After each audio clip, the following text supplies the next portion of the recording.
Hello and welcome to the Game Week 23 live watch along at 3 p.m. And look, let's be fair, the D-Unit is off to a flyer. He's off to a flyer. I've updated the graphic there, so it's actually got my live points there as well, so you can see him. Jared Bowen, 12 points. What a star. There was a reason, folks, why he was on the 1 week punts, because the man is elite. He's an elite FPL pick. He's the third best forward in the game for a reason, and the D-Unit owns him, and I've got no intention of selling him any time soon whatsoever. And it felt quite nice. I'm not going to lie. It felt very nice that he delivered the goods. I'm going to go through all the lineups for the 3 p.m. games very shortly as well, so I'm going to bring them up now while we quickly go through, and then I'll get into the comments. Where are we? So we're going to start with the Burnley Spurs game. Dubravka's starting in goal. Humphreys, Estev, Twanzebe, Walker, Ukoga, mate, whatever that guy's name is. Florentino, Perez, Anthony Edwards, and Broja. And for Spurs, it's Vicario in goal. Van de Ven, Romero, Danzo, Porro, Basuma, Gallagher, Spence, Odegaard, Xavi Simmons, and Dominic Solanke leads the line. On the bench there, it's Brun Larson, Foster, Wace, Chwana, oh mate, I can't see his names tonight. Egdow, Sonne, Medbury, Laurent, and Barnes. And for Spurs, it's Dragerson, Tell, Udogi, Gray, Kinski, Cullo, Koala Bear, Scarlett, Bayfield, and Williams Barnett. I've had a hot shower, now I'm just hot, and it's still too hot here. The air conditioning can't cool me down quick enough, folks.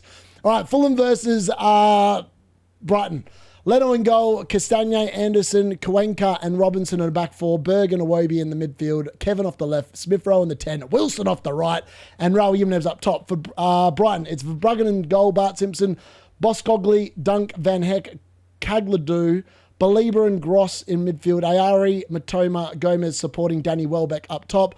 On the bench for Fulham, it's Bassi, Reed, Kearney, Kusawasari, Chukwueze, LeConte, King, Sessegnon, Dupe, and for Brighton, it's Ruta, Minte, Hinselwood, Costellus, Milner, Steele, De Kuiper, Veltman, and Coppola. Also, FYI, anyone that watches the pubcast regularly before I go into the last game, how crap are Rob T's predictions? D-Unit, way more accurate. Did Rob T call West Ham 3-1? No, he did not, ladies and gents.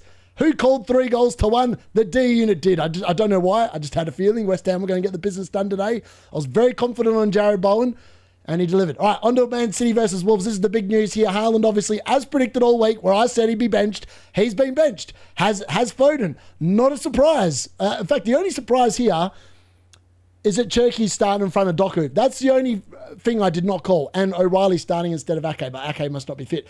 Donnarumma in goal, Nunez in right back, Kushtanov and Gahey in the mid centre back, O'Reilly off the left, Rodri in centre midfield. Then it's Semenyo off the right, Reinders and Silva in 2 10s, Cherki off the left, and Marmush leading the line up top. For Wolves, it's Sarr in goal, Bueno, Krejci, Mosquera, Tachawana, Gomez, Andre, Mane, Bueno, Hwang Hee-Tan, that's for you, Luke, and Arias. And on the bench, it's Trafford, Ake, Erling Haaland, Doku, Aitnori, Phil Foden, Makasa, Alain, and Rico Lewis. And for Wolves, it's Doherty, Moller-Wolf, Strand Larson, Agbadudu, Arakadere, Lima, Gomez, Lopez, and Johnston. There we go. Nailed it perfectly. It feels good. I feel good. I feel confident about this watch along already. I mean, I'm 12 points. I'm on a massive green hour already. I've already chewed in about 250,000 spots. I like, if Wilson can deliver here and Semenyo doesn't go ballistic and Haaland doesn't come on and do anything, I could well be inside the top million by the end of the game week. Well, I'm feeling pretty confident. Gary's already sweating bricks. Gary's sweating on in his back room. I'm worried about the lock-in. He's concerned about what's going to be coming, folks. He doesn't know. He's panicking. It's all Panic at the Disco for Gary. Every week goes past, the D-Unit gets that step closer to beating Gary. He's loving it. He is absolutely loving it. I can tell you that much. Anyways, all right, now that we've had that, we're going to get the games up. We're about to get underway for the live watch along at 3 p.m. Mute that. Don't need that sound. All right, very good. We're very close to getting underway. I'll get into the comments very, very shortly. But this should be a bit of fun. This should be a bit of fun. I made a few suggestions based off the feedback last week. I've made the writing down the bottom much smaller so it doesn't look as big and it's going a lot slower. And I've just taken out a lot of crap from there. So, yeah, let me know what you think. I'm open to feedback, but I did take people's feedback on board last week. I know that people wanted to see how my team was actually scoring. So I've decided that I've managed to try and get that into the stream layout. So hopefully that looks half decent as well. All right. Looks like we're about to get underway here. Goal rush. Let's open this up. Let's refresh that. Man City Wolves. Huh? The only thing I'm worried about here is Semenyo going ballistic. Like, that is all I'm worried about in these 3 o'clock games. I'm not worried about anything else other than Wilson hopefully doing the business for me. Like, that would be very nice. Whether it's going to happen, all right, but we're underway, by the way. I'm going to quickly get the timer up and running. We're up and away for the first half. Let's quickly open that up. Quick start. Open that up. There we go. And put that on there. There we go. We're underway in the first half. Yeah, so 2 games are underway. Fulham versus Brighton has kicked off. Man City versus Wolves has kicked off. Burnley versus Tottenham is still waiting to start. But outside of that, what a week so far. 12 points. Looks very, very nice. All right, let's get involved in the comments. Took a -4 to remove Foden and Haaland for Bruno Fernandes and Thiago. Nice. Not first, unlucky. Bench warmers for the top 2 players of City. Sounds like Pepper. That is back. It is legit back. Fellow Bowen owner, although I had double Sunderland defence, we take it. Yep. I mean, if you had Mukiele, you're probably not disappointed with Mukiele's score because 4 points is still 4 points. And like for a defender, you know, that's pretty much like a blank and the DC. So like that still feels quite nice. But yeah, alas, there I have. Already got 4 points sitting on my bench, which is inevitable. Let's be fair. I love racking up points on the bench. Oh, let's remove that. Turn that down. That's a bit too loud. There we go. All right, I've got a little bit of commentary on in the background. Bowen is a sexy man, I know. I just called that one. And I did. I said he was a treat. I said Jared Bowen was a treat. I don't know why. I just had to believe. Oh, chance here for Spurs early doors, but they can't quite find the biscuit and no one's on the end of that little cutback there. I mean, that would have been an exceptionally quick goal inside the first 20 seconds there, but unfortunately no one on hand to put that one to the back of the net. I think Haaland gets a kick up the arse from the benching, but means nothing FPL as he releases his anger on the Wednesday instead. Yep, I would agree. Just realised I only had Dubravka playing in the... I know, I've only got Wilson. I know I've got O'Reilly coming on for Haaland if Haaland doesn't play. So, like, I've kind of got 2... Well, I've definitely got 2 players playing. Because if Haaland doesn't come on, O'Reilly's in the team. And I feel better about putting him first bench now. I still think if this game is like 0-0, half-time, I reckon Haaland comes on in the second half and he probably scores. That's why I didn't bench him in the end. Because I was like, in my head, I was like, even if he's benched, there's a strong possibility that in the second half he will come on if they are not in front, and he'll probably be the one that gets a goal. I couldn't get a better start of the week. Yeah, I know. I'm definitely going to be celebrating. I've already been letting the boys know. Gary's already stressing about the fact that it's about 12 points closer than he was before the 3 p.m. games kicked off. He is sweating, I'm telling you. All week, Haaland will be benched. Yep, exactly. I did. I was very adamant. Like, Nightmare didn't believe me. Nightmare was trying to shoot me down. I was like, mate, look at the fixtures for Man City. If there is ever a week they're going to bench Haaland, it's Wolves. I was like, if they can't beat Wolves without Haaland, you might as well give the title in the silverware straight to Arsenal right now. Because that's essentially what it comes down to. And I feel like it was an easy read. Like, the reason why the cartel were all panicking on the deadline stream, you want to know why? It's because they've got no idea about football. They have no idea about what actually is happening in football. They look at FPL Review, and if FPL Review's got Haaland at the top of the rankings, that's all they do. They don't think about it. They just go, yep, I'm going to go with Haaland captain.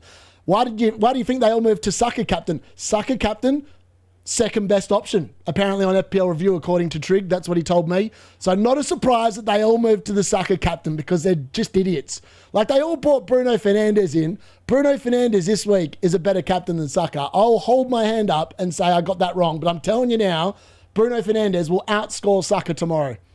100%. You can lock it in. And they're all idiots. They've got no idea what they're doing. They just rely on review like it's a Bible that should be followed religiously. In reality, it should be just discarded and thrown away. That's my rant. Oh, City with a chance there. Header from the backstick by Mark Gahey, by all means. But Jose Sarr has comfortably saved that one. Good luck for fellow Semenyo captain. As soon as I saw the sign-ups, I got a headache thinking about how many times I'm going to hear the D-Unit told ya. Haaland comes off and scores a brace. I actually think that he'll come off the... Yeah, Mukiele assist, brilliant. Bowen masterclass, smash a like. Yes, please. Let's go, boys. Share the stream as well. Mukiele got an assist. He did. He's a GOAT. Like I said, Mukiele is definitely the best 4 million... Well, he's now 4.5. Definitely the best 4 million defender in the game because even if he's not getting the DC or the clean sheet, he's actually got a wicked cross on him. And he put it on literally Bobby's head today as well. Unless there's injuries and suspensions, your front threes. I know. I've got no... I said that in the... What was it? In my team selection or like early doors this week. I've got no intention of making another forward transfer this year. I've got the best 3 forwards in the game. Go and have a look who are the top 3 forwards in terms of points this season. It's Haaland, Thiago, Bowen. Like, all it comes down to is the weeks where they don't have good fixtures, just bench him. And I'm happy benching Bowen. I've already done it multiple times this season when I've owned him. I've even benched Thiago. Like, I've got no hesitation in benching players. Just because he costs 7.6 million doesn't mean I shouldn't just not want to bench him. Like, if the fixture's no good, by all means, bench him. Bowen's my first bench, so no Haaland ball, mate. I hope you get lucky. I hope you get lucky there. I'm late. Bowen, as ever, proves... he's just... Yeah, exactly. He's just Mr. Reliable. Daryl, good to see you in the chat, buddy. Bowen is a unicorn pick. Pens, goals, assists, corners. Yeah, literally. Like, it's just... You know when Bequeta, like, he wanted to go to... Oh, the goal! Man City have scored! It's Marmush. Marmush, the 1 week punt from the D-Unit differentials, has given Man City the lead. It's like the D-Unit is having an all-time worldie this week, folks. 1-0 to Man City. I think it's Mateus Nunes with the assist, but there's a goal. We've got our first goal of the live watch on. It's Man City 1-0. Haaland can sit down. He's not going to be needed today, ladies and gentlemen. He is not going to be needed today. And Marmush delivers. D-Unit with a 1 week punt. That's 2 from 2. 2 from 2, ladies and gentlemen. Mate, I am seeing him well this week. Seeing him really well. That's why I said he'd be benched. That's a great cross. It's a fantastic cross. And Marmush just gets his foot in front of the Wolves defender. That's a brilliant goal. Absolutely brilliant goal. Oh, fantastic. Surely that won't be ruled out for like high foot. He's got every reason to go. That's a brilliant goal from Marmush. Might be mad. Got Gallagher and Semenyo. Here to here. Wang. Oh, that was brilliant. Man City 1-0. Marmush. Mate, sometimes like 1 week punts. Like sometimes I was due a 1 week punt banging. I feel like I've been very unlucky with like my differentials on the pubcast. I'm on fire. I said that Marmush would pop off this week. I was very confident when I was talking for it on the pubcast on Wednesday night.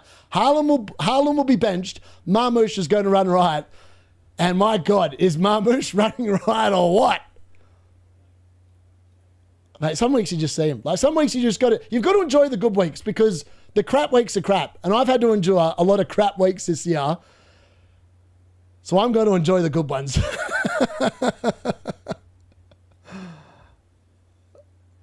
Oh, mate. I don't even know why I'm excited about a City goal. It's got nothing to do with me. I don't get any points out of this. Let's update that score.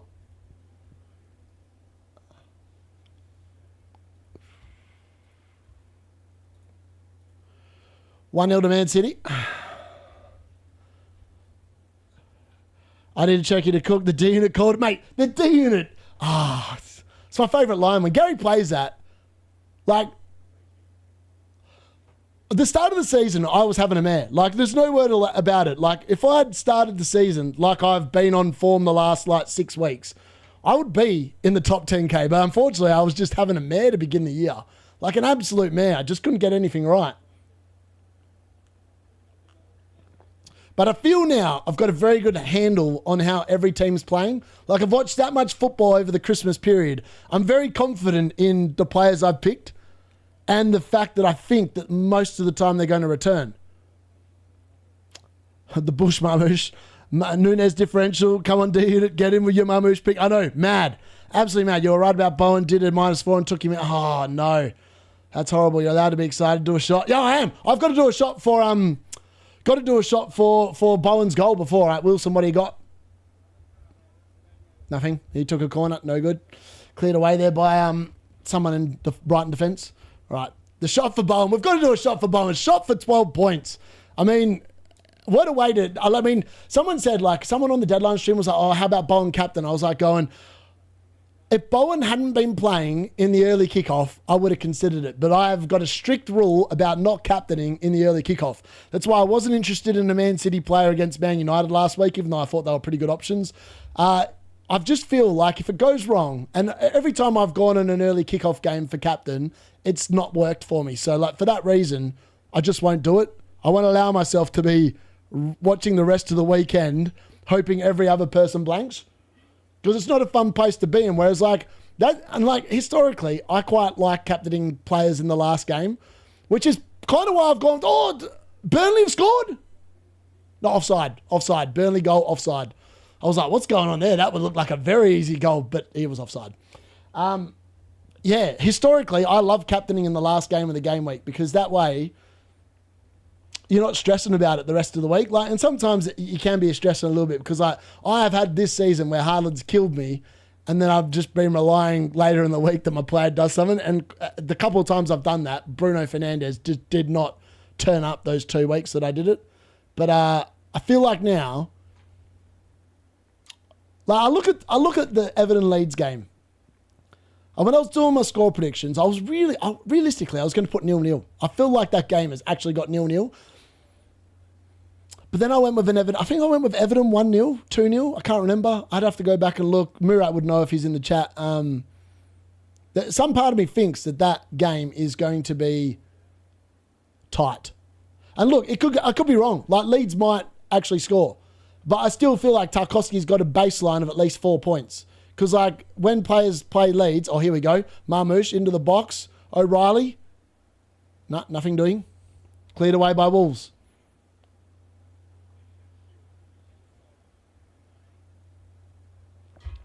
Jared Bowen, I love you. What a man. What a man. Come on, Harry Wilson. I know. I'm here for the Harry Wilson points. I'm watching that game keenly. Because like a part of me, like I'm looking at my team right for like next week. And like I think I mentioned it in the team selection video where I was like looking at it. Next week, the move is Bruno G most likely to a United attacker, or depending on how, I just feel like Wilson's a good pick anyway. Like Fulham's fixtures from an attacking perspective are pretty good through to when I'm looking to wildcard in game week 32. Like if you go and look at Fulham's fixtures outside of game week 26 when they play Man City, which to be fair, might not actually be that bad of a fixture anyway. I mean, they already scored 4 goals against Man City this season. So there's nothing to say that he won't do anything in that game as well. I just feel like it's hard to know where to go with my team. Like I think this week what I'm going to do, it's going to be O'Reilly out, Timber in. Like that's the most logical move. I've got the money in the bank to do it. It's not going to cost me anything. If I wanted to get creative and I see enough from Man United against Arsenal tomorrow, I could potentially also go Bruno G to Mbumo and go double United attack. Like that's something as well. And look, I am looking for like those plays where they are differential. I need to make rank still. I am coming from a long way back and I'm just looking for the most intelligent ways of cutting down the gap. And Jared Bowen's definitely been one of them. Like, no one's got Jared Bowen. And I still don't know why. Like, people sit there and go, oh, you know, he's not really done anything. But, like, if you look at the forwards this season, like, people have gone for Ekitike, right? He cost 8.9 million. Jared Bowen only cost 7.6. He's 1.3 million less. And yet, his record is far better than Ekitike's this year. And I do feel like with the way that Nuno's got West Ham playing now, Jared Bowen's... it sounds really stupid and they shouldn't be counting on DC points, but Jared Bowen's going to get a lot more +2s from DC over the course of now in the second half of the season. And plus, if Paqueta leaves, Jared Bowen's on penalties. So, like, not only have I got the best player at West Ham, and I tell you what, if Jared Bowen was at any club that was in the top half of the table, the dude would be elite.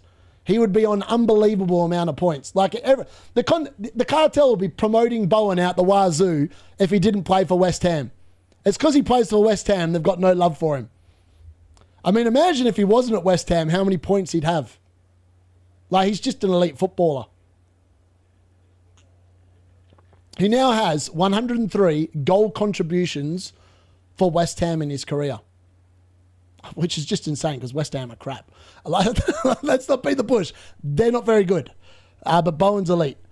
Dean, I've only got you. Thank for insisting on Nunes over O'Reilly. My pleasure, buddy. Burnley goal ruled out. Yes, it was. Burnley goal was ruled out. I think I've actually finally caught up on the chat as well. But yeah, it's been a good day so far. Gahey 20 mil bargain, etc. Yeah, honestly, Gahey is literally one of the. I captain the DCL unit. Nice. I actually think Arsenal could give United a reality check. They probably could, Jojo, to be honest. The other way around. Captain Thiago before going to bed and overslept the deadline. Well, that's all right. Captain Thiago looks pretty good, I reckon. Still can't believe it. Mateus Nunes. That's the one. That's my one regret. That's my one regret earlier in the season. That I look back and it was just me being a skimp. Like me just being petty. Like the only reason why I bought O'Reilly in instead of Nunes was because he cost 0.2 million less. That was the only reason. The only reason I bought him was because he was cheaper. And yet, the point swing between what O'Reilly has delivered and what Mateus Nunes has delivered since I bought O'Reilly, and I don't know how many weeks it is that I've owned O'Reilly, but it's probably pushing about 8 game weeks, maybe 9 game weeks now. The difference in points is almost like 20 plus points now. It's insane. Like Nunes has just got so many attacking returns. He's been getting DC, he's been getting bonus points. O'Reilly's literally just sat there and either got the clean sheet or done nothing. It's mad. Like sometimes, that's what I'm saying. Like sometimes it does come down to literally a card flip and you can get lucky or you can get unlucky. That one there, I mean, in theory, it made a lot of sense. It looked like O'Reilly was well nailed. Oh, O'Reilly, nice ball in the box. Here we go, chance of City. Oh, Bernardo. No, Cherky. Cherky's blazed that one over the bar, ladies and gents. Trig won't be happy about that. Trig will be rolling around in his armchair going, how come he can't keep it down? Bowen screams Liverpool to me. I need Anderson clean sheet. Dirty 4-point Bowen finally delivered for you, I know. I mean, he returns a lot more than dirty 0-point Dom, I can tell you that much. No, the only way he gets out of West Ham is they get relegated. Yeah, I agree. Pens will mean I'm swapping Ekatike for Bowen at some point. Had his start of the season. Yeah, I started with Bowen at the start of the season. I still felt like he's. People say that he's worse as a forward pick. He's not. He's way better as a forward pick because when he scores or does something from an attacking perspective, he gets bonus. Like in the midfield last year, I remember so many times. I owned Bowen a lot last year as well. Quite often, he would get no points because he'd score a goal, but there'd be other people or whatever, and they keep a clean sheet or whatever, and you get nothing. As a forward, because the forwards when they do score, but penalties obviously you only get plus 12, whatever it is. But in terms of assists and stuff like that, when he does score, it's like Brobby. Brobby got a goal today. They lost 3-1, and the dude ended up with 1 bonus point. That's the beauty of scoring a goal as a forward, which is why I think Bowen as a forward is actually way better than as a midfielder. He won't be a forward next year, though. He'll be back as a midfielder option. So his allure will probably disappear. But yeah, interesting, I thought. Bowen scripts Liverpool. The cartel have ignored Bowen all season, but they won't shut up about him now. Yeah, I know. Can you imagine? I saw Raptor already. Oh, Jared Bowen, still not convinced. Dude. Have you seen how many points he scored without a penalty? That's his only first penalty contribution, which, FYI, is only worth 4 points. He only got 4 points for the penalty. He only got 4 points for the penalty. He's got all the other points, which had him third in the rankings already without the penalty. So it just beggars belief how they've just got no faith in West Ham. The algorithms don't like Jared Bowen. That's why they don't rate him. If FPL Review had Bowen at the top of their rankings, he'd be there. Cherky, just plays it behind Marmush. That was disappointing. If he played it in front, Marmush was in for a second and Cherky would have been in for an assist. But Cherky's cooked the pass. My main regret is going with Salah over Haaland at the start and sticking with... that would have hurt. That would have hurt this year. Even back when Bowen was at Hull City, he was involved in... Yeah, exactly. When he's... That's the thing. With West Ham, and when he was at Hull before... When there's a goal, they literally, he's involved. 50% of the time, he's involved. It's crazy. Even with the goal or the assist, it's mad. He's such a good pick. He's just been wasted at West Ham, to be fair. I'm glad he won the Europa League. What was it, Europa League? With David Moyes. So at least he's won something. Because he's a very loyal man. I feel like that's why I also quite like Jared Bowen, to be honest. I saw even back when Bombs. Need Haaland to come on for 2 minutes at the end to get booked. I benched him today and everyone else immediately captained him. Yeah. I have a feeling if Man City are in front, I don't think he's coming on. My gut feel is he won't come on. I could be completely wrong about that. I've just got a feeling that he won't come on. All right, Wilson with the corner here for Fulham. No good. Headed over the bar. Useless. I think that was Kawenka. No good. I got rid of Mateus Nunes today to be able to farm for Fernandez. Oh, no. West Ham still isn't staying up. To be honest, I think it's going to be close. I think West Ham might give Nottingham Forest a run for the money.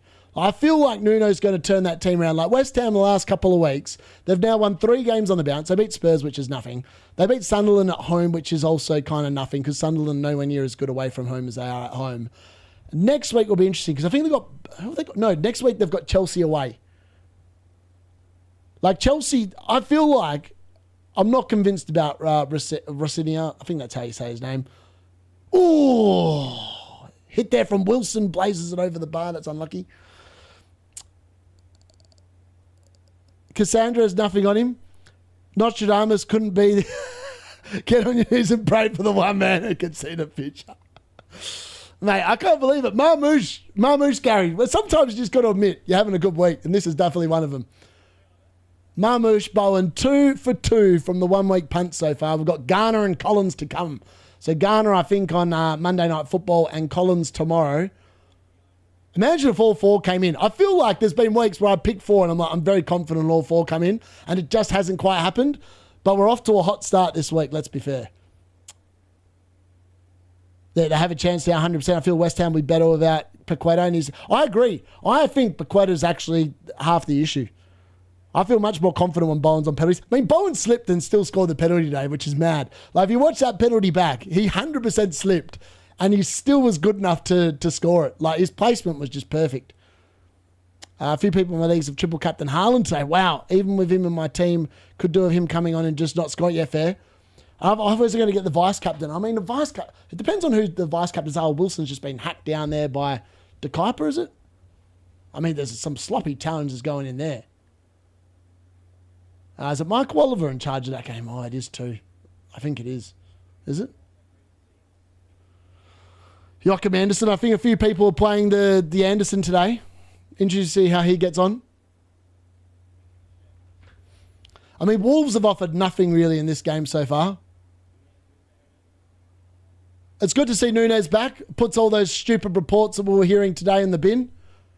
He looks perfectly fine. I don't think he's suffering from anything that was being widely reported in the media because he's running around quite nicely out there at the moment. Nuno versus Old Club Forest in a relegation battle. Yeah, legit. Just so accept the bid from Flamengo. Yeah, legit. I think they will. Like I feel like the way Nuno was talking about it, he felt like, oh, I'm done with this. Like when someone's like done with like the conversation. He reminded me a bit of when Ruben Amorim used to get asked about Mainu, and like he was never going to change his mind. He wasn't going to play him. He wasn't going to start him, and I feel like that's the case with Old Mate as well.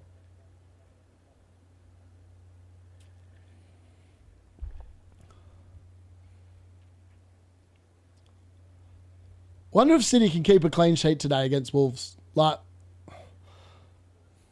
I don't know. I've got to see that. Like, part of me was like tempted to bring in Gay here for O'Reilly because I just didn't think O'Reilly was going to start today. I felt like Nathan Ake was 100% going to start, but he hasn't.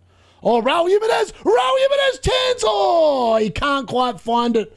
Oh, that's frustrating. I think that would have been a Wilson assist as well. It would have been a Wilson assist. Oh, come on, Raul. That was a great chance. He somehow got the ball into the box, just couldn't quite finish the biscuit. I mean, it was a beautiful pass there from Wilson to feed him through, but unfortunately he can't get the biscuit done. Nunes or Gay in for O'Reilly. To be honest, I think that if you're going to go for one of them, Gay, I just can't see not starting a game for City. Like, he has to start. Like, there's no Ruben Dias. There's no Vardiol. Like, he just has to play. Far out. Spurs pretty close to the free kick there. I think it was Pedro Porro with the free kick. It was Pedro Porro with the free kick, but unfortunately he's pulled it just slightly too far and he's just missed the near post. I'm hoping Hwang scores. I reckon Luke's hoping Hwang scores as well, to be honest.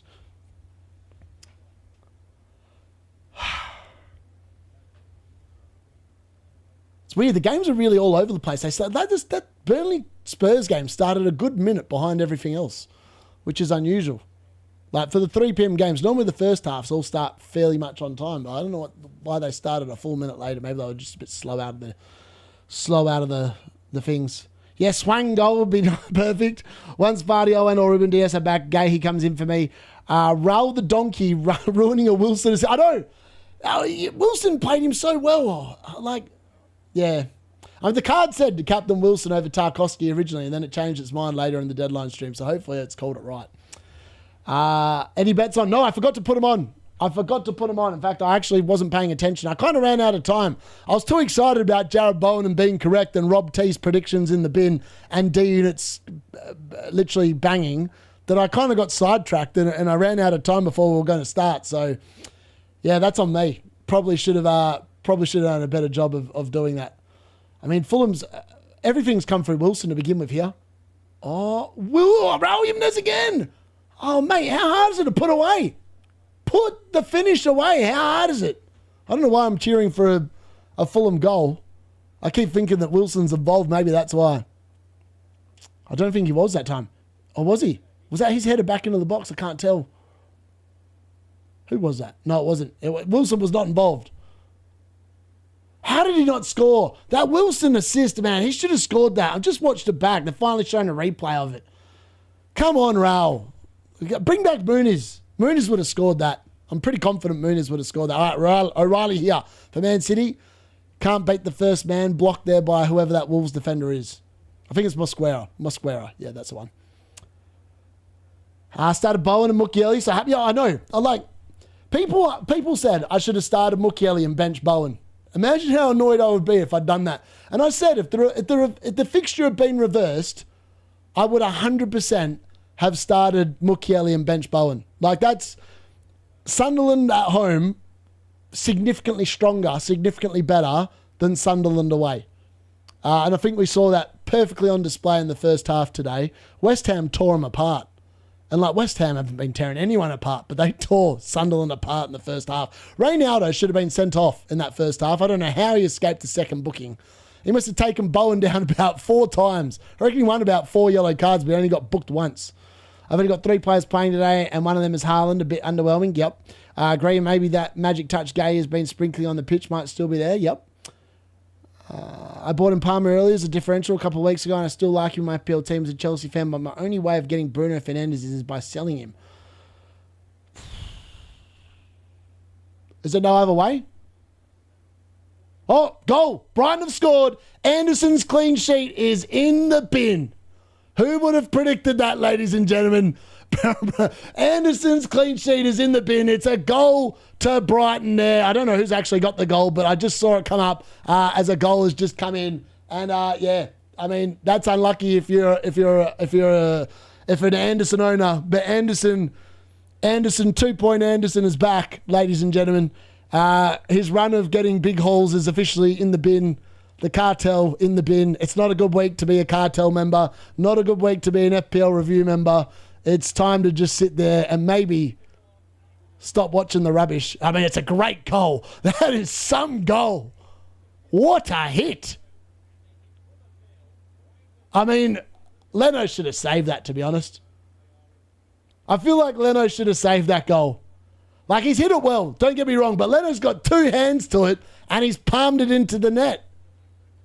He should have kept that out. He should have kept that out. I mean, he's hit it with some venom. It has to be fair. He's hit it with some venom, but I put that down as a goalkeeper error. Oh, another good chance here from Pedro Porro with another direct free kick. So Ayari there with the goal for Brighton, in case anyone was wondering who got that goal. Ayari for Brighton. I didn't quite recognise him, so I didn't want to call it. But yeah, Ayari actually got that goal. It was a good hit, but I do feel like Leno really should have saved that. It's poor from him. It's very poor from him, to be honest. If you get two hands, what he just did reminds me of Anana. Anana in goal. That's what that reminded me of. Anana in goal. And like Anana was the classic specialist of getting hands to the ball and either palming it straight into the path of the forward coming at him or putting into his own net. He was horrendous. How we wasted 54 million. Maybe I'm wrong. Maybe it's more. I feel like it's about 52, 54 million we wasted on the absolute fraud of a goalkeeper. Like, he's got to be one of the worst keepers. Like, Eric Ten Hag, so many United fans are deluded because Eric Ten Hag won an FA Cup and the Carabao Cup. Yeah, that's right. He won the Carabao Cup because the team was half decent that year. He then ripped the team apart in that second summer, and he literally replaced good players with shit players. And Chief was Anana in goal. I mean, David De Gea and Anana, like, Brighton, almost a second goal there for Brighton. Unbelievable. It's been cleared off the line there, and I mean, that really should have been 2-0 to Brighton. Matoma there with a header. Somehow they've kept that out. I'm not sure how they've kept that out, but Fulham a little bit all over the place defensively there. What are they doing? I mean, it's Route 1 football. What are Fulham doing? I mean, Anderson, where is he? Where is he? He's just nowhere to be seen. Nowhere. Maybe he cleared it off the line, I don't know. Either way, he was nowhere to be seen. O'Reilly, that's risky, but he's got back to the keeper there as well. Let's update that score. I've just realised I forgot to do that. Can't believe that wasn't a goal. Yeah, almost. That would have been awkward. Updating the score straight away from 0-0 to 2-0. Yeah, wow. Buscagli assist, very nice. Anderson 2-pointer, 2 players today, and they're Anderson and Wilson, so this is great way. Love this game. Honestly, I think Wilson's going to return. I've got a sneaky suspicion he's going to be big today. Don't know why, I've just got a sneaky suspicion. And you got Wilson there, Katiga playing a wildcard for next week. My team is Sanchez, Dubravka, Gabriel, Timber, Chalaba, Munoz, Ballard, Bruno, and Mbeumo, Enzo, and I. Rice, Thiago, Haaland, Mane, and 3 million in the bank.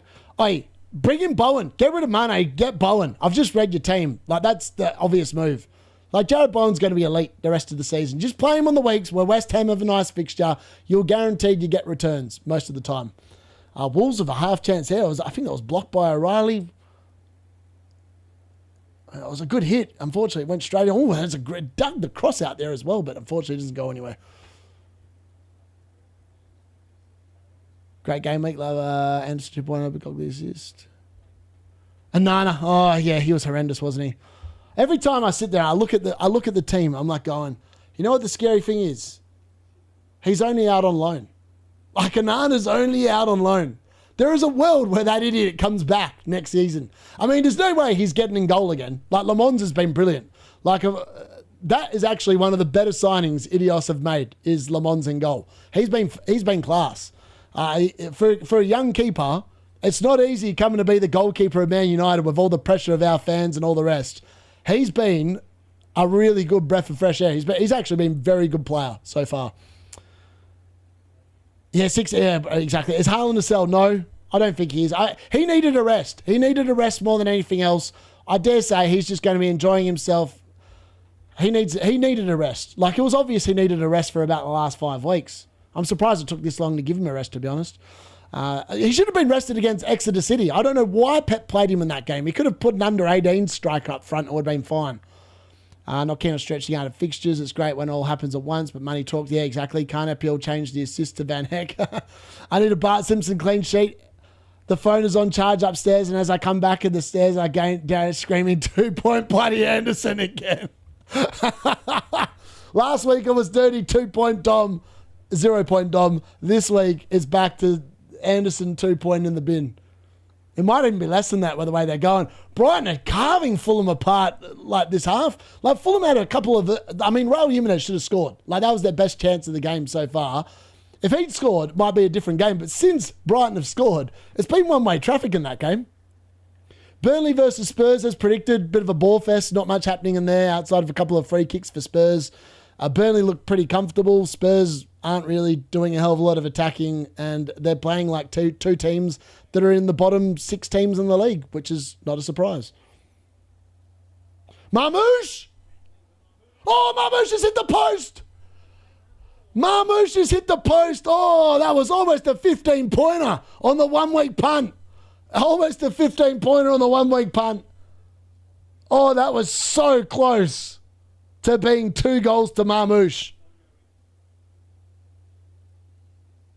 Far out, that was close. That was close. Wilson captained. City playing crappy. Might see Haaland after all. I don't know. Dubravka DC. I love that. City, Wilson captained. People blaming the leaks in the FPL community. I mean, just all I'd say, like, anyone that joins my streams knows that I am not worrying about, oh, is this a handball? The VAR's checking for a handball here potentially for Wolves. I don't think that's a handball. I think that's, if they gave that, that's exceptionally harsh. VAR checking if they've got the Marmush 1 week punt in their teams, I reckon. Imagine if they do have the Marmush in their team and they're like, yeah, that's a penalty. That's a penalty. It's not a penalty. I mean, the proximity, the dude's hair, his hand's away from his body. I'll grant him that. But the proximity of it is within like a metre. Like, what's he meant to do there? He's not going to be able to pull his hand down in time to get his hand out of the way. Like, that's just stupid. If they send him to the monitor for that, that is ridiculous. I mean, they're clearly looking at it. They're thinking about sending him to the monitor. That hasn't been a handball all season. Has not been a handball all season.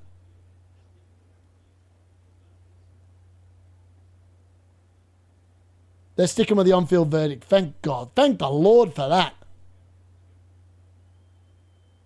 Oh my God, he's going to the monitor. VAR's cooked. This game is cooked. The game's gone. That is not a penalty. Like, what's he meant to do? It's within like 1.5 meters of the ball. Like, how can he react and get his hand down? That is stupid. VAR is just, it's a blight on football. That is never a penalty. Like, what's he meant to do? He's within a metre of the other player and he's kicked it up into his hand. Yes, his hand's away from the body, but like, that's proximity. Like, that is proximity. I just don't get it. I don't get why VAR, I didn't get why they intervened for Bart Simpson on Monday night. I don't get why they're intervening for that. Like, what's he meant to do there? I mean, he's not putting... They're basically trying to say his hand's out there trying to stop the ball. How is it? His hand's just out there because he's running. I just think that's stupid. That is stupid. Like, I actually feel sorry for Wolves. That's not a penalty. That's just... For me, that's not a penalty. It's not a penalty.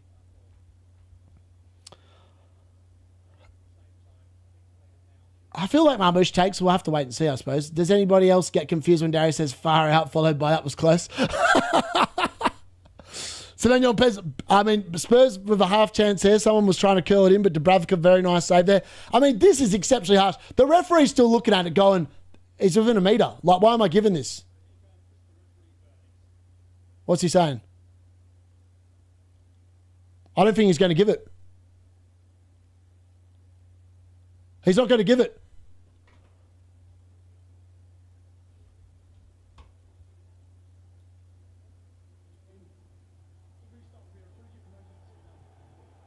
Oh, what? Good man. He's stuck with his original decision. There's hope in football after all. VAR, piss off. Just have a snooze. Go and get a coffee. Trying to ruin the game. We just wasted 5 minutes from what should not have been intervened for the referee to go over there and say he's within a metre. Like, he's within a metre. That's justice. Justice has been done. The referee is not caved. The referee is not caved. That referee needs to be the England's representative at the World Cup. He's better than Mike Oliver. He's better than Anthony Taylor. He had the balls to stick it to VAR and say, piss off, you're wrong. And they were wrong. They should never have sent him to the monitor.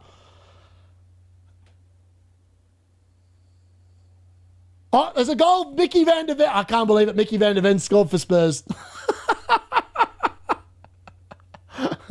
There's a goal for Mickey van der Ven. How does he keep scoring goals? He's better than bloody Gabriel. I mean, no one owns Van de Ven because it's Spurs. Well, I mean, like, all the people at the beginning of the season owned Van de Ven. Like, most people are selling him. I had him as just as a trap, but he scored. I mean, it's a horrible... What are they doing now? How's he finished that? That's an elite finish. I don't think it's an assist. I don't think there's any assist on that. It's just a Van de Ven. It's just a Van de Ven goal. That's some goal from Van de Ven, though. How good is he? I can't believe how good he is in the box. He's a bit like Gabriel. He's not as good as Gabriel, but he's not far off. He's not far off. That's a good finish. That's a very good finish. I've had a goal in every single game now. A goal in every single game. So that's better than what we've been getting recently. So that's good at least. Mickey Van de Ven. Good goal. 1-0 to the Spurs. Tricky Mickey. He has big ownership, so not great. Who owns him? Like, literally, who actually owns him? Like, I don't see many teams of Mickey Van... I know he's got high ownership. I feel like it's all the dead teams at the beginning of the season own Mickey Van de Ven. Because, like, Spurs have been horrendous recently. Like, no actual active team, I reckon, has him. I could be completely wrong about that, but I feel like I've not seen a team on X that has Mickey Van de Ven in it. I mean, I literally could be very wrong about that, but I just don't feel like I've seen it. Van de Ven on the bench. Oh, no. I swear like 70% of Spurs goals have been... Yeah, Van de Ven and Romero, they literally have been. Must be a shot time. I reckon it is probably a shot time, let's be fair. I mean, none of my guys have scored, but obviously Bowen scored. I mean, O'Reilly almost scored. He had a shot on goal then. We'll have a shot for the goal, shot on goal, eh? We can do it. There's only 3 games tonight. I'm pretty confident it's not going to be stupid. Hopefully Verts can deliver in the 3rd game as well.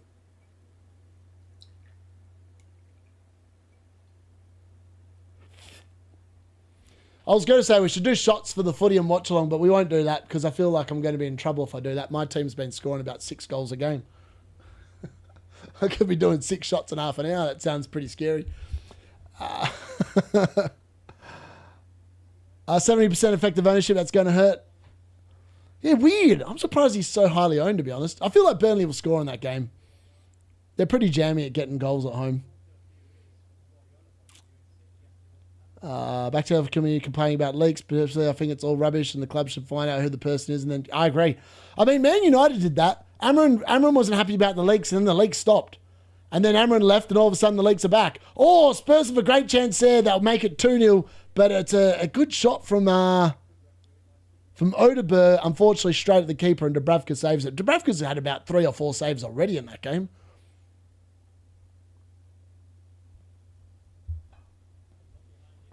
That Mickey Van de Ven finish was elite. 7 of my 20 mini league have Van de Ven baffling. Wow. That's actually crazy. I'm assuming they've got him on field. It's just weird. I don't get the Mickey Van de Ven love.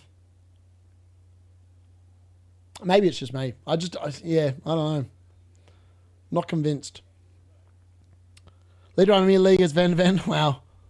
I had a Van de Ven captain. What? Bowen and Brobby. I mean, that's just ridiculous.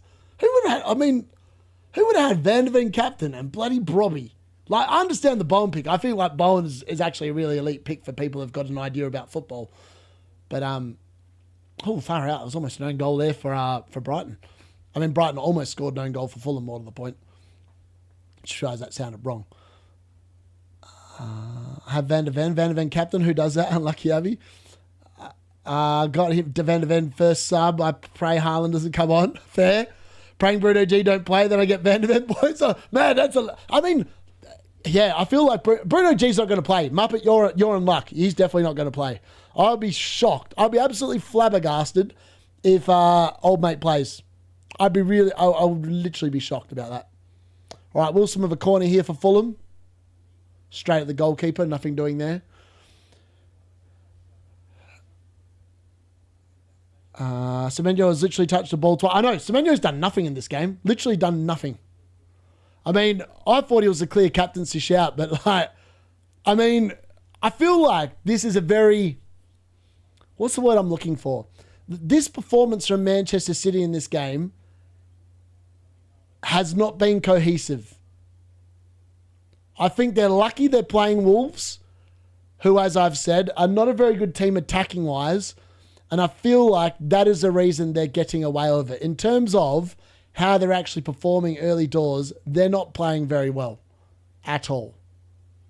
I don't feel. But they're winning, and at the end of the day, that's all what it's all about. They've just got to, like, when you're having a crap game or whatever, you've just got to hope that it can change for you. And as long as you're winning, at the end of the day, that's what it's going to come down to, isn't it? Call to search party. D-Unit's been found. The life of the party. There's Ashley. Everyone say hello to Ashley. That the life of the party's Ashley. She's obviously joined into watching from Thailand briefly. Are we sure Van der Ven's not attacking mid? Yeah, legit. He's top 5k, yeah. I feel like if you're on the top like 5k this year, you're literally playing with very differential teams. I feel like this season it's not been one for like the mainstream picks, if that makes sense. Ball in here for Fulham. Oh, nice ball in there. I don't know who put that ball in. It was a very teasing ball. Oh, Wilson, can he get there? No, he can't. I really want a Burnley goal. Burnley goal, rub out that Van der Ven clean sheet. Don't want to know 15-pointer. Especially after the Bowen 12-pointer. I pray Haaland comes on and goes for the 1-pointer because of the effective ownership. I mean, that'd be pretty funny. I mean, Haaland this week is still 173% effective ownership. Like, let that sink in for a second. 173% effective ownership. Like, that is actually ridiculous. Oh, Burnley have scored. Van der Ven's clean sheet is in it. That is an unbelievable goal. What a ball in. And Burnley have equalised. Twanzebe meets a ridiculous... That's probably the best cross I've seen today. I mean, there's not been that many crosses. Jared Bowen's was definitely the best so far. But that takes the cake. Spurs have conceded. And Burnley have equalised in that game. Van der Ven clean sheet. Catch you later. How you going? Oh, here we go. Semenyo goal. There we go. That's why I said it was the best captain. Semenyo's just scored for Man City as well. And it's 2-0 in that game. There's no way Haaland's coming on now. Semenyo with the goal. And I said, best captaincy option this week. And Semenyo has delivered. I mean, he's done nothing this half. But if you're scoring, that's all that matters at the end of the day. And he has just made it 2-0 to Manchester City. And it's an assist for Bernardo Silva. Bernardo Silva with the assist. Cherky actually had the assist of the assist. But Semenyo with the goal. That makes it Manchester City 2. Wolves 0. I mean, who captained Semenyo? If you captain Semenyo, let us know in the chat. I'm intrigued to know. But like I said, like on the deadline stream, I said if I had Semenyo, I would have captained him. Like, I just felt like this was a week where he was going to play 90 minutes. He can't play in the Champions League midweek. He's going to play the full 90. And he loves the goal. Oh, I sold Rice to Semenyo. Well, that's not too bad. You've got to take that. I mean, that Burnley goal, what a cross. That was Kyle Walker. Kyle Walker with probably the assist of the season. Like, he's literally, he's put a magic wand on his right foot. And he's literally dinked that onto the 18-yard spot. It was impossible to miss. Unbelievable assist. I captain Semenyo, very nice, Shashan. Should have kept Semenyo captaining here, very nice. Yes, keep him coming in, very nice. Got him captain. Lots of people listened. Good to see. Twanzebe goal for Burnley also. Yeah, that was a great goal from Twanzebe. Great cross as well. Sold Rice, don't know why, but clearly cooked. I captained him, brought him in for Foden. Nice. I did weigh up bringing him in for Foden. I just thought that post this week, I didn't want Semenyo. I'd rather have Bruno. So I just thought I'd ride it. At the moment, obviously, it is looking very good. If you've got Semenyo captain, happy days. You're going to be onto a very good week. And he has got pretty high. I mean, his ownership's stupid at my rank. So, I mean, at everyone's rank, Semenyo's very widely owned. Nice is the best in the game. Right, yeah, Rice is brilliant. Captain him, took Foden out. Nice. Captain, yes. I nearly captained Semenyo, but took a punt and went with Thiago. Fair. I went there with Semenyo as captain. Haven't got Haaland and Weeks. Very nice, Daniel. Well, Haaland not coming off the bench. I don't think he's coming off the bench. I would be shocked if he came off the bench now. Should have bought him in for Foden. Enzo owes me. I captained Semenyo. I left Haaland on the bench. Very nice. Turf Foden out and brought in Semenyo last night. Lovely stuff. Even if I didn't pick him as captain, I captained Semenyo also. Update the scores. Yes, I'm going to do that very shortly. I'm going to quickly also. It's just finished. It's all half time in all the games now. So we're going to quickly just reset that really quickly, and I'm going to update these scores, and then we'll get back into that very shortly as well. There we go. All right, scores. Where are we at? So it's now 2-0 to Manchester City. And Spurs, Burnley. I mean, I said Burnley would score. I did not think that Spurs... I mean, Spurs... Imagine if Spurs did not have the centre-backs they have.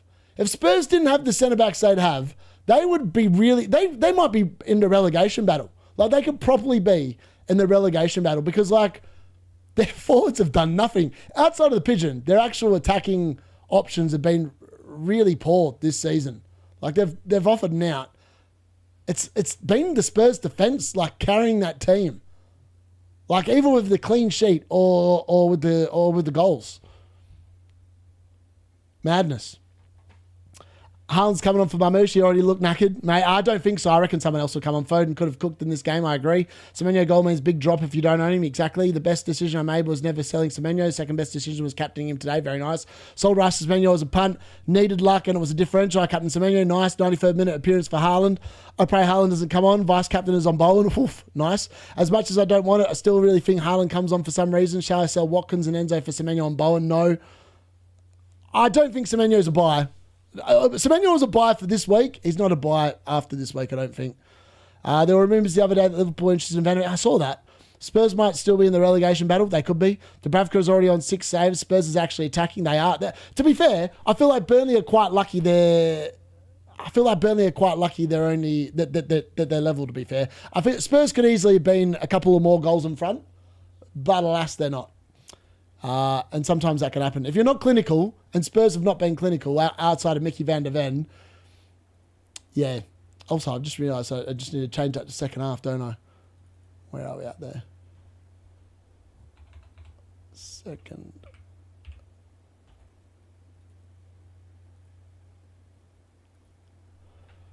So where are we at? Played Dubravka over Raya and he's only 6 saves, 3 bonus points. That's unbelievable. How's he on 6 saves and 3 bonus points and he's conceded? How does that work? Imagine Rice scores higher than Semenyo. I mean, legit.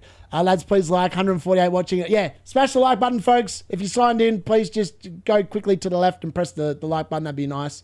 Hello, Bololol. No Ryan. That would be crazy. Dubravka 3-pointer on my bench. I captain Semenyo, but I'm selling him after next round. Yeah, I feel like this was the week to own him. Like, of all the weeks to own Semenyo, this was definitely the one. Like, where you sat there, if you're in the position where you had 5 City players after, like, the Gahey transfer and the Semenyo one, I would have 100% sold Foden. Most people had Foden or Cherky. I would have sold one of them, and I would have sold O'Reilly. Like, I would have kept Gahey, Semenyo, and Haaland. Those are the 3 I think those are probably the 3 best City assets at the moment. And that's before, obviously, I mean, they can register Semenyo for the Champions League post this week. So, like, when that happens,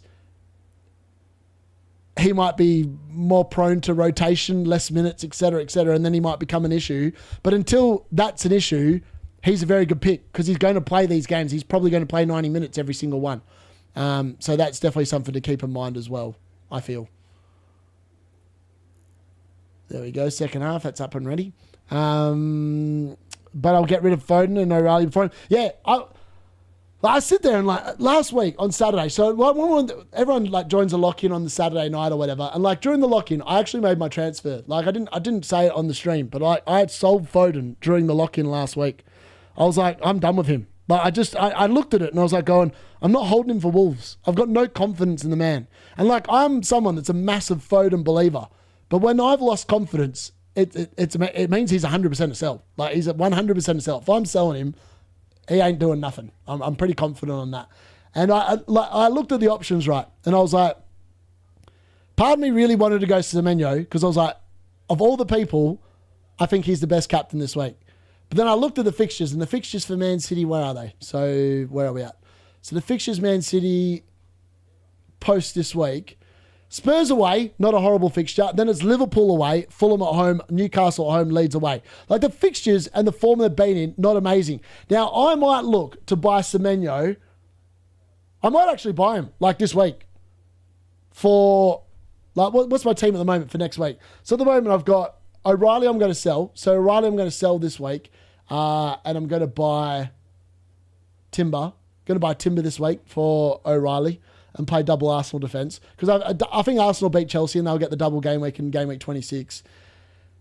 I'm going to play a back five next week. I'm very confident in the back five next week. And then I'm going to play Haaland against Spurs. I'm going to bench Thiago. I'm going to bench Bowen. Going to play Bruno. Play Rice. And I'm probably going to play Wirtz. And then I am actually weighing up to sell Bruno G for Semenyo this week.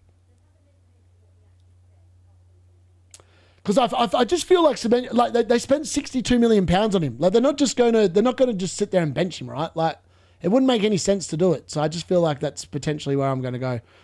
But yeah, those are my moves. Like I'm thinking about O'Reilly out, Timber in, makes sense. Get my triple Arsenal. I think double defence is definitely the way. I've got no interest in Saka. Saka's just not doing the business for me. Too much of a rotation risk. And then the other one is, yeah, I feel like I might buy Semenyo because I've got a spare City spot. And I think that that might be where I go, potentially. I hope Haaland comes on. No vice captains and Foden doesn't. Fair. I don't think Haaland comes on. They're 2-0 up. Why bring him on? Why put minutes into his legs? He clearly needs a rest. I'd be shocked if he came on. If Haaland and Foden don't come on, Anderson and Mukiele coming on for me. Well, Mukiele got 4 points. It's not too bad. Have Foden since game week 6. It's time to go. Yeah, I owned him early. And then I sold him. And then I bought him back the week he hauled. So I've owned him for all those monster hauls.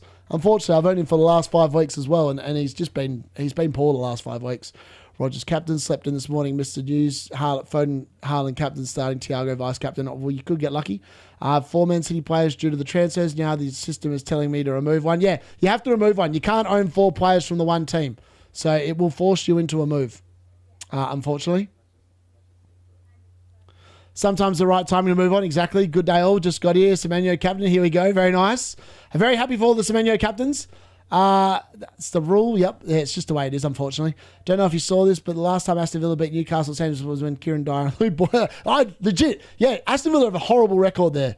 I just don't think Newcastle are in very good form. Like, I know that Aston Villa historically struggle there, but the luck has to turn at some point, right? I pray Haaland comes on. Tempted to captain Chalobah next week. I'm losing the plot. I don't mind the Chalobah captain next week. Scored twice versus Liverpool when he played for Bournemouth. Fair. Villa are a different animal now. Bowen has to be the best forward in the game now. Defcon's, but yeah, he's been great. I'm very happy to own him. I think Villa will smack Newcastle. I'd say Semenyo plays 90 just about every week. I would agree. Semenyo is the right spot locked. Foden, Cherki, and Docker will rotate in the future. I'd agree. They're on fire this season. He's one of the most attacking players in the comp. I have Captain Haaland, Foden, Vice, and no bench cover. Need a wild card next week. Fair. Get Dorgu if Haaland's no. Oh, I was going to say get Dorgu. I was like, no, don't get Dorgu. But yeah, you'll get Dorgu this week. Every other content creator said he was an instant sell when he was traded. They honestly got. Yeah, I said he was a hold. Like legit. When he went there, I was like, they're going to start him. Like when I saw him start for against that Exeter team, I was like, don't sell him. Like legit, just hold him and see what happens. And I think he's like, you got to think about it. Why is a club paying £62 million mid-season to bench someone? Like, why would you spend £62 million to buy a player and put him on the bench? Like, I feel like it should be obvious that they bought him to play him, right? Like, why else are you buying someone for that amount of money? The DCs should be a factor of any forward. We take it. Exactly. I feel like you're a week late to buy Semenyo now. Very happy to hold him for a bit longer. Yeah, I feel like Semenyo is probably a long-term hold, though. That's the key. Would you do Van Heck to Timber or Dubravka to Sanchez next week? Who have Brighton got next week? They've got Everton at home. I'll probably leave Van Heck for a week and bring Sanchez in instead, would be my guess. Ops on Ekatike. What? It's roots to points. Bowen got it and nailed for 90 every week. Yeah, exactly. I hope Haaland gets 1 minute just for other people. That'd be pretty funny, to be fair. Was thinking Semenyo for Bruno G, but I reckon I'm too in love with King Casado to wait fair. I might sell Haaland to Salah. Content creators said same for Gahey, but I said of all the players this week, a City defender to own is probably Mark Gahey, right? Like I know Mateus Nunes has obviously scored this week, but like Gahey is nailed. Like he's literally nailed.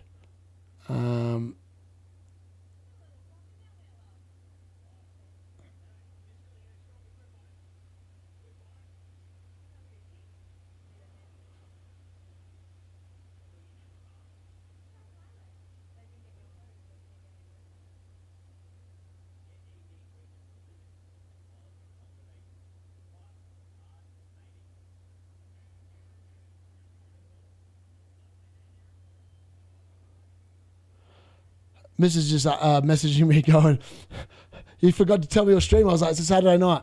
I don't know if she's still here or not. Hopefully she took that well. I might sell Haaland to Salah. I wouldn't be doing that yet.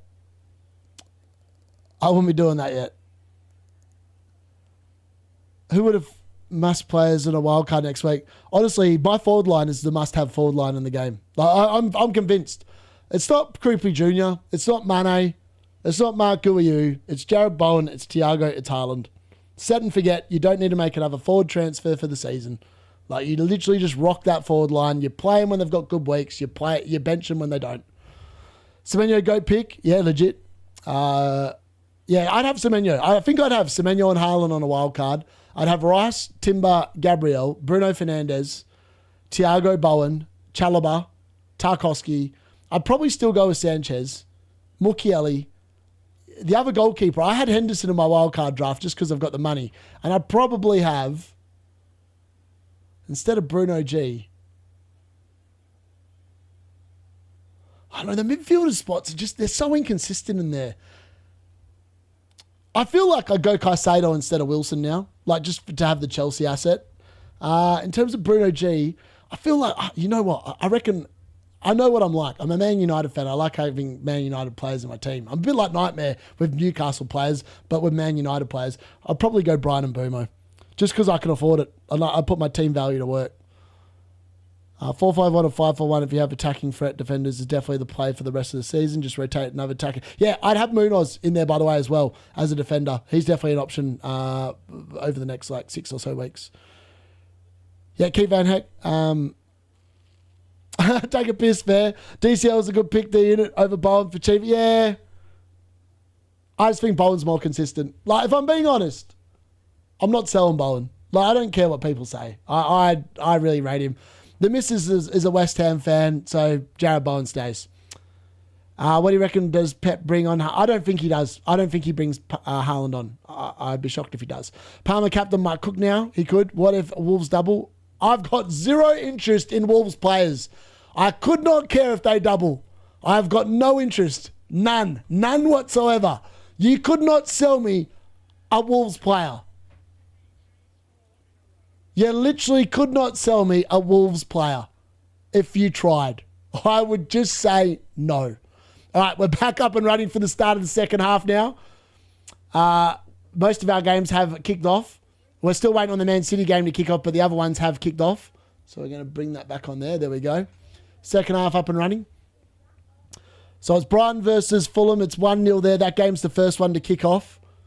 Wolves versus Man City is still at half-time, and so is Burnley versus Spurs. So, yeah, at the moment, I'm only watching the one game at the moment. Bowen's just been disappointing. I'm glad he finally got a double-digit haul. I know he's been cooking one of them for like pretty much all season. I've Caicedo coming in for Haaland.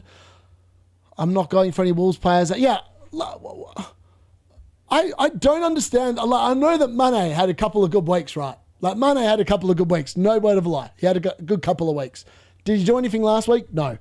Where are Wolves in the table? 20th. Are people buying the Burnley striker? No. Well, why are we buying the Wolves striker? That's my question. Like, why are we buying the Wolves striker who are last, who have scored the least amount of goals, and we're investing a forward spot in a Wolves attacker for the double game week?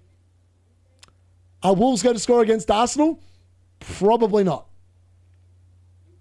Are they going to? I don't even know who the other game is in the double game week. That if Wolves were to play it, so I don't know. I just don't understand the Wolves love at all. Like if they had good players, I'd be like, yeah, fair enough. But they're no good. They're no good. Turkey banking as well, which is good. I did wildcard this week. Fair. Hardy DA cooking. Yeah, not too bad. We've got Jared Bowen. Wilson needs to pick his game up in the second half. But outside of that, I mean, if Haaland stays on the bench, O'Reilly's points are coming on. So at the moment, Man City have the clean sheet, so it's not horrible there either. Dirty Anderson going to get DC again, probably. What do you mean you don't want a triple captain Huang? What about a cheap DEFCON Wolves player? Not interested. They could concede multiple goals. You just don't know. I said it before, no Wolves player coming within reach of my team. I don't care if they beat Arsenal 10-0. They aren't coming anywhere. I'm annoyed about the league because Semenyo has been my captain all week. I still feel like he's quite lowly owned as a captain, though, to be fair. I was tempted to buy Fleming at some point. Try again. Press send too soon. I did wildcard this week. Going mainly 5 at the back from now. Yeah, don't mind it. People are just buying Mane and Creepy because they are higher on the review list for expected goals and scored the next 5 fixtures. And the bloody content creators that aren't the D-Unit are promoting them as well. Wolves have already scored against Arsenal. They did. I mean, that was quite a lucky goal, though, let's be fair. Zaka didn't play. Hope Foden doesn't come on. I get Nunez. Very nice if that happens. Come on, Cherky and go here. All right, Wolves are making a double change here. Jorgen Strand Larsen is coming on up front.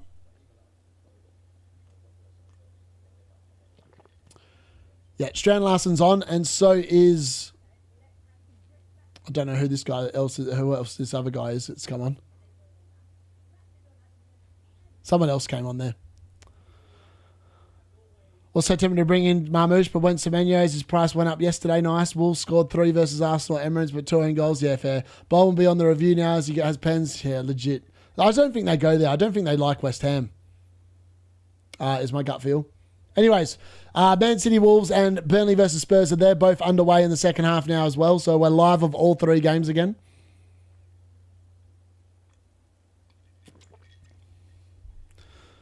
Anyone know why Zucker didn't play? I saw him arguing with a West Ham. Yeah, the West Ham fans were giving him grief, like proper grief in that legit giving him grief. Yeah, it was. I mean, West Ham fans are like that. They love a bit of banter. So do I, which is why I feel like Arias and Chichawada they're off for Wolves, and on comes Strand Larsen and Rodrigo Gomez. In case anyone was wondering, Mane's still on the field for his 2 points, potentially. All right, Brighton attacking here. What have Fulham got? Nice little block there from old mate. City second half is here. I just don't think Haaland comes on. This is just water and a little bit of vodka.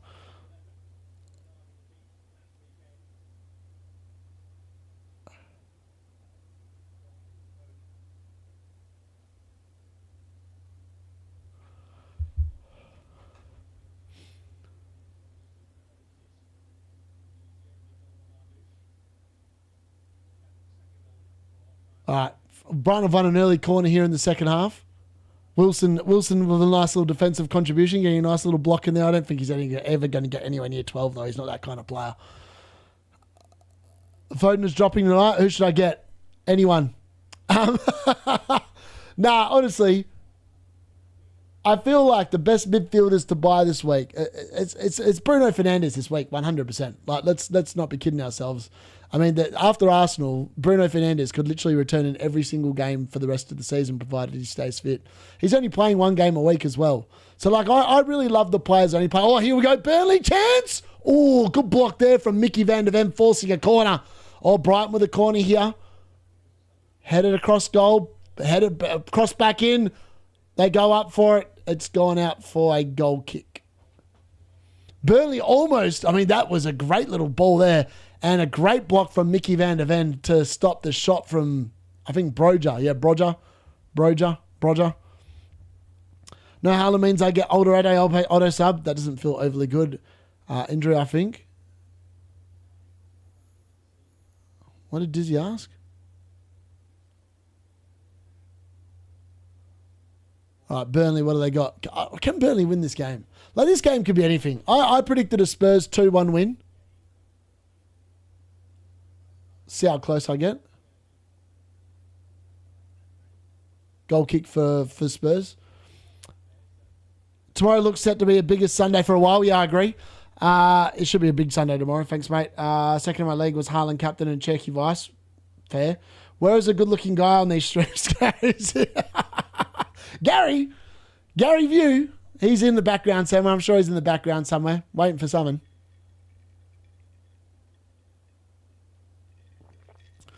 Nightmare's probably hoping at this point that Haaland doesn't come on, because he's captain Haaland. He was asleep when the deadline passed or whatever. I did tell him though. It wasn't like, oh, here we go, Wilson. What's he got? Okay, that's interesting. Awobi, edge of the box, goes for goal, hits it straight into a defender. Come on, Wilson, deliver the magic. Deliver the magic. Oh, Spurs, Solanke. Oh, Solanke should have scored. He should have scored. He should have scored from there. Header of inside the 6-yard box. He's hit it straight at Dubravka. Oh, that's why Dominic Solanke is. I'm never going to cover him again as an asset. He's just a horrendous asset to own. How has he not finished that? How has he not finished that chance? That's criminal. How much did he cost? How much did Bournemouth get for Dominic Solanke? They ripped Tottenham off, I can tell you that much. Oh, here we go. City into the box. Cherky, no good. O'Reilly. Marmush, what's he got? Dinks, loses the ball. Semenya, huge rank killer. Yeah, exactly. He is. I doubt Haaland comes on, but I hope he does. He's 100% effect. He's 100% owned at literally everyone's rank. It's ridiculous. So many sheep out there. He's in the chat. I guarantee he's in the chat somewhere. What are the chances Haaland gets brought on if he stays 2-0? To be honest, why are you bringing him on if it's 2-0? Like, you don't need a goal. Like, just give him a rest. Leeds made an offer for Strand Larsen. Might be bad news for the DCL unit. Yeah, legit. Could be bad news. A City third, and surely he doesn't get minutes. He hours the sleep deadline with Big G, captain too. Your vice captains, Haaland captainers. Bournemouth got about 65 million. Yeah, they like robbery. Like, there's no way Dominic Solanke's worth 65 million pounds. There's a reason Liverpool sold him, because he's crap. I'd love Haaland to come on for the last 5 minutes. Big H, sorry. Another Semenyo goal and Haaland on the bench. Which game would be perfect? Yeah, legit. For a lot of people, I feel like that is the perfect outcome, isn't it? And Semenyo's been brilliant. Like, since last season, he's developed his ability to score. He's a lot more clinical this year. I felt like last year he had a lot of shots, but a lot of his shots were not. They weren't good shots. That makes sense. Like, they were low percentage shots. This season, completely different story. Like, when he's shooting now, like, he's firmly based. He's in good positions where he should be shooting, and he's putting the ball away, which is obviously a very key ingredient as well. If Wolves score 2, Haaland may get brought on here. Legit. All Haaland captains deserve to be punished. 55 million with 10 potential add-ons. Mad. I wonder if they'll get the 10 million in those potential add-ons.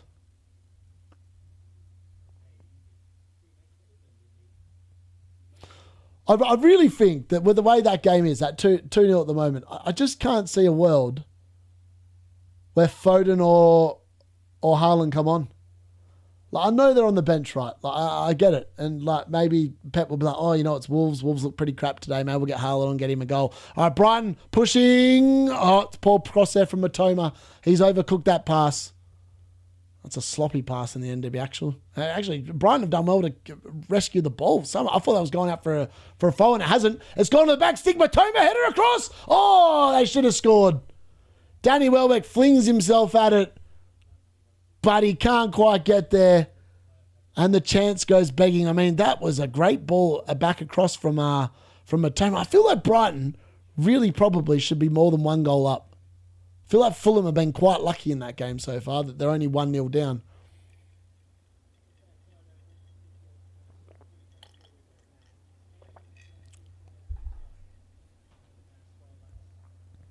So when it feels like last year's Mbumo, I'd agree. Andrew, he probably came on with 20 to go and get a brace. Nunez, price lock set to go down tonight. Wonder if the assist reserve versus that. It'd be interesting to see. I don't think it does, to be honest. I feel like a lot of people probably have 5 City assets and they're probably going to sell him anyway, regardless. Well, I tell you what, Kushinov almost gave away a penalty there. I felt like that was right on the edge of the box.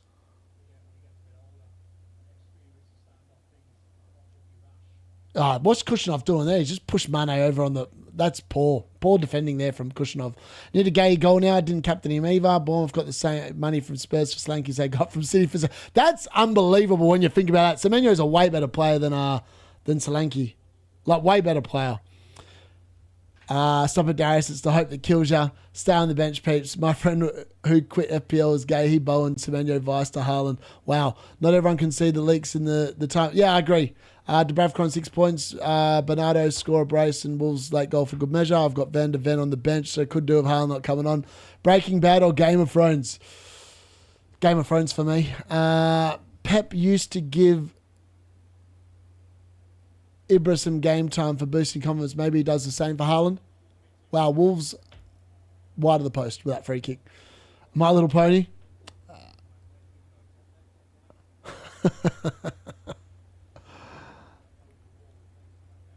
Actually, that Wolves free kick was not miles away from forcing Donnarumma into a save, you know. Like, it's not the worst free kick I've seen today. That's for sure.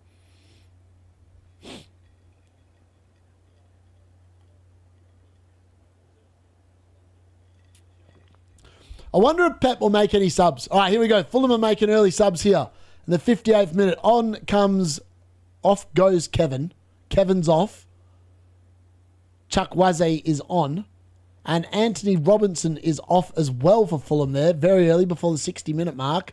And on comes Sessegnon. So Sessegnon and Chukwueze are on for Fulham. Double change there. Haaland owners following the sheep.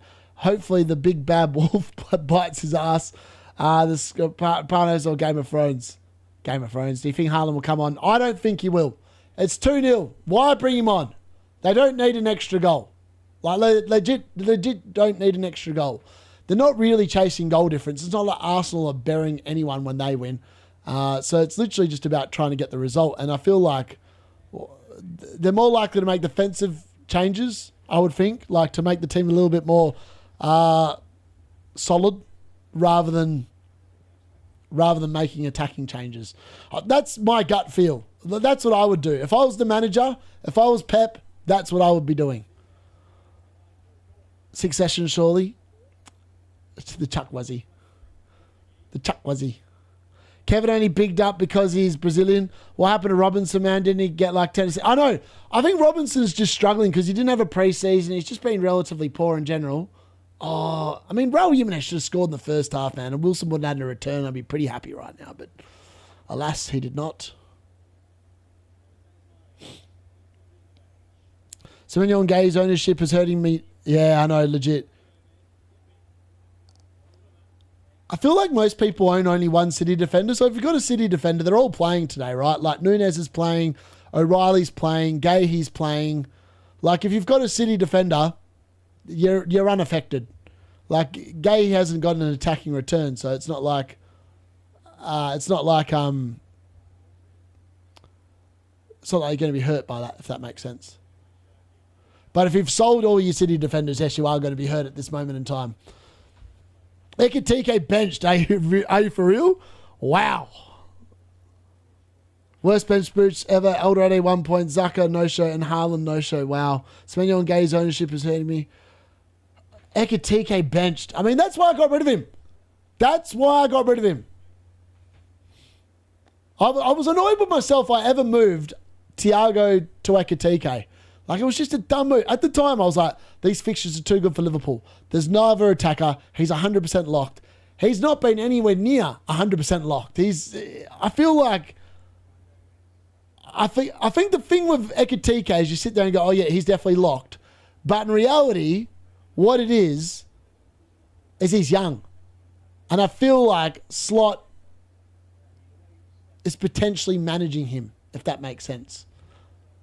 I could be wrong, but yeah. Team is in the bin. What has Arsenal swaps been? I have 4 City players and they're all playing. Nice. I've called the Ekitike. I reckon Ekitike comes on at some point. Yeah, Ekitike definitely comes on at some point. I'm cooked both my captain and vice bench. Is Verts playing? Ideally, I need O'Reilly to get taken off. 61st minute, then City concede. The City... What does Dirty Dom play? Dirty Dom always plays. So is Haaland, Ekitike, captains and vice captains. Literally, Ryan is cooked. Ekitike benched. I just hate Ekitike, man. What a waste of money. Legit, 8.9 million. You can have Jared Bowen for 7.6. The dude plays 90 minutes every single week. He's brilliant. Right. Wouldn't show me if Ekitike comes on and scores. Yeah, he could. There's more chances if Ekitike comes on. Brilliant. Vert starts. That's good. Rumours are fake. Salah's back as Y. Canade out 2. Gomez starts at centre-back. Interesting.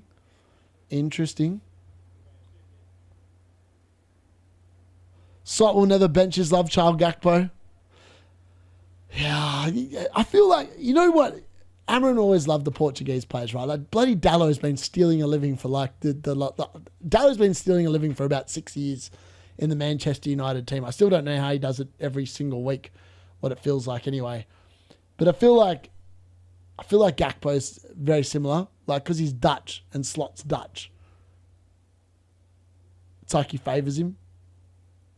Maybe they speak Dutch in training to each other. Maybe that's why he gets so many games. I don't know.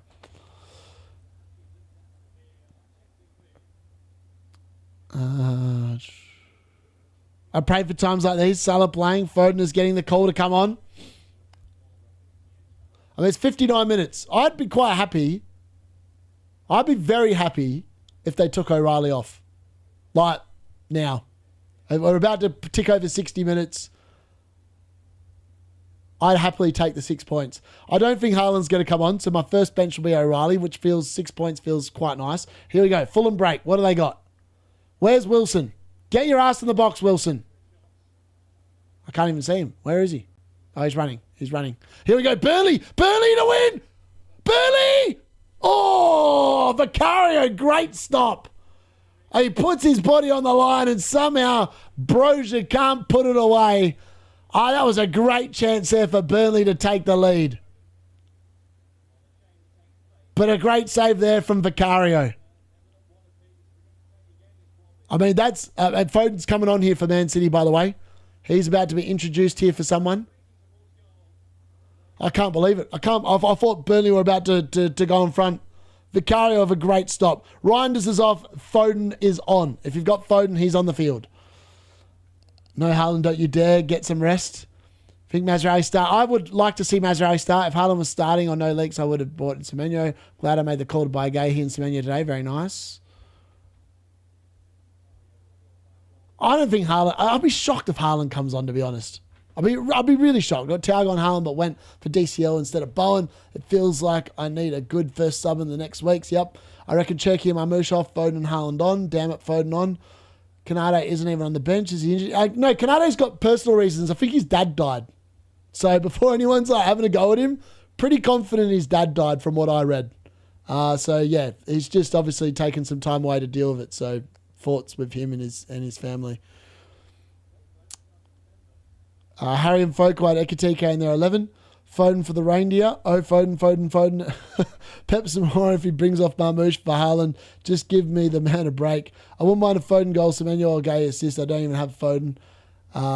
Many people switch captain Ekitike in the last hour of deadline. Wow. Put the meat shield back in the fridge. Foden is my third bench, but I will have 3 auto subs. Are you going to be okay if Bart Simpson gets a clean sheet on your bench? It's inevitable. It's always the way, isn't it? And then tomorrow, Chelsea will inevitably concede, and I'll be like, it's just the way it is. I can't, yeah. I feel like Fulham might score a goal here, hopefully, at some point. They've got to push for a goal. Brighton are not an elite defence. I feel like Fulham, at home, should be able to score a goal here.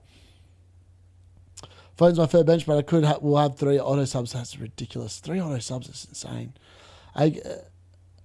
Wait, I just realised I sold Foden today. What am I thinking? Surely Marmush starts versus Tottenham. He's been so good today. Yeah, I thought he's been pretty good. Like, he's obviously needed the run. Like, and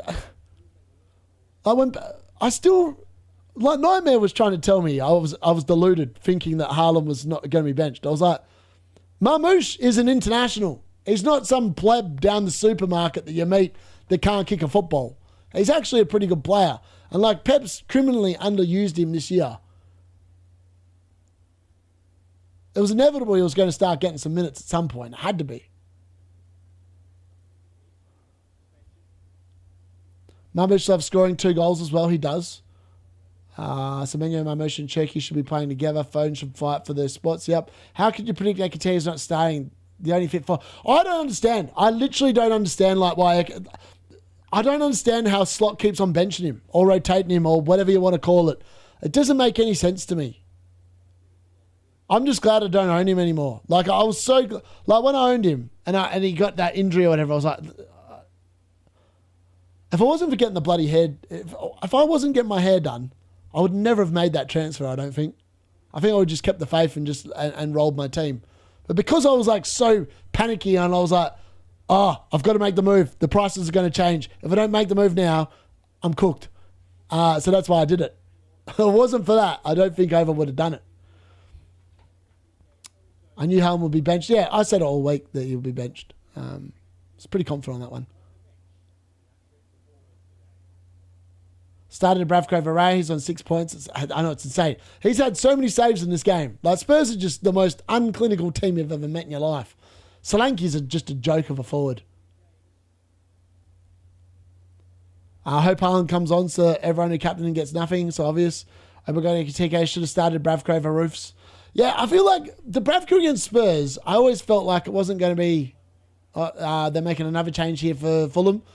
Who's number 10? Smith Rowe's off. Smith Rowe is off and...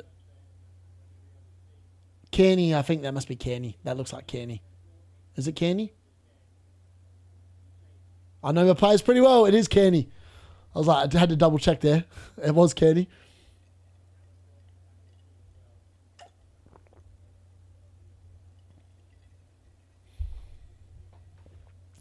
Fixtures to City and Arsenal are still good. Maybe Bruno isn't a desperate buy. Ones that the captain and vice captain don't play, you get nothing. You get no points from you get no points for your captaincy at all. It doesn't go to anyone else, unfortunately. Pep will spoil 7 million plus. Haaland captain is mood today. Should have started to Bravko over Roofs.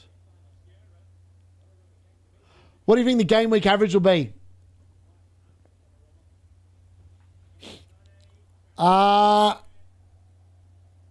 Based on the scores so far,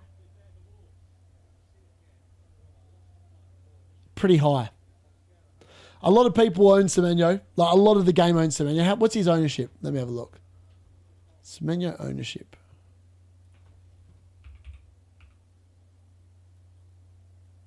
He's owned by 46% of the game, Semenyo. Like, that's a lot of people own Semenyo.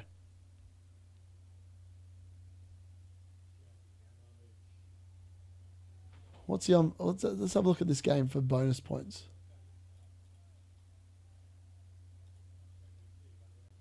Mateus Nunes, 3 bonus points. Marmush, 2. Gahi, 1.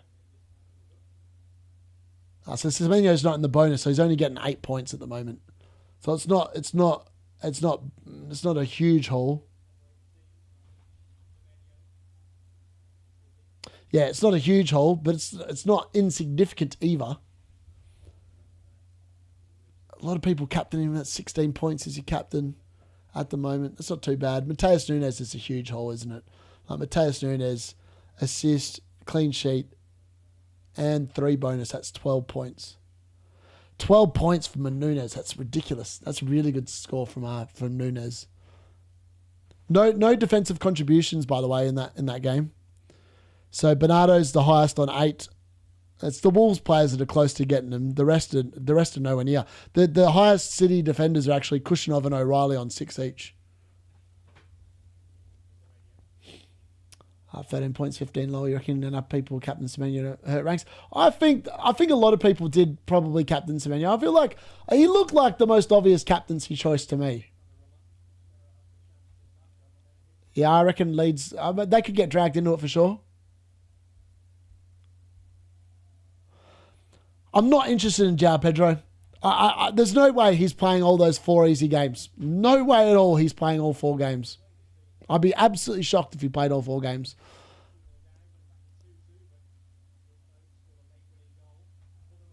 Based on Semenyo captain Gahi Van der Ven. Yeah, Van der Ven, yeah. He's not on huge points. And Van de Ven, he's scored a goal. I don't think he's in the bonus. So he's just scored the goal, right? I'm just going to double check that. I could be wrong. Van de Ven's on 1 bonus point. Van de Ven's on 1 bonus point. So he's on currently... So he's on... Oh, Fulham have scored. Fulham have scored. It's a goal. I don't know who got the assist, but Chuck Wuzzy has got the goal there for Fulham, and it's 1-1 in the Fulham versus Brighton game. Bart Simpson will not be getting the clean sheet on the bench for the D unit, which is very good to see. And yeah, Chuck Wuzzy has equalised there for Fulham.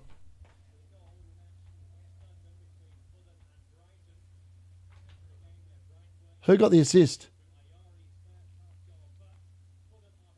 Wow, it's just a punt forward. Who the hell punted that forward? Was it Anderson? Was it an Anderson assist?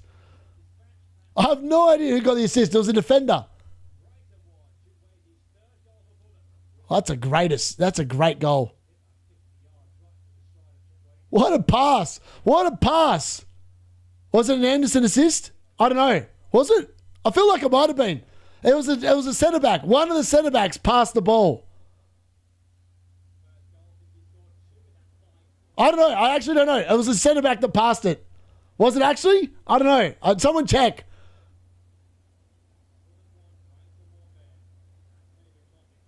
Oh, mate. Kearney should have done something more. Fulham are pushing here. Fulham are pushing.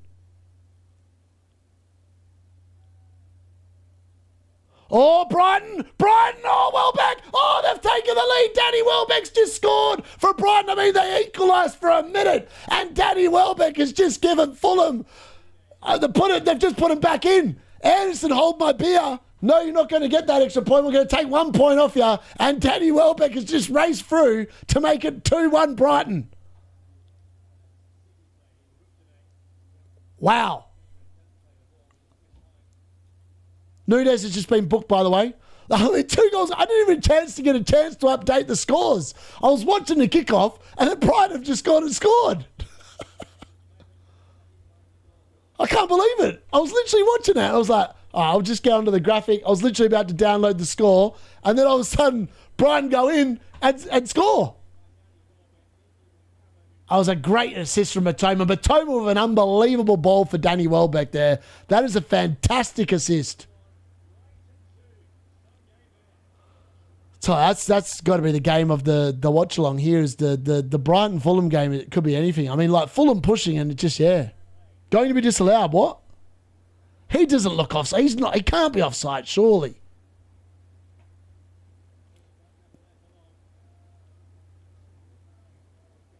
Oh, VAR are checking. Oh dear. Nah, I've just updated the score to say 2-1. I was about to put it up. Is he offside? Is his head up? Oh, mate, I think he might be off by a hair. I mean, the lines are going to have to be drawn here. I mean, that they need to change the rules. That shouldn't be offside. Like, Danny Welbeck's legs are bang in line with the Fulham's ones. If anything, it's like I don't even know, like a fraction of his head is like offside. If he's offside, it's offside. It's 1-1. I take it back. We're going to have to redo the score. Danny Welbeck has not scored.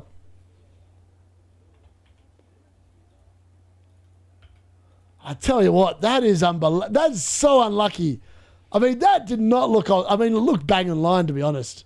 I mean, Fulham have got away with one there. They definitely switched off after the goal.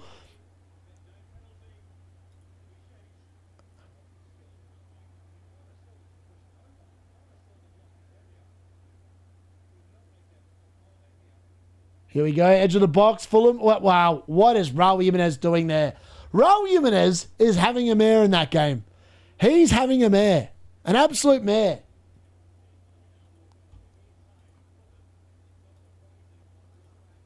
I can't believe that was that's so close.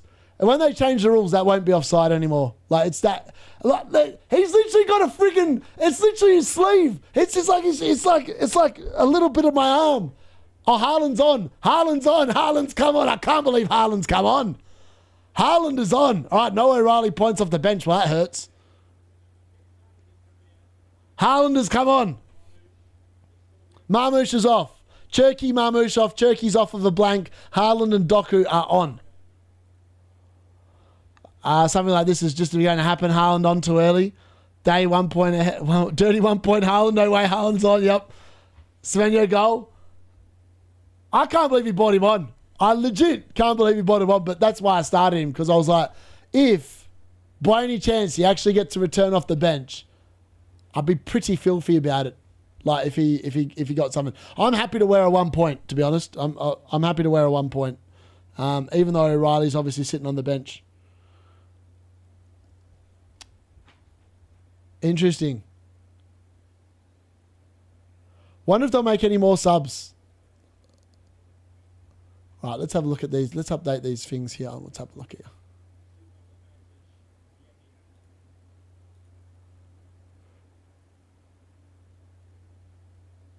Wow, Walker and Dubravka both on 3 bonus points. That's insane. Mad.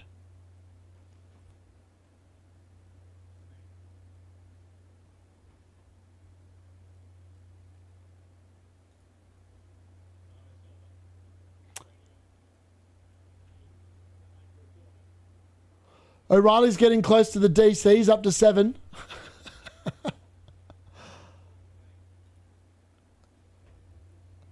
I can't believe that goal was ruled out. I legit can't believe that goal was ruled out. Penalty. I haven't seen no penalty. Penalty where? Yeah, bench. Damn, so many people TC him as well. Honestly, if you triple captain him against Wolves, like you've got to in the second half of the season, if you're triple captaining in a single game week, you're in for a world of pain. Burnley! Oh, Burnley has scored! Burnley has scored! Unbelievable! Oh, it was just a slow motion goal. A slow motion goal, but Spurs have conceded again. And Foster has given Burnley the lead. That could be the death nail. That could be the death nail in Thomas Frank's career at Spurs. A sloppy ass goal. But that was just slow motion. Legit slow motion. It was just a shot, and then it came back. There was a block. Van der Ven sticks his foot out. Foster tries to get in. It's saved by Vicario. Foster hits it back at goal again, and then it somehow just crawls over the line, and Burnley have taken the lead against Spurs at home. Oh, mate, Spurs might get relegated, you know. They're useless. They are actually horrendously bad. Like, how did we lose to them in the Europa League final? An inquisition needs to be done on that. Like, how did Man United losing that final? It's just, it doesn't make any. I mean, Spurs are horrendous. I pity the Spurs fans. Foster goal machine. Dubravka lower on BPS. He might be now, potentially. Spurs getting slapped. Come on, Brun Larson. All right. Minte and Milner are on for Brighton. By the way, they've made a double change. Frank's made a change here as well. He obviously realises his job is completely in jeopardy. Gray is his master saviour. I mean, if Dominic Solanke could score from about 2 metres. Oh, it's a goal, Semenyo! Semenyo smashed one into the crossbar. That was almost a double for Semenyo. That would have really hurt the rank, but he's cannoned it into the woodwork. Absolutely cannoned it into the woodwork. It would have been a Phil Foden assist. Could you imagine? Phil Foden off the bench with an assist, but Semenyo has crushed it into the upright. It's literally hit the corner where the crossbar meets the post. He couldn't have hit it with any more venom. Like, it would have been a great goal. Alas, Semenyo's, cooked it. West Ham's picking up the points. Afternoon, boys. Semenyo made me throw up there. Spurs getting the relegation battlers points for free. We're getting relegated. Anderson assist, 1 of DC and 2 bonus points. Is he actually on 2 bonus points? For what?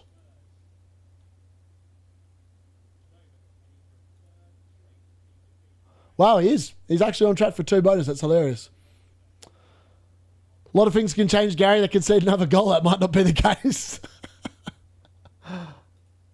Gary likes going a bit too early. He called the Gabriel injury last week, and then all of a sudden it all went to crap for his team. So maybe he's spoken up a bit too early. Wilson, ball into the box. Well, that's... who was that? Anderson went up for the header. Couldn't even get anywhere near it. Fraud. Absolute fraud, old Anderson. We're getting relegated. Points for free. Haaland going to keep Anderson first on my bench. Number 2 admin. What's Anderson still doing at 9 DC? He was at like 8 before halftime or something. I have 4 City players in my starting lineup. How? He's due a bullet header. Legit. I mean, mate, how many times have I heard that saying this year in FPL content? I'm waiting for the Virgil van Dijk bullet header because he's got really good goal threat, but he does piss all when it actually comes to playing football. Oh, Brighton. Here we go. Anderson. Oh, he done well there. He did well not to give away the penalty there. I don't know if that counts as the 10th DC or whatever. It was a challenge. It wasn't like it was a tackle. He didn't win the ball, but I don't know what that counts as. You never know. Opt to have a funny way of counting DCs. If they've got him in their team, they'd probably give him the 10th one. Oh, here we go. I feel like Brighton might be the team that gets the winner here. I feel like they've offered more than Fulham in this game in general. Minte into the box. What can he conjure? Nothing. Kicks it straight into the first defender there. Offer Anderson 1DC offered 9 or 10 pointer with no clean sheet or goals class. Do you keep Dirty Dom? How Pepper's an FPL hater. Agreed. Mukeli first sub, but Bruno G didn't play. Of course, today's the day. How many points are O'Reilly on? He's on 6, which is annoying. I can't believe Haaland came on. If I'd known he was going to come on, I would have benched him for O'Reilly. I just didn't think he'd come on. I was like, and I didn't want to run the risk that he started and he scored. So I had to play him based off the risk that, he could have started. But alas, if I'd known 100% sure he was going to start on the bench, I think I would have made that move and played O'Reilly. Brighton into the box. Anderson's definitely got the 10 DCs. Just cleared another one away. I feel like Brighton are going to score again in this game, though. Like, if he does well to keep a... That's a pretty good effort, though. Like, 2 an assist, 5, 7, and 2 bonus as a defender that's conceded. Like, I just don't understand. Like, Milinkovic last year got a goal and an assist and didn't get any bonus points. Anderson's got an assist and somehow has bonus. Like, how does that work? I really don't understand how that works. Oh, that looked like a penalty. Donnarumma, what's he doing? Oh, Wolves. Wolves are pushing for a goal here. Oh, good hit at the back stick, but unfortunately it's not on target. That was from, I don't know who that was. Someone. Dubravka's been amazing. Dubravka should be on 3 points, like 3 bonus points. He's been incredible in that game. The amount of saves he's made. What is he on? Let me have a look. I don't think he is. I don't think he's on 3 bonus. He should be on 3 bonus. He's been incredible. No, it's not. It's Foster with 3 bonus points and Walker and Dubravka with 2 each. Dubravka should be on 3 bonus points. The only reason Burnley are in front of that game is because Dubravka's had an absolute weldy. I feel like he's been robbed. He has definitely been robbed.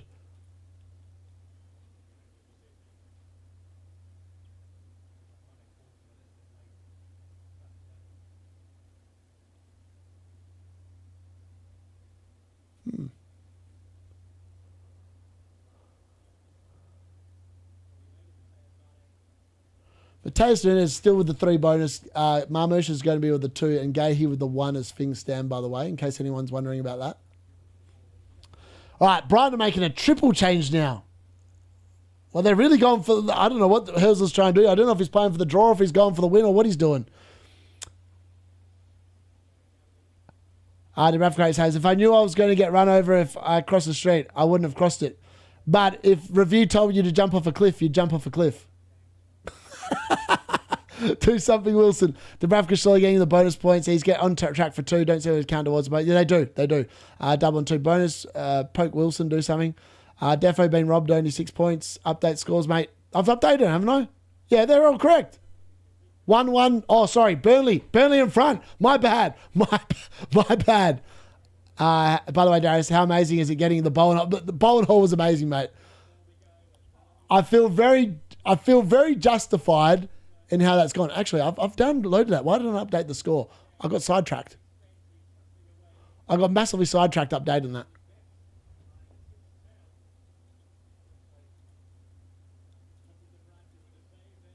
There we go. Sorry. It is Burnley 2-1. My bad.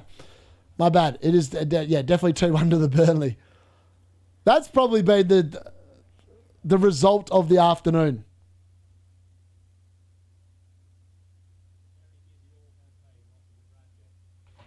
Just needs a Wolves goal now. Wolves goal now. D-Unit predictions in the winner category. What do I predict this week? Let me have a look. I got 3-1 West Ham over Sunderland.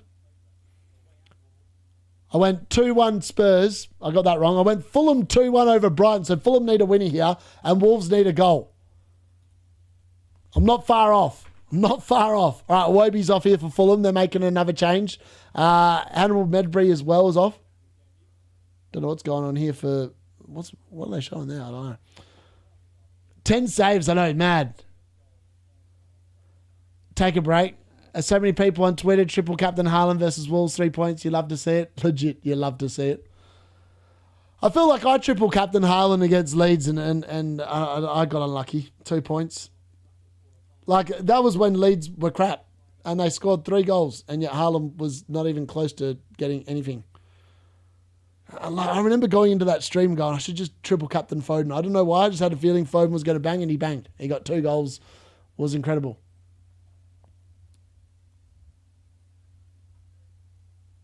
And Fulham are trying to put... That game is just... It's on a knife edge. That game could go either way.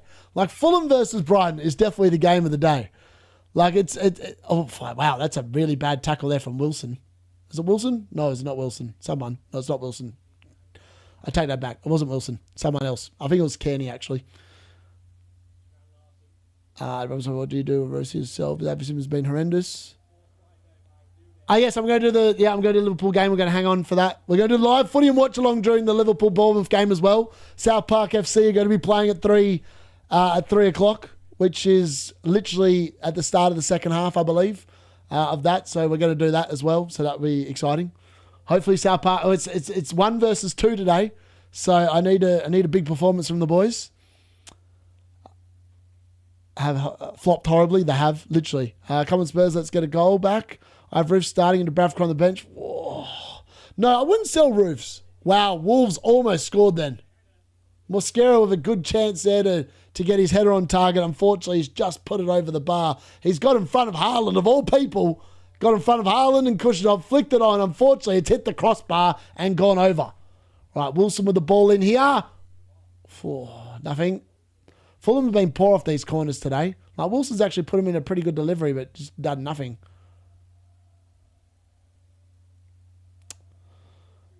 What's his? I feel like I've seen. I feel like Raul Jimenez should have scored off that Wilson assist in the. Well, it would have been a Wilson assist in that first half. He hasn't really done much. He hasn't had really much goal threat at all today. Like 0.14 XGI through the first 90 minutes. So there's only 4 minutes of injury time left. Can they find a winner? Can there be a winner in that game? Doku's just been absolutely poleaxed by someone there. It's a free kick here. Mike Oliver's, whatever his name is. It's going to be a free kick for Fulham here about 30 yards out. Is this the late winner? Spurs looking to press. No good. Whang. Why are people going Whang? Oh, did Wang take him out? Wang, you dirty Wang. No, Wang just killed Doku. It was funny watching the cartel freak out about the last 10 minutes because they didn't get their WhatsApp messages sooner. Messed up, started Roofs, bench. If they'd watched my content, they would have known Haaland was benched all week. But they're panicking like a bunch of kids that they are. Selling Wilson for one of them. Boomer, I am out. Who should I get? And Boomer is probably the more of a lock, I would suggest. Game week done already. Ekitike captain and bench. Overall manager has Haaland captain. Oh, it's a goal! It's a goal for Fulham! Who scored it? It's Harry Wilson! Get in! The D-Unit has scored! Harry Wilson has delivered the 2-1 win off a free kick! Get in! Harry Wilson! What a goat! Who's selling Harry Wilson? We're not selling Harry Wilson! He is a keep! He is a keep! The D-Unit is cooking! He's cooking! Harry Wilson, what a goal! What a goal! Unbelievable! Get in! The card knew. Captain Wilson, it knew. Captain the Wilson. Piss off Anderson with your 2 bonus points. Harry Wilson says, hold my beer. Give me the 3 bonus points, baby. Give me the 3 bonus points, Harry Wilson. Where's Gary? Where's Gary? Where's Gary? Where's Gary? Gary, where are you? D-Unit's players are all hauling, except Haaland. Should have benched that fraud. What an absolute fraud. 15.1 million for 1 point. Harry bloody Wilson.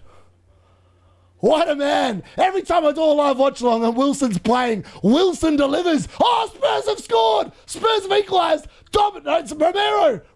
Literally their defense is holding him together. Gary's Romero pick has scored.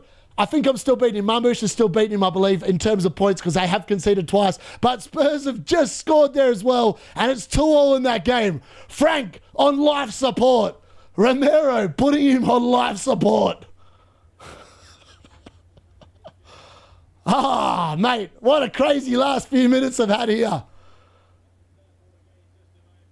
What a header. What a ball into the box. That is an unbelievable ball into the box. There's been some amazing crosses today. Some legit world-class crosses from the right. First we had Bowen, then we had old mate for whoever that was, and then whoever that is that just put the ball into the box for Spurs. That is an unbelievable good cross. And Romero's he's just met it. He's met it with his head. I still can't believe Harry Wilson. Harry bloody Wilson.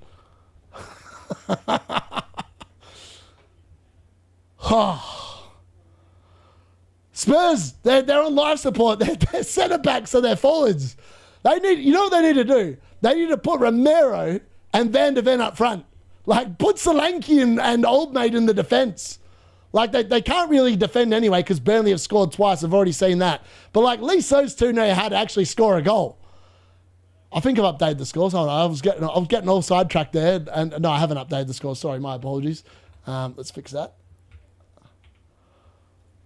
Oh, Harry Wilson. What a man. What a man.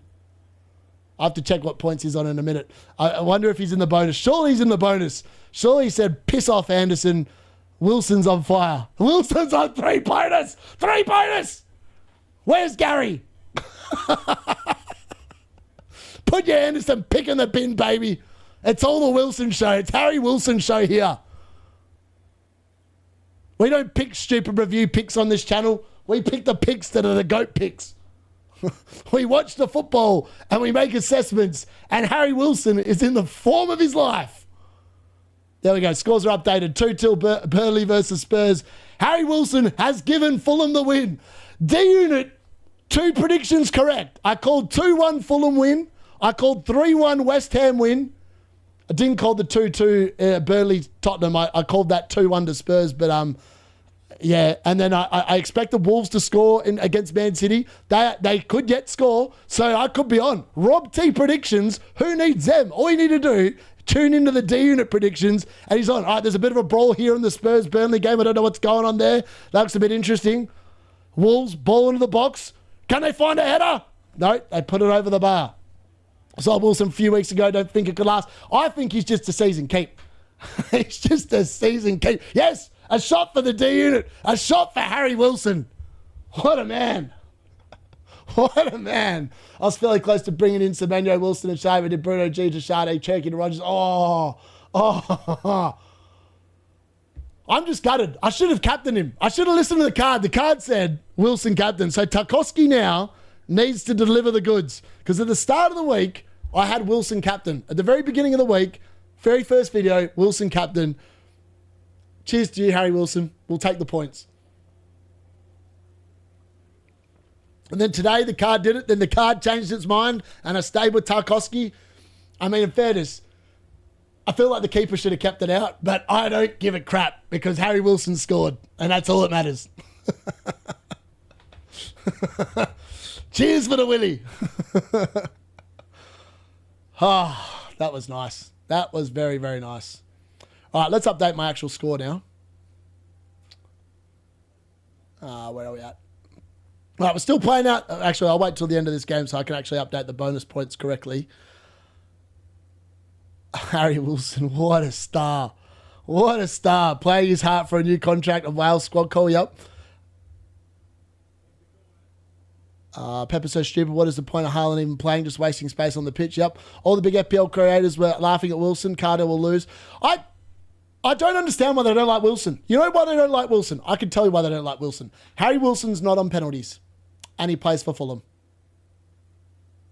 That's it. That's why they don't like him. They don't like him because he's under 6 million. He plays for Fulham and he's not on penalties. If his name was Tavernier, they'd love him.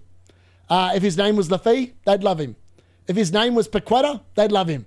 But his name is Harry bloody Wilson. And you know what Harry says? You know what Harry says? You know what Harry says to FPL Harry? Piss off, Harry. You have no idea what you're doing, mate. Oh, Wolves, chance. Oh, mate, how have they not scored, Wolves? Far out. They've had some opportunities late in the second half. They've had some unbelievable. I mean, Mark Gahey's just made a desperate clearance there. Well, a desperate block to make sure that Wolves don't have the chance to score there. That's some block from Mark Gahey. Great defending, to be honest. Him and O'Reilly just throwing themselves in front of the ball. Fantastic stuff there.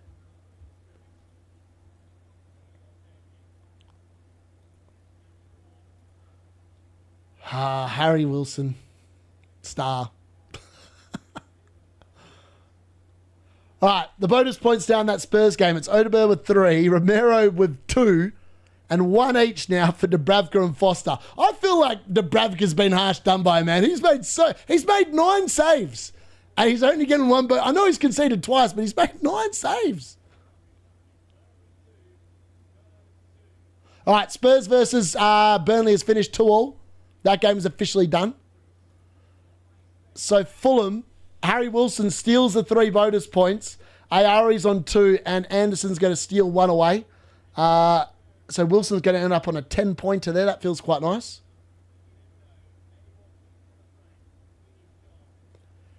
And then Man City versus Wolves.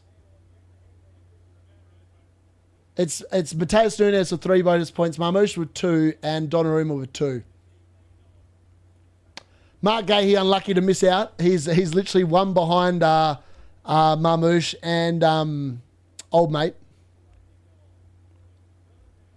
Can't believe Romero's getting. What was it? Romero's getting 2 bonus. What did I say then before? Romero's getting 2 bonus. Wow. So Romero's getting goal, which is 6, 8, 9. Did he get DC? No, he didn't. So he's getting 9 points. Romero's getting 9 points. I've beaten Gary this week, folks. I have Marmush, and Marmush is getting 10. I think I've got that right. Marmush is getting 10 points.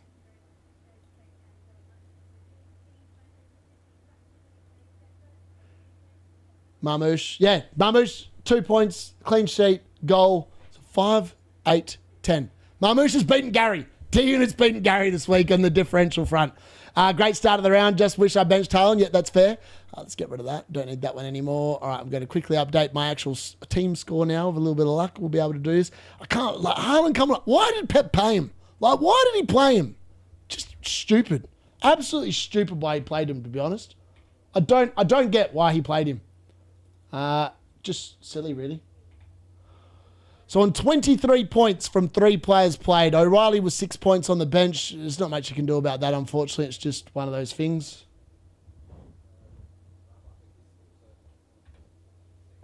Turns out it might have been a half-decent bench boost week again. How many points did Bart Simpson end up on?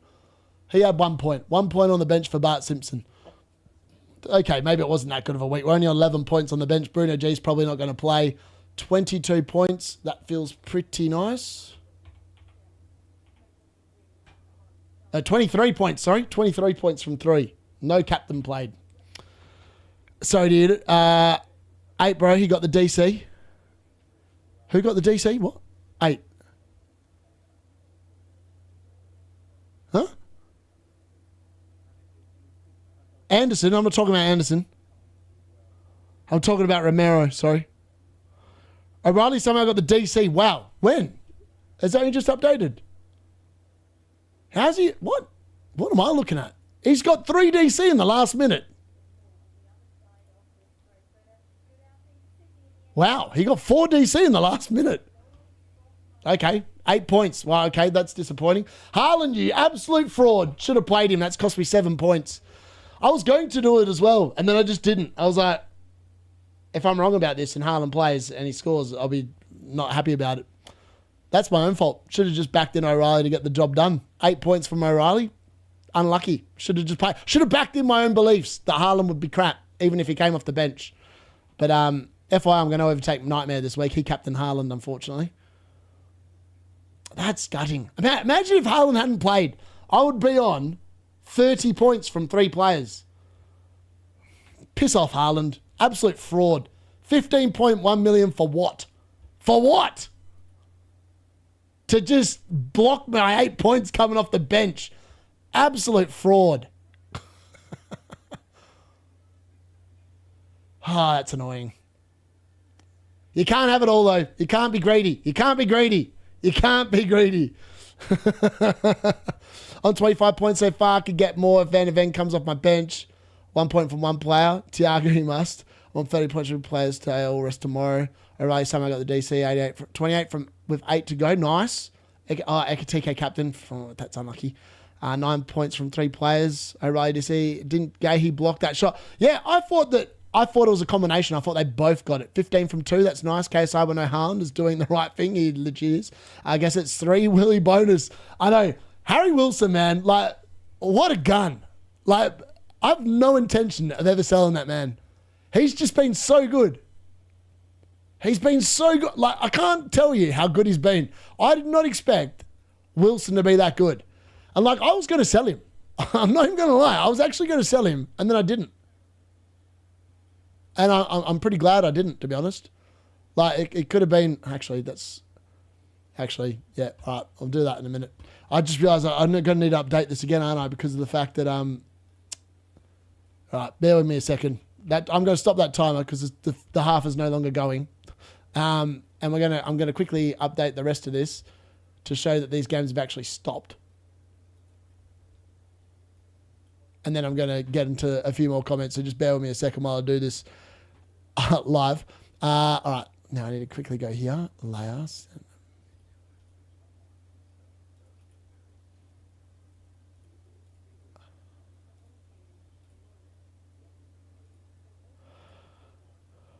All right.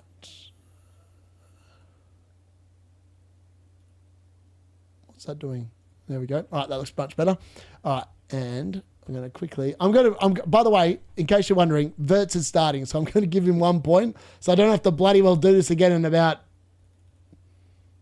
20 minutes, which will just annoy me more than anything else. So I'm not going to waste my time doing it again. So I'm going to be on 24 points because Wirtz is obviously starting. Obviously, he's not played yet, but he's about to play. All right, let's quickly update that again. Screenshot.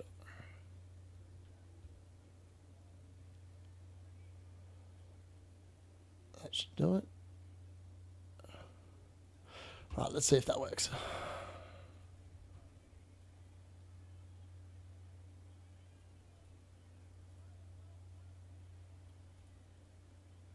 That'll do. Perfect. All right, there we go. We're done and dusted. I think I've got that right.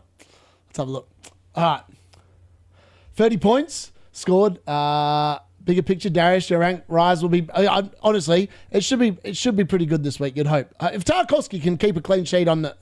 I'm going to be annoyed if Tarkowski doesn't get 10 points now because I literally was toying up changing it to Wilson. Like, I had it Wilson at the start of the week. Yeah. But he still got 10 points. That's so funny. No one in the pubcast has Wilson. No one has Bowen. Why? Because I'm the only one that doesn't follow analytics. I'm the only one that doesn't bother looking at Solio. Only one that doesn't look at FPL review. And I pick players that are good players that play good football. So it's not a surprise that when I get these players in that they bang, and not many others have them. 10 points, a good score from Marmush. He outscored Hull. Yeah, Marmush, great. I said 1 week punts this week. Marmush 10 points, Bowen 12. I've been on point this week. It's about time my 1 week punts have come in, and they've definitely come in this week. But they've been well overdue, to be fair. I feel like I've been quite unlucky with the 1 week punts for quite a while, but there we go. Updated scores. Full time in all those games now. 3-1 to West Ham over Sunderland. 2-0 Man City over Wolves. 2-2 Burnley versus Spurs. And 2-1 Fulham with that last gasp winner from Harry bloody Wilson. What a man getting the job done. We're up to 24 points of the game week when Verts obviously kicks off in about 25 minutes time. So live scores there. You can check out my team there. Obviously O'Reilly benching. I mean, I moved him into first position because I legitimately believed that Haaland would be benched and he wouldn't come on. I still I don't know why Pep brought him on. Like, why bring him on? Wolves are not an easy team. Like, he should just given him the full rest that he needed. Yeah. But Andy and Harry tell me Harry Wilson's a bad pick. Yeah, they've got no idea. They don't watch football. Like, I can tell you straight out the gate. They say they watch football. They do not. They watch FPL Review. If FPL Review did not have Harry Wilson in the top 20 players, they don't like him. That's just a fact. They won't admit it, but that's exactly what they do. Like, they create all their content based off what FPL Review says. That's why, if you want to see what Harry and Raptor and Andy and Focal and all of them are going to do, all you need to do is listen to Gary on the pubcast and what moves he's looking at, because I can guarantee you those are the moves they're going to make on Saturday during their deadline streams. There's no drama. There's no drama at all. Watch the pubcast. You can tell what moves they're going to do well before they're going to do them. I still can't believe Ekatea has been benched. Absolutely no. Yeah, I don't understand that one at all. But it's funny because Harry owns him. I have Gabriel, Saka and Bruno. As a United fan, it's going to be a tough watching. Yeah, that's fair. Yeah, it is going to be tough. I'm in the same boat. I've got Gabriel, Rice and Bruno. I'm hoping we dominate and they all get attacking returns. Wilson plays Man United next game week. I'm probably benching him next week, not going to lie. Everyone in the pubcast would have captained Haaland if they didn't get that leak, except me. I was never captaining Haaland. You can watch all my videos all week. I haven't even had him vice-captain or captain all week. I'm gutted he didn't start because they all would have captained him. I would have been racing off to the hills with massive points gained this week because I don't think Haaland would have done anything in that game anyway. 13 points, hoping Bruno and Ekitike don't play, but fat chance, yep. That swing earlier when I did Cunha and Ekitike and game A instead of Thiago. Oh, that is actually disgusting. No blanks for the Willie Wilson. 14 points to 3 played. Fair. But so far from 4 players, I have like 34 points. Possibly, yeah, that's fair. Has a good bashing FPL review. I love it. I love a good bashing of FPL review, Bateman. That's what I live for. I'm here for the review bashing. I'm here to pull out the red herrings that are red herrings. The dirty 0-point DOMs. The Harry 10-point Wilsons that review can't predict because it's got no clue about football. Caliber on my bench of Haaland, Ekitike and my starting 11. Oh, that's rough. Gary has both Timber and Gabriel. Imagine if United... mate, that's why I didn't buy Timber this week. I was originally going to sell O'Reilly for Timber this week. I'm probably still going to make that move next week, I think. Having said that, City, I mean, Spurs are just an enigma. I don't know what to think of them. Like, I watched that game. Spurs should have won it. Like, Burnley, Dubravka's literally should be getting the 3 bonus because he's literally won a point. Like, if it wasn't for Dubravka today, Burnley lost that game quite comfortably. So I feel like he's had a worldie. First time Wilson got me points in 3 games, I owned him. Plan to bench Wilson Frenzo next week, but the guy's just, yeah, he is. I've been on Thiago all week. I think Harry went... Yeah, they all went Saka captain. What, you want to know why they went Saka captain? Haaland was number 1 in the projections. Who was number 2? You better believe who it was. It was Bukayo Saka. The only thing that would be funnier is if Saka gets benched tomorrow. That'd be absolutely hilarious. I would love that so much just for the lols. I don't think it will happen, but it would be quite funny. It would be very funny. Oh, O'Reilly DC got taken away. Don't tell me that. I've just updated my score. I don't want to go back and do it again. Why is Trig playing it safe? Like, I'm so disappointed. So, yeah, honestly, Trig is so concerned with Solio and what the cartel are doing this season. He's forgot how to play the game. Trig should be in the top 5K. The start he had to the season, he was more worried about what Harry was picking for his dinner rather than what he was picking for his own team. Sorry, Trig, but it's true. He knows I mean it in the right way, and I'm going to tell him later. Like, if he stopped watching those idiots, he'd actually be playing so much better. And if he just cancelled his review subscription, his Solio subscription, and look at the cold, hard facts. Like, Harry Wilson has been staring everyone in the face for how... Actually, I'll read out the points Harry Wilson's got over the last 10 weeks. Now, lots of people bought Dirty 0 Point Dom, right? Dirty 0 Point Dom. So this is Wilson over the last... Actually, you know what we'll do? Just to prove a point about how stupid people are that follow analytics, I'm going to read you out this. These are Sabozlai's returns since game week 10. Listen to this. 2 point, 1 point, 2 point, 3 point, 2 point, 8 point. That's the exception of the rule here. 3 point, 1 point, 0 point, 3 point, 2 point, 3 point, 0 point. He's yet to play today, so I won't say the 0 point there. That's game week 10 onwards. That's the last 12 weeks. Last 12 weeks, folks. Last 12 weeks. I'm going to read you out Harry Wilson's points the last 12 weeks. Since game week 10, 10 points, 1 point, 2 point, 10 points, 8 points, 8 points, 16 points, 2 points, 5 points, 2 points, 6 points, 9 points, 2 points, 10 points.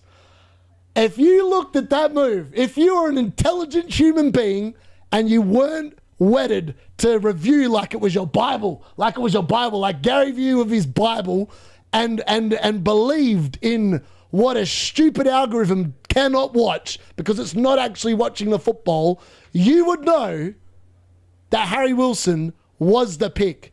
And Dirty 0 Point Dom was not. I mean, I don't know how many points that is. Like that's an absurd amount of points. Actually, I'm gonna tally it up for those idiots out there like Gary. 10, 12, 21, 27, 29, 34, 36, 52, 60, 68, 78, 80, 81, 91 points for Harry Wilson since game week 10. 91 points, folks. Dirty 0 Point Dom. Oh, this is actually crazy how many points difference this is. All right, so 0, 3, 5, 8, 9, 12, 20, 22, 25, 27, 28, 30. Wow, 30 to 91 points. That's 61 points difference. FPL Review, please explain how you've cocked that up. How have you made that so pathetic? That is an unbelievable butchering. Like 61 points. Harry bloody Wilson versus Dirty 0 Point Slutty Dom. Like you could, like anyone that actually looks at the stats on the FPL website, you don't need anything else. It tells you all there. Like you don't need to go into any other program. Projected points is exactly that. It's a pile of crap. Absolute pile of crap. Harry Hero Points Wilson. I want to start your suggestion is Emmanuel Wilson by Wildcard Lodge. Lovely. Love to see people taking the advice. Like I don't give advice based off projections. I give advice of the fact I watch all the games of football. Every weekend I'm watching all 10 games. Like I do not promote players I have no faith in at all. Which is why I hate Dirty 0 Point Dom, because I just think he's a crap pick. I watch Liverpool games, he does nothing. Anyone that watches the Liverpool game would tell you he does nothing. Shane, he's called Harry though. Yeah, legit. Fair play, he called the Haaland benching. Look, I feel like the problem is the FPL space is crowded with people that don't actually watch the football, that don't have analytical football brains. They're very good at reading a spreadsheet. Well, they're not actually very good at reading a spreadsheet. Otherwise, I would never have promoted Dirty 0 Point Dom, but that's a story for another day. But they're so reliant on AI technology to play the game. And I'm old school. I watch the game. I can see players that are like moving into different positions or whatever. To be fair, like the Harry Wilson pick that's a WhatsApp group chat. If it wasn't for that chat, I would never have gone there. Like someone said it in there and I was like, why are these idiots talking about Wilson? I thought they were talking about Wilson from West Ham. And like, no, Wilson from Fulham. I was like, this is a crap pick. Like no one's picking Wilson. I was like, what are you on about? And then as soon as I saw it, I was like, because every time I read a comment in there, like I don't always respond. And sometimes there's days where I don't say anything.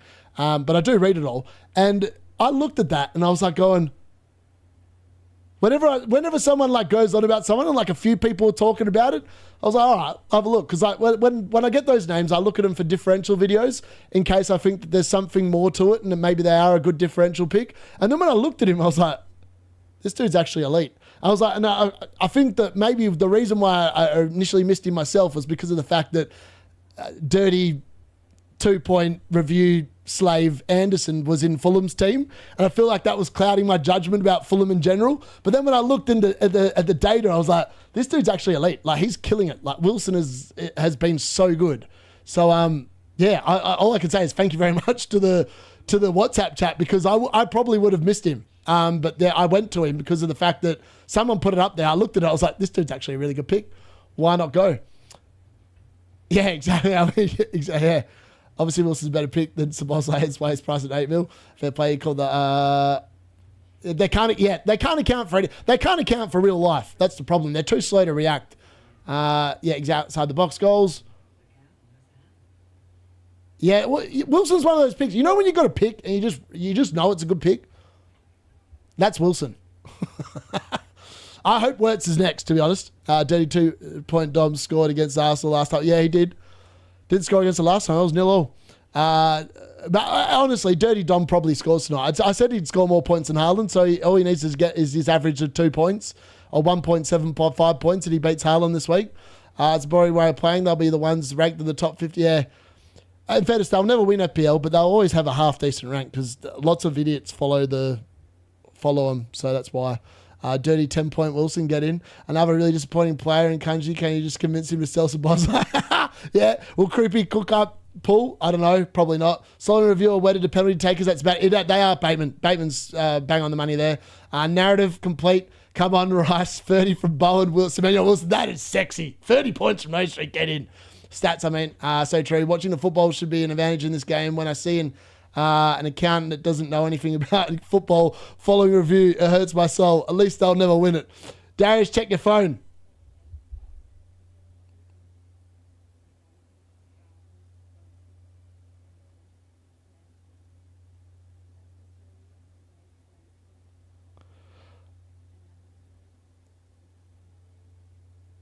Gary wants to cancel the lock-in. Gary wants to cancel the lock-in because everyone knows it's the D-Unit show. Trig doesn't want to show up. He's too afraid that he's been a sheep and he's been found out. He doesn't want to show up. Kanji doesn't want to show up because he knows that Harry Wilson's a goat and the D-Unit knows what he's talking about and Kanji doesn't. But I'm on. Gary, I'm on. It's the D-Unit and Gary show, folks. Gary's not going to cancel. The D-Unit and Gary are going to we're going to rip the crap out of everyone. Well, I'm going to rip the crap out of everyone, and Gary's going to try and defend them all, probably. What do I think of Fernandez captain next week? Lock it in, baby. Boomo to Wilson, game week 16. Didn't really want to do, but dude, yeah, legit. I think I did Wilson the same time for Boomo. I feel like that was my exact move as well. Let's get the luck counter up to 100. Come on, yeah, exactly. Get that up. FPL Ryan has cancelled his live stream because of the Equity. Went and die instead of Wilson. Not happy for now. Ekatego bench is so depressing for us. I just think that, the three best forwards in the game, Thiago, Bowen, Haaland. I've been saying it for weeks. I've got no interest in anyone else. I don't care what their name is. I don't care how much they cost. Those are the three best forwards in the game. You don't need FPL review to do that. You just need to look at the FPL website. They are the top three scoring forwards in the game. They're facts. I was worried that would be some world pictures there from please can Ekatika come early or not at all? Rice can be captain, yeah, Ekatika bench to most high chance Ekatika comes off the bench. I'm just peeved because was on a good Green Arrow run. Bad to them, can't wait. Mate, Yeah, it's going to be good. I don't know why Trig hasn't shown up. Don't know why Kanji's not showing up. They're probably scared. They probably saw D-Unit's on Bowen 12 points, Harry Wilson 10, Haaland 1. And if the script continues, Wirtz will score in this game and I'll be on 30-odd points from 4 players. Like, that will be the story.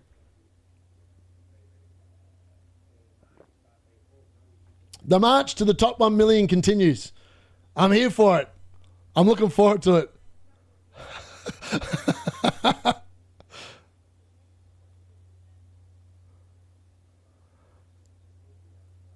All right, let me have a look. What's the current rank update? Let's have a look.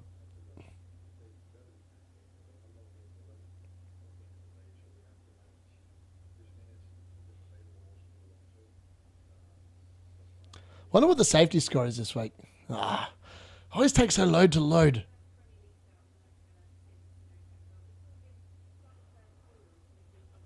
Those pens really do work now that Paqueta's gone. Yep. Hasn't Trig got Anderson? Yeah, he does. How many points do you think need to catch Gary?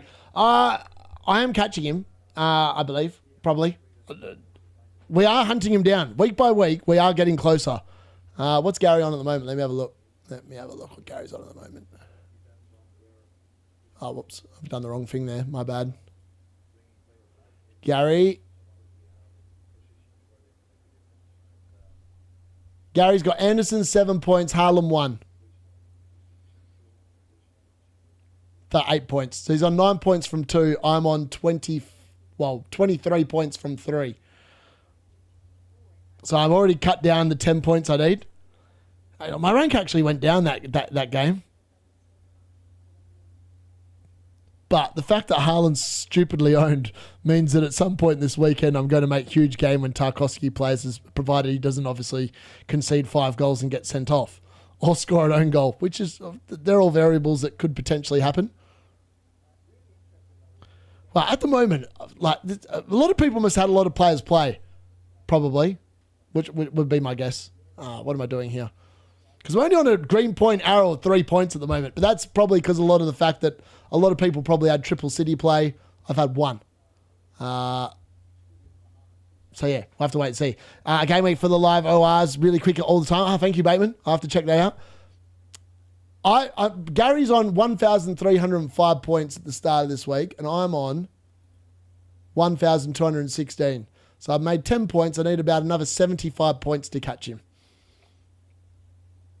We'll definitely have that by game week 38.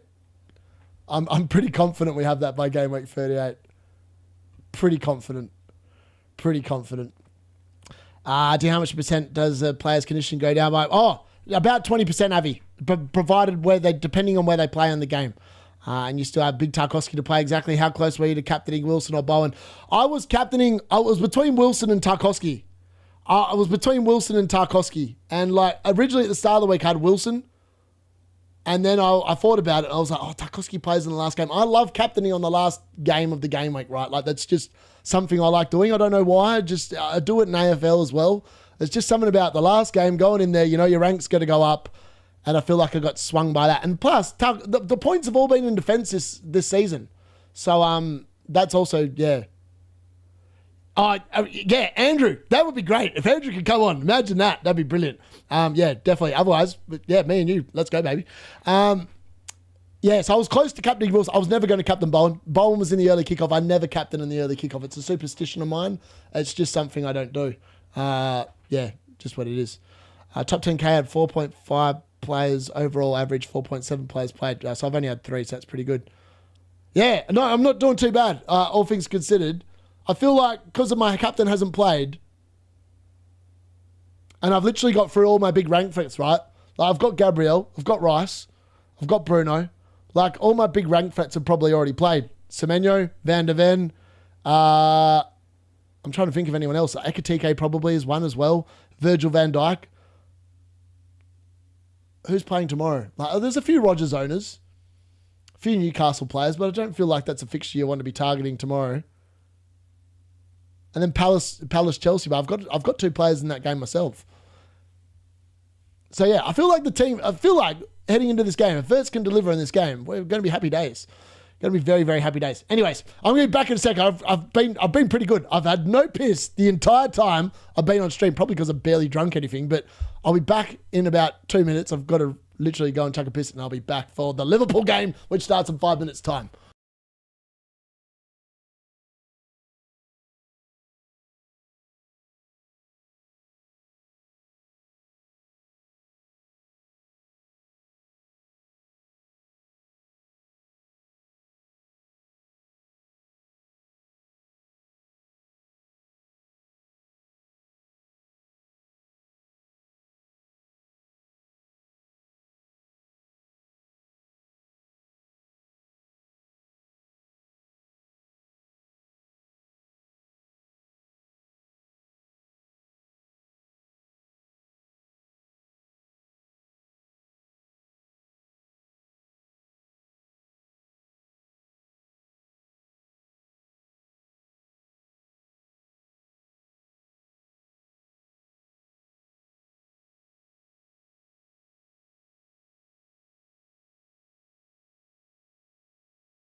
All right, we're back. 4 minutes till the kickoff. Let's go through the lineups, and then we'll get back into the comments in a second. So for Bournemouth versus Liverpool, it is... Hold on, where's the lineups here? Hold on, matches. Where are we at? There we go. I can't believe Ekitike... Honestly, I did not expect Ekitike to be benched. Like, if I was an Ekitike owner, I'd be like, this is rubbish. Like, yeah. I feel like you're a little bit unlucky, to be honest. Like, the game is so much luck. Like, who would have predicted that Ekitike get benched? That's just rough. All right, so for Bournemouth, it's Petrovic in goal, Smith at right back, Hill and Senesi in the centre-back positions, Truffert at left back. It's Cook and Scott in the middle of midfield. It's Jimenez off the right, Creepy Jr. in the 10, by the looks of this, Adley off the left, and Eva Nilsson leading the line. For Liverpool, this is a weird formation, this is. So it's lined up on the screen as a 4-2-2-2. So it's Becker in goal, Kirkes left back, Van Dijk, bullet header centre back, Gomez in the middle, and Frimpong at right back. And then it's McAllister and Gravenberch, and like what I could assume is the two defensive midfielders. Then it's Dirty 0 Point Dom and Verts in the, well, I'm assuming the 2-10 positions. I don't really know what this formation is. It's just a bizarre formation. And then it's Mo Salah and Cody Gakpo up top. So that's a really weird formation. I don't know what to think about it. What did I predict in this game? What score did I predict? I've gone with Liverpool to win 2-1. Bear with me 1 second. I'm going to quickly... I'm remembering this with 2 minutes to spare, so this is pretty good effort. All right, let's go here. Same game. We're going to bet on the score. I'm going to bet over 2.5 goals, yes. Score assist, Florian Wirtz. I put the thumb... ironically, I put Bowen, Wilson, and Wirtz on the thumbnail. Like, if they all return... maybe that's the secret to success. Whenever I put like my players on the thumbnail, they all return. Maybe that's the key to winning. Maybe that's the key to the comeback. Over 8.5 corners. Yeah, I'd say that's probably pretty close. Both teams to score, yes. Actually, whoops. Creepy Jr. loves a shot, so we'll go with shots there. Mo Salah, yes. Goalkeeper markets. Both keepers to make a save. Both keepers to make 2 saves. I reckon it's going to be an entertaining game. I'm going to go with yes.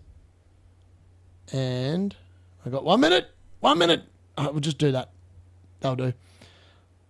Let's do that. Oh, look at that. That's all right. All right, so let's go. Oh, get a bonus bet back if this doesn't work. We're going to roll with that. All right, so we've gone with over 2.5 goals, 4 inverts to score assist, over 8.5 corners. Yes to both teams to score. Creepy Jr. have 2 or more shots. Don't have to be on target, just 2 or more shots. Most other have 2 or more shots. Cody Gakpo, 2 or more shots. Bournemouth goalkeeper and Liverpool goalkeeper, both to make 2 saves each. That's what I'm betting on. Andrew Rebecca, mate, that's all right. We'll roll regardless. It'll be fun anyway. I'm up and about. When the D-Unit's cooking points, I love the lock-in. There's never, like, sometimes I sit there and, like, going, I've had to cop a lot of rough weeks this season, right? Like, over the 22 weeks this season, I've had red arrows. Actually, I'll tell you how many red arrows I've had. It's not been pretty. It's not been a pretty season. I've had red arrows in 1, 2, 3, 4, 5, 6, 7, 8. What? I've only had red arrows 8 weeks. I just started from so far back, it feels like I've had a lot more. But I've actually had a lot. I haven't actually had that much. All right, we're about to get underway here. Let's get back in. We're about to get the first half up and away. Liverpool versus Bournemouth.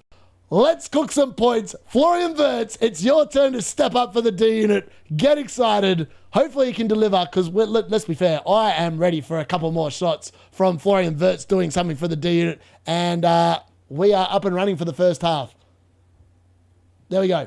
First half has kicked off. Liverpool got us underway. Bournemouth have now got the ball back because Liverpool have kicked it out early doors there as well. FYI, in the second half, we are going to have a footium watch-along just after half-time. We're going to flick to a different screen. We're going to watch the D-Unit South Park, see if they can hunt Murat down, which will be funny. How much do you put on that? I've just put a lazy $10. That's it. So about a $5. I don't bet much. I like the odd game. Like if I've got... Because I've only got Wirtz in this game, right? Like I don't really like Liverpool anyway. Sorry, Liverpool fans out there. But, yeah. I'm excited for tomorrow, though. Like, Man United versus Arsenal, I think it's going to be a cracking game. I feel like that game's going to be a lot more interesting. Well, I hope it is. It could easily be a 0-0 ball fest. But I've got a sneaky suspicion it might be a cracking game of football. I don't know why I believe that. I just feel like it potentially might be. Who needs a car when you have the thumbnail? Exactly. Just have faith in your team. Have faith in your team, right? Mo Salah's hunting a down ball here and he's kicked it out for a goal kick. Good work, Salah. I've got Gakpo and Ekatike. Come on, how long until you footium? Footium, 3 a.m., which is, I don't know what time that is in the UK. It's a 1.5 hours time, Colin. Whatever time that is, must be 7 p.m. 7 p.m.? 7 p.m. 7 p.m. there. South Park? Yeah, it's just called, I don't know. That's what it's called, Gary. That's what they gave me. That's what they gave me, baby. I bench Raya and Timber for that Dorgu. Fair. I'm intrigued to see how Liverpool defend this game. Because like Bournemouth at home, a very attacking football team. Away from home, they're very hard to predict what they're going to do. I feel like I'm very confident both teams score here. Like, even though you look at Bournemouth's team and like, oh man, who's actually going to get the goals? Like, Eva Nilsson, Adley. I mean, Adley won the penalty the other night. Yeah, it is a weird one. It is a weird one. I feel like Dirty Dom's going to return today, isn't he? I said Dirty Dom's going to beat Haaland this week. Like, I was pretty confident about that. So I suppose we'll have to wait and see if that plays out. All he has to do is get 2 points. Provided he doesn't take a penalty this week, he's going to get 2 points unless he gets himself booked. So it should be a no-brainer he's going to beat the Haaland. Latimer League has triple captain Haaland. Oh, no, I didn't, Gary. I just went Bowen success because I knew Bowen was success before I started. And I was just hoping. I put the other 2 blokes I've got on the team that obviously... a differential in Wirtz and Wilson, just hoping that they were going to bang. And then Wilson, when he got that free kick, I was like, are you kidding me? That was gold. 3 bonus points straight out the gate. That goal from Wilson today was literally worth 8 points. It was 5 points for the goal, 3 points for the bonus, straight out that one free kick goal. It was just... It's the stuff you live for. It's like FPL can be an unforgiving game. It can literally be an unforgiving game. I've been very unforgiven this season, like with some of the decisions I've made. But like recently, I feel like the first half of the season, I was like asleep at the wheel. Like the D-Unit wasn't at the wheel. I was some imposter. And then since the last 6 weeks, the real D-Unit has stood up. He's like, we're going to save this season, boys. We're going to create a little bit of respectability for the channel. Do you think Foden is done for the season? I think he's done. I'd be just moving him straight out the gate, to be honest. A Liverpool midfield should walk this. They should. APRI must have cancelled his stream. Yeah, who's his voice? Forwards that have outscored Haaland in the last 6 weeks. Thiago, Watkins, Mane, Raul. It's hard to believe that Raul Jimenez has outscored him. Robbie, DCL Unit, the Dow Pedro, the Evan Nilsson, the Bowen. Mate, everyone. Literally everyone. Was thinking of taking out Wilson next game. Honestly, if you have Harry Wilson in your team, I'm gonna share you a little thing now. Like, where are we at? Actually, I moved that to a new window so I can move this new window. So Harry Wilson, these are the fixtures for Fulham, right? So, sorry, move that there. Wilson, the fixtures for Harry Wilson. Man United away. You could argue you could play him in that game. Then it's Everton at home. Good game. Man City away in 26. To be honest, I feel like Wolves should have scored today, right? Like, I feel like Wolves with slightly better players would have scored in that second half against Man City. I don't think that's a game where I'm like, I need to bench him. I feel like that's actually quite fine. After Man City, it's Sunderland away, which is probably a difficult game. Then it's Tottenham at home, West Ham at home, Nottingham Forest away, Burnley at home. Like, I'm through to game week 32, which is when I'm going to wildcard. Harry Wilson is 100% a keep. There's no need to be moving him out. Like, in 32, he's got Liverpool away, not ideal. Brentford away, Villa home, Arsenal away. Like, those games are no good. So, like, on wildcard, I will sell Harry Wilson. Like, that's a fact. I'm just going to do it. I might buy him back for game week 36 when they've got Bournemouth at home, Wolves away, Newcastle at home. But I will be definitely selling him on wildcard. But he's not going out of my team until game week 32. The dude's been elite. All right, here we go. Verts inside the box. Salah!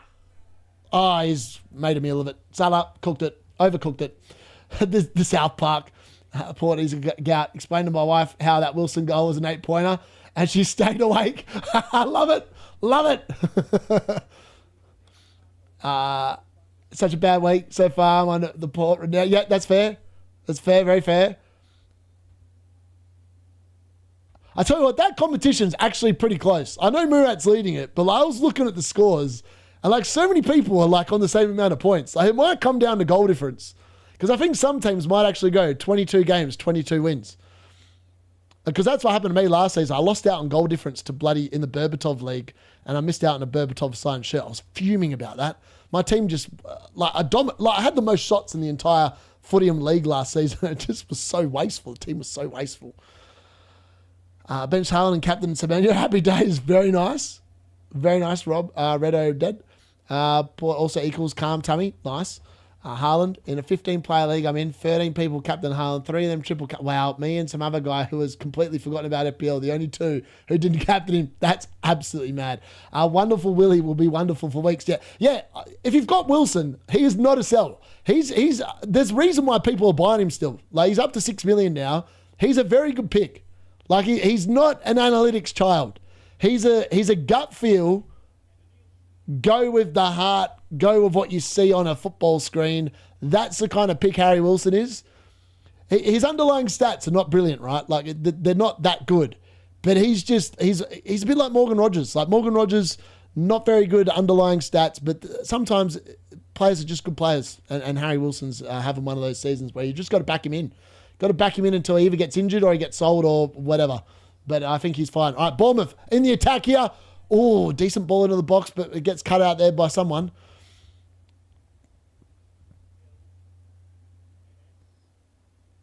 Bournemouth are a weird team. Like, I actually thought they'd get pulled into relegation, but then I watched a Brighton game on Monday Night Football, and I thought they looked pretty good. And obviously they beat Spurs, but like, beating Spurs is not really anything to write home about. They've been horrendous this season. Again, are we on Bruno captain next week? I have to see how tomorrow goes, but I'm definitely open to the possibility. Who's got the last game next week? Matches. So next week, actually, I can do that quicker. Why am I doing that, you idiot? So Man United, actually Sunderland Burnley is the last game next week. So Mukiele's going to be my last player playing. Spurs play Man City late on Sunday. Man United play Fulham on Sunday at 2 p.m. kickoff. I might captain Bruno next week. Gut feel early doors. Either that or I'm going to go an Arsenal player. The early kickoff next week, though, there's no early kickoff. We've got that stupid 8 p.m. game on Saturday night. Why do they do it? I hate when they do that. It wrecks my sleep. And I'm back at work next week. That's the last thing I need. Like, I like the games like this time is okay. Game finishes 3:30, hop on the lock-in, we're done. But next week, the lock-in will be later because the football's later. And that's going to literally murder my sleeping pattern for like the week. I hate when... Why do they move the early kickoff to 8 o'clock on a Saturday night? It's stupid. Take Salah before... I missed that comment. I'm probably going to buy Wilson in 28, fair. I'll take Salah off before halftime, bring Ektico and met your wrong slot. It's so weird. Like in my 5 games, I only conceded 1 game. I conceded 5 in that game. Like what? Yeah, sometimes like in some. Oh, here we go. Chance to Salah. Salah racing away. Tries to play to Gakpo. Go for goal, you idiot. What's happened to you, Salah? Last season, he would have gone for goal. He should have gone to goal. That was not the play. And it's cut out there by old mate at the back. I think that was Ducarte that cut it out. Not was it Senesi? Or was it Hill? It was Hill. Is Hill playing? Did I read Hill's name before? Mate, I can't remember whose name I read out before.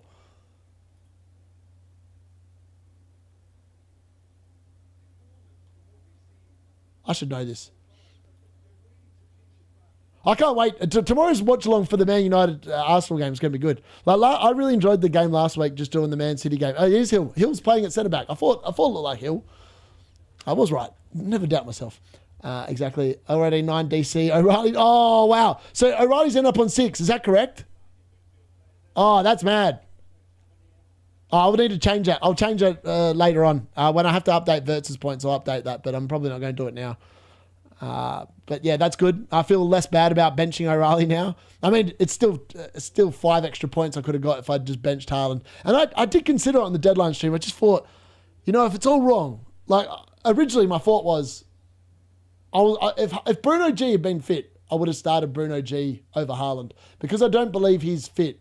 I was like, that's the move I would have done. I was never going to play O'Reilly. I actually thought Wolves would score today, and I feel like they were close. They were close a number of times. It's actually funny. This week was a week not to captain Haaland for a game at home to Wolves, but next week of City away to Spurs seems like it's showing that. To be honest, I don't think I'm going to captain him next week either. I mean, like, the dude's not in form. Like, he's now gone. I know he got benched today, right? So, like, people say, oh, he got benched. He's not the good captain. Like, and like, the cartel will be peddling. He's still, like, the top of the analytics, love childs and stuff like this. But Haaland is now gone. 1, 2, 3, 4, 5, 6. 6 games without an open play goal. He obviously got the penalty against Brighton, but he's not got a goal in open play through 6 game weeks now. Like, I know Spurs are crap. I take on board that Spurs are crap. I just don't see a world where I'm tempted to captain him. Still. And he's away from home. Historically, he's way worse away from home as well. This week was a week. Sunderland, Burnley, yep. Mukiele captain is legit about... honestly, Mukiele's been great. His reaction, though, to getting subbed today was not good. So I don't know if that's going to... what a ball from Verts! Oh, almost gets to Salah, but cut out there by Hill. Hill's had a very good start to this game with a couple of nice little clearances there. Clearly captain of Sunderland player. You could. The game makes no sense. Arsenal's away to Leeds, and that's tricky. It is, but it's Arsenal. Gary might cancel the lock-in next week if he's reviewed. He might. Saturday 8 p.m. game is for Europe, but they would not just have United versus Fulham as the early game on Saturday. Yeah, I agree. Why not do that? Legit. Great shout, dear McDonald. I'll roll Willie out against United. Honestly, I might roll him out as well, to be honest. He's so good. I feel like every time I bench Wilson, he scored on the bench. Like, I benched his 5 points, and I think I benched his... No, I didn't bench his other ones. Oh, no, the week I free-hitted, he didn't score any points. Salah, Gakpo, Salah, Verts. Oh, he cut it back beautifully, but unfortunately can't find dirty 0-point Dom. How hard is it to get your foot on it, Dom? Pretty bloody hard, apparently. I could go back to finish answering my comment. Oh, sorry. Liverpool. Oh, what was it? Oh, sorry. I'll go back. Oh, yeah, I did. I benched his 11-point. You're right. What was I saying? Oh, happy. Yeah, sometimes it happens. Like, I've played games in footium, Avi, where like my team has battered the opposition. I've got a significantly better team, and somehow I've literally fallen over the line. Like some games, I swear the engine just doesn't like me. It just chooses like, today you're going to have a crap day. I do think just initial gut is here. I'll captain Semenyo next week. Don't mind it. You lose some, you win some. The Harlem blank, a leak turned right. I know. The Ekatike one, that's mad. Like, I feel like a lot of people as well change their captain from Haaland to Ekatike. And I feel sorry for those people. Like, but then again, I would say to those people, why are you picking a Liverpool player? Like, Liverpool have not been in good form. Like, what's Liverpool's form been of late? Hold on, I'll pull it up. This is Liverpool's results of late. So 0-0 draw against Bournemouth. Oh, sorry, no. It's 0-0 at the moment, sorry. 1-1 against Burnley. 0-0 against Arsenal. 2-2 against Fulham. 0-0 against Leeds. 2-1 win over Wolves. 1-2 win against Spurs. 2-0 win against Brighton. They're not scoring heaps of goals. Like, Liverpool are not free-flowing attacking football. So, like, I feel like he could have gone somewhere else, is the honest answer to that. A few months ago, people were calling Haaland the best player in the world. Yeah. It's funny. Football's a funny game. It changes week to week, changes day to day. Oh, here we go. Salah, can he get there? No, he can't. Cleared away again by Bournemouth. A few months ago, so Semenyo might be Rodgers with Villa at home to Brentford. I think Brentford will give Villa a good game next week. Yeah, I did. I benched 11 points. I can see 4 goals. Wow. That, I know. I played a game recently where I scored like 6 goals by half time. And like, I was like, I don't know how I've scored 6 goals by half time. I swear sometimes it's just like, you're on. All right, Frimpong, what's he got? Nothing. He's been absolutely bullied off the ball there by, I don't know who that is. I think it's Scott.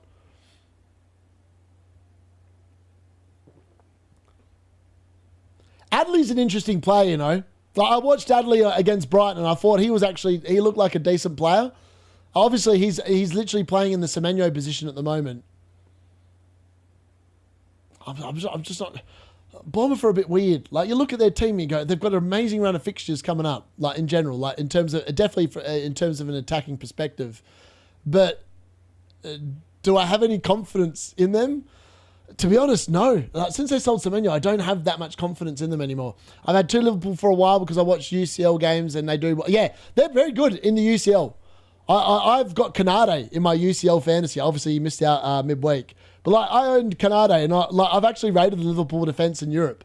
I've actually looked at buying dirty 0-point Dom because he's really good in Europe, but he's horrendous in the league.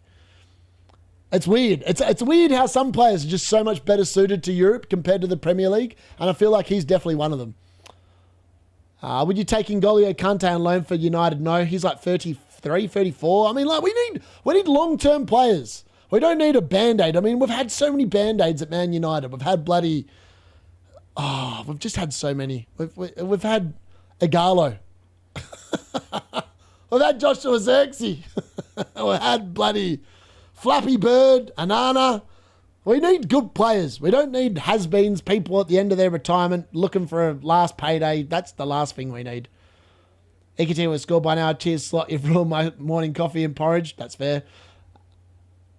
Gordon's been elite in the Champions League. He's been horrendous in FPL. Like, it's weird when you watch the Newcastle games. You look at Gordon, you think he's going to return, and then he just does nothing. Legit does nothing. Same thing, Gordon. He's not been great in UCL, but yeah, exactly. It's been a weird season in general. Like when I do the FDR every week, like I probably spend about an hour doing that one graphic. Because like in my head, I'm like, what do I really believe? What have I learnt from watching the football this weekend? Like, should I be moving a team? Like, no team has formed this season. Hold on, where's the table at? Like, the best team at the moment, if you were to look at the form table, right? Arsenal have won 3 of the last 5, drawn 2. They're the best. Brentford have won 3 of the last 5. Newcastle United, 3 of the last 5. Outside of those 3 teams, neither team has won 3 of the last 5. Like, every team is so inconsistent. Like, week to week, you do not know what you're going to get. You don't know who's going to win. Like, trying to predict results is, this season in particular, has been so bloody hard because you just don't know what's going to happen. I'm a Real Madrid fan. Szoboszlai against us, that 1-0 game was playing. Yeah, legit. He was really good in that game. I remember that game. I went on a full rant to the UCL chat about how Gordon did nothing for me in 5 weeks. I had him in UCL, then he got injured and I took him out. So I actually got a few points from Gordon, but not huge amounts. How many hours a week do you reckon you spend on FPL? Outside of making the videos, Bateman, not many. Like, I try to, like, all the graphics are kind of set up, right? So, like, I go back in, change them week to week. I kind of run the same things unless I want to add something new. And to put, team selection takes me about 10 minutes to put together. And obviously the recording. So however long the recording takes, obviously that takes a little bit of time. So for that video, I'd say it's like an hour. That day, it's an hour. Differentials is definitely the longest one because the FDR, when I put the FDR together, that's always in the differentials video. So I put that together. That definitely takes an hour because I'm like, I confuse myself. Like when I'm doing it, I'm like, oh, should this team, am I being too nice? Am I being too kind? And then actually doing the research for like the differential picks that week. Like I'm not boring. I don't cover the same picks every week. And like sometimes the forwards are getting hard because like the forwards are crap this season. Outside of Jared Bowen, they're rubbish under 10%. Like I wouldn't recommend any of them to anyone other than Jared Bowen under 10% ownership. But the midfield and defence, like I feel like they change like from week to week. There's good players. Like this week, who do I have in the midfielders this week, right? So midfielders this week I had. So 1 week punts, I've been on the money. Jared Bowen and Marmush so far, 2 from 2. Both banged, both with double figure hauls. So the forward differentials this week, I covered Brobby, scored. Welbeck almost scored, but he got ruled out for offside. Creepy Jr. and Barry, those were the 4 forwards this week. Midfielders, I went with Sarr and Dye, Ahmad and Bumo. None of them have played. And then in the other midfielders, I went with Somerville, who obviously scored. Gross, who did nothing. Gallagher and Dango is yet to play. Gallagher also didn't do anything, I don't think. And then defenders, I went with Robinson, who was a flop. Munoz, Richards, who are still playing tomorrow, and Dorgu, who I only covered Dorgu because everyone was buying him. I was like, I just wanted to point out the fact that I just don't think he's a good pick. Like being a Man United fan, I just don't think he's a good pick. But like doing that one that takes me a lot of time because I don't like recommending players that I think are crap. I'm not going to just put a player in there because they've got one haul. They've got to have a little bit of substance behind them. So yeah, that's the thing that definitely takes me the longest to do. Even Ilson breaking away here for Bournemouth. There is no one up there with him. So he looks back, plays it backwards. All right, into the box. Gravenberch cuts that one out. Nice little interception there. And now Liverpool on the break. Verts, nice little touch to Gakpo. Gakpo racing. It's about 3-on-4 at the moment. Gakpo, what can he do? Finds Verts. Verts, can't get that. Cleared away. You think Ekitike is a priority sell now if you still have him? To be honest, he's a lot of money. He's a lot of money. That's all I'll say about Ekitike. 8.9 million is a lot of money for a forward that this season has. Ekitike this season has only got over 10 points 3 times in 22 weeks. I don't think he's worth 8.9 million is the honest answer to that. So I look at Ekitike, right? You don't know if he's going to start from week to week. And this is about Isaac even being fit. Like if Isaac was fit, he just wouldn't even be an option. Like people wouldn't be talking about him at all. He's still not a certainty even with Isaac out injured. So I don't know. I just don't think he's a good option is my honest answer to that. Palace form has slumped the last 5 games. I agree. I think they have been pretty tired, but I think they will pick up. There's not been too many hammerings in the league. There's been no thrashings really this season. Like I know there's been. I think Arsenal beat Leeds earlier in the season 5-0. I can't think of another 5-0 game. Like, correct me if I'm wrong. Has there been another 5-0 result this season? There's been games with, like, a team scored 5, but they haven't won 5-0. Like, Man City, Fulham was 5-4.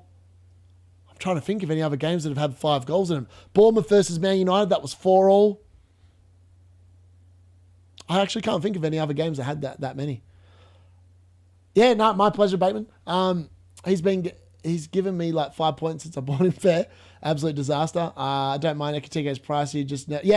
Exactly. Injured or benched when we sell him. It's always the way. Like FPL is one of them games where you will sell players eventually, and they will bang. Like this week, I sold Foden for Bruno. I was pretty confident Foden was going to get benched. He should have got an assist. Like Semenyo crashed that ball into the upright. And Foden would have returned. And last week I sold Cunha for Bruno G. And obviously Cunha actually outscored him even though he started on the bench. So like just because a player starts on the bench doesn't mean they're not going to get any points. So I feel like a lot of people just overrate that kind of thing. Like some players are better when they start on the bench. Creepy Jr., I don't know if that was a cross, a shot, whatever that was. Either way, it was rubbish. You're going to get rid of 100 for next 100%. Just frustrating because even Haaland now, all the centre forwards have had their peaks and troughs. Feels like Welbeck has had that 5-6 week good spell for the last fight. Yeah, exactly. I'd agree. You can't. You're on mute. No, not on mute. Don't believe so. Definitely not on mute. Everton versus Leeds is going to be 5-0, 5 goals through and die. Ekatike, Thiago, and Tav and Boomer, we think in game week 2, Arsenal 5-0 Leeds. Yep. And Chelsea beat West Ham. Yes, West Ham. Yeah, that's right. 5-1. That's the only other really big thrashing this season.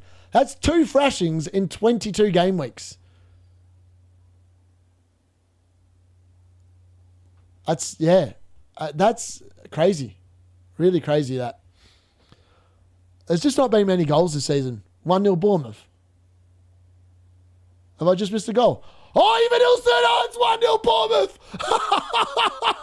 I was like, I must be slightly behind. I am slightly behind. 1-0 Bournemouth. Virgil van Dijk. FPL Andy. Trig, they're still waiting for that bullet header, folks.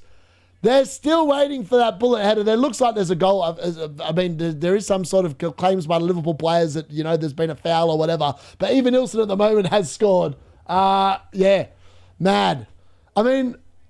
Virgil van Dijk.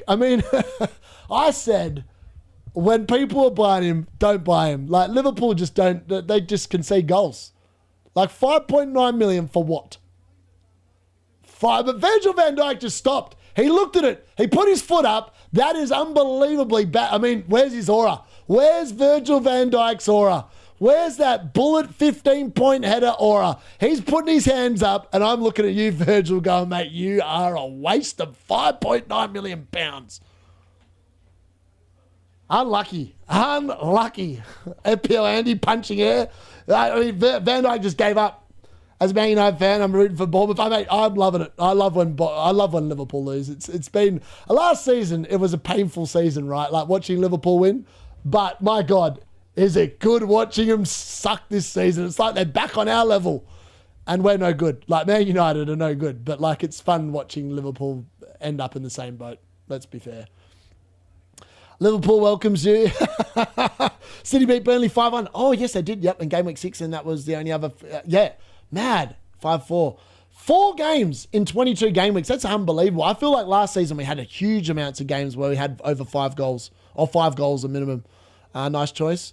Depp bed at the same time as Liverpool. As Virgil van Dijk scored, yeah. As long as Creepy doesn't score, he's on my bench. Even Ilson, to be fair, like I started the season with him, and I thought he was going to be a really good pick. I feel like he started the season so slowly, but he's now coming into a bit of form. I feel like maybe without Semenyo there, he could actually be an option. Like, I'm not going to say he is an option, but like he's definitely he's more enticing. I just feel like the 3 forwards I've got are the 3 best in the game, so I've got no interest in any other forward, especially after tonight. Like I feel like people always sit there and go, "Oh, Bowen, I'm going to give him 1 more week or whatever." Like Bowen's one of them players. If he's not got a good fixture, don't play him. Like, just put him on the bench. Have a decent bench, rotate him in and out of the team. But I feel like as one of your 3 forwards, obviously you need a bit of team value to carry you forward like that, rather than like a Creepy Jr. or a Mane or whatever. that's why I believe in team value, because like I'm literally like Jared Bowen's my Mark Gooey, my Croupy Jr. If he's got a good week, I'm playing him. If he's got a crap week, he's firmly on the bench. But I'd rather have Jared Bowen than one of them, because I feel like I've got more confidence in the games where I think Jared Bowen will score or return, that he'll do the job. Virgil van Dijk clean sheet denied as well. Yep, I know it's Liverpool are just a weird team. Like I can't believe the fall from grace this season has been legendary. Like I remember Man United that season when Fergie left, right? We had David Moyes come in, and look, it wasn't a pretty season, let's be fair. I remember it all too well, sadly. And I remember him saying like comments like before games like Liverpool and Man City going, oh, we want to play at them. I was like going, dude, you've inherited the champions of England. You don't need to be playing like Man City or Liverpool. You're Man United. I feel like that was the beginning of the end for Moyes. As soon as he started comments of stupidity like that, the fans lost the plot and I lost the faith. So I think a lot of other fans lost the faith as well. Yeah, it's just one of them ones. Did Virgil van Dijk to Gahey last week, so glad I finally binned him. Nice. There is many 0-0 draws. Yeah, exactly. Daryl, fantastic. I mean, like Mark Goldbridge speaks a lot of crap. Take on board with that what you want. Mo Salah into the box, dirking, diving, losing the ball. But there, prior to this game week, there's already been 17 0-0 draws this season through 22 game weeks. Last season, there was 16 for the whole 38. Like, that tells you the football this year, in general, has not been exciting. And it hasn't. For the majority of the games, most of the games, most weeks, they're hard to watch. I think like last week, there was 6 games during the live watch along on Saturday, and there was like 11 goals. 11 goals in 6 games or whatever. It was horrendous. It was like an average of 1.5 goals a game. I was like, last year, I swear it was closer to 3 goals a game rather than that. It's just been, I feel like this season's been all about defense. Defensive contributions. Put the ball into the box. Where's the set piece? What can we do? How can we get the ball into the box quicker? But, yeah, it's just the way it is, really. He has injury problems. Virgil van Dijk, bullet header, rarer than a humble Aussie cricket fan. You better believe it, Bateman. It's caused more goals conceded than Haaland has scored this season. Legit.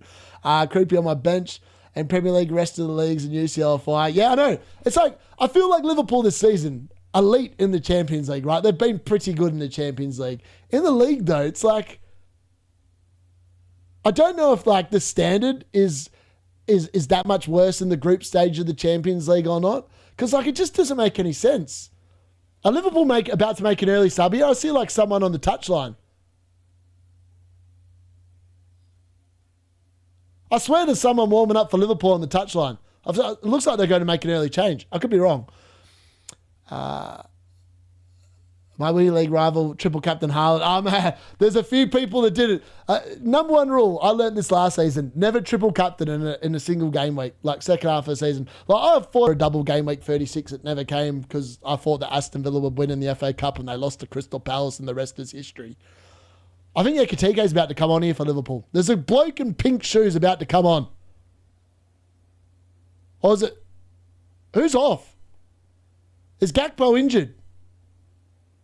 What's going on here? I can't see Gakpo in the field. Gakpo's over there. I don't know what's going on. Oh, Bournemouth in again. Bournemouth 2-0. Bournemouth 2-0. Jimenez has stolen in. I mean, Liverpool and all sorts. Virgil van Dijk's not even going to be getting 2 points. He's going to be getting 1. I mean, Kirkes has been horrendous down the left. And they're looking to sell Robertson to Spurs. Why would you sell Robertson to Spurs? He should be starting. I mean, Kirkes is getting torn apart. Torn apart here. That was so easy. Is he onside? Oh, he's off. He's off. Nah, it's not a goal. Oh, it's Virgil van Dijk playing him on. It looks offside to me. It looks off. Looks off. Definitely looks offside. It might be off. I reckon it's off. If it's not, it's a Hill assist and a Jimenez goal, but I reckon that's offside. I mean, Virgil van Dijk's close to playing him on. Dirty Dom has not scored yet, Bateman. Ikitiko and early. I feel like it's someone warming up on the sideline. Like, I don't know what's going on here. That's got to be offside. That looked offside. To the naked eye, it looked off. But then last week, wow, it's a goal. I had looked off. This is so weird. Last week, I thought Cunha's goal to... He's offside. Where are they drawing these lines from? I watched the replay last week where they ruled out the third goal. Wow. Apparently Virgil van Dijk's shoulders playing him on. Virgil van Dijk's shoulders playing him on. Virgil Aura van Dijk, 1 point, is playing him onside. I mean, the Virgil bullet-like header, everyone's going to be waiting for that. Like, who's waiting for that Virgil bullet-like header? He's got to be the most sold player this week, surely. He's been... Salah racing through. He's collected it. What can he find? Oh, mate, Salah, that is horrendous. Did Liverpool make a change in? Where's Pink Boots?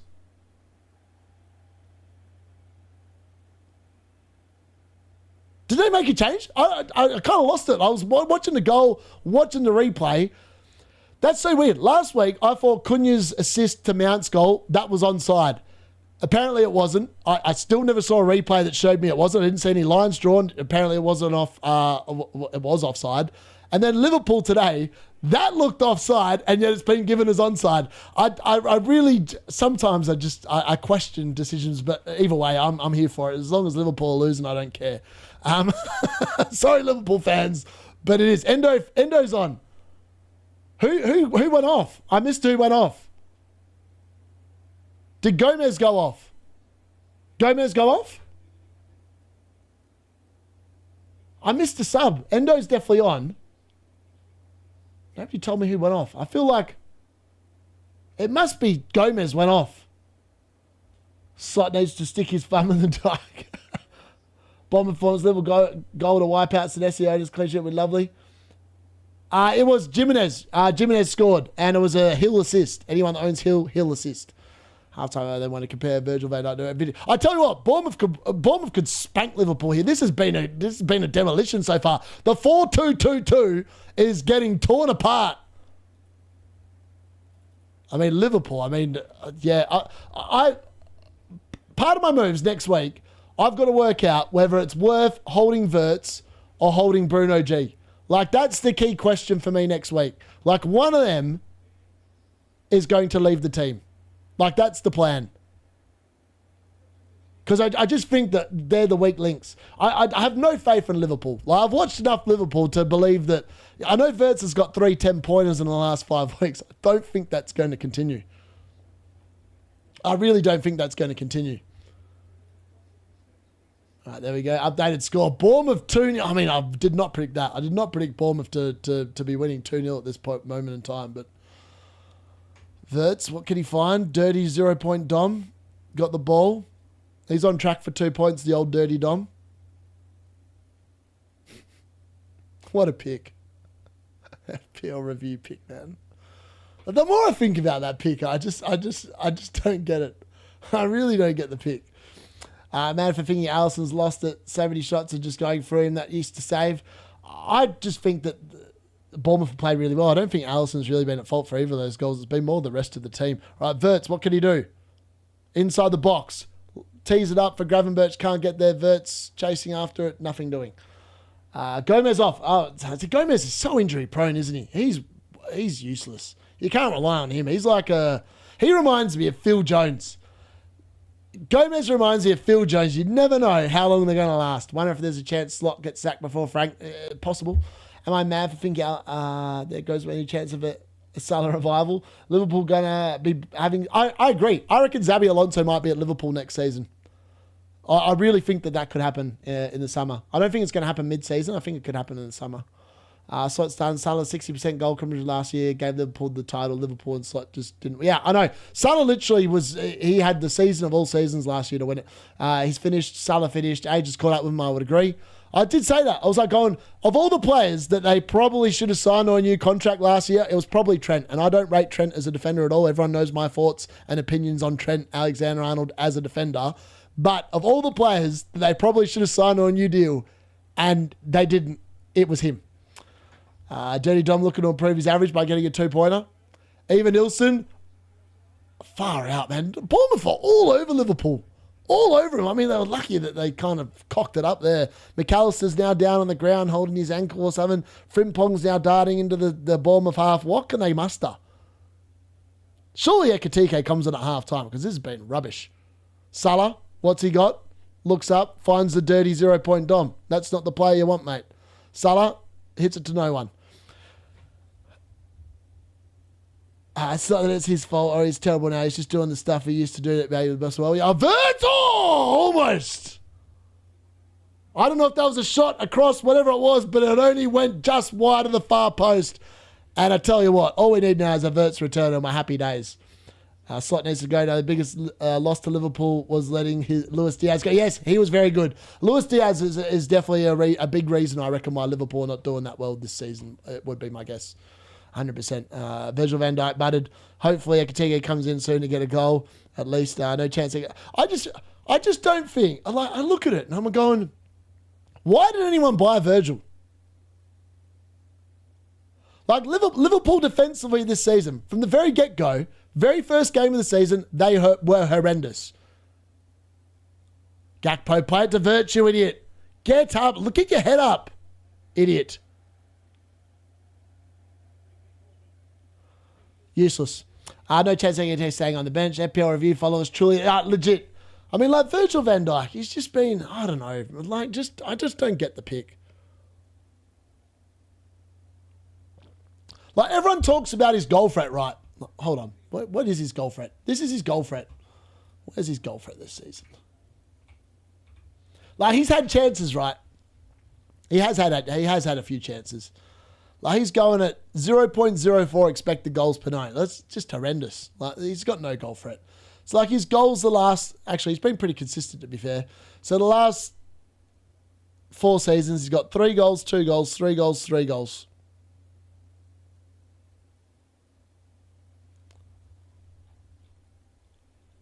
I just think that he's just dropped the ball.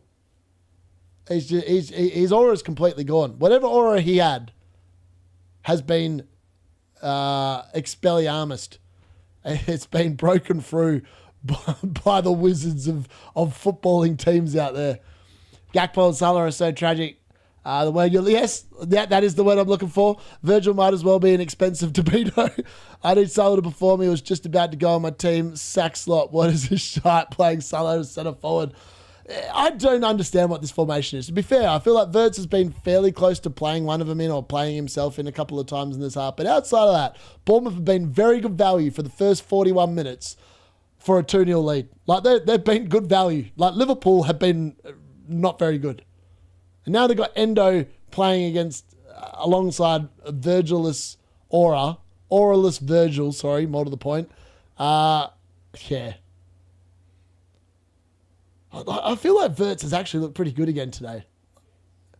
I mean, that was sloppy. As soon as a commentator's curse, right? You say something good about him, he literally just gives the ball away. Now Bournemouth are on the attack. The counter's on. Adley, what can he do? Can he find a ball? Oh, mate, if he'd taken a little bit off that, old mate Creepy would have been in. But he wasn't.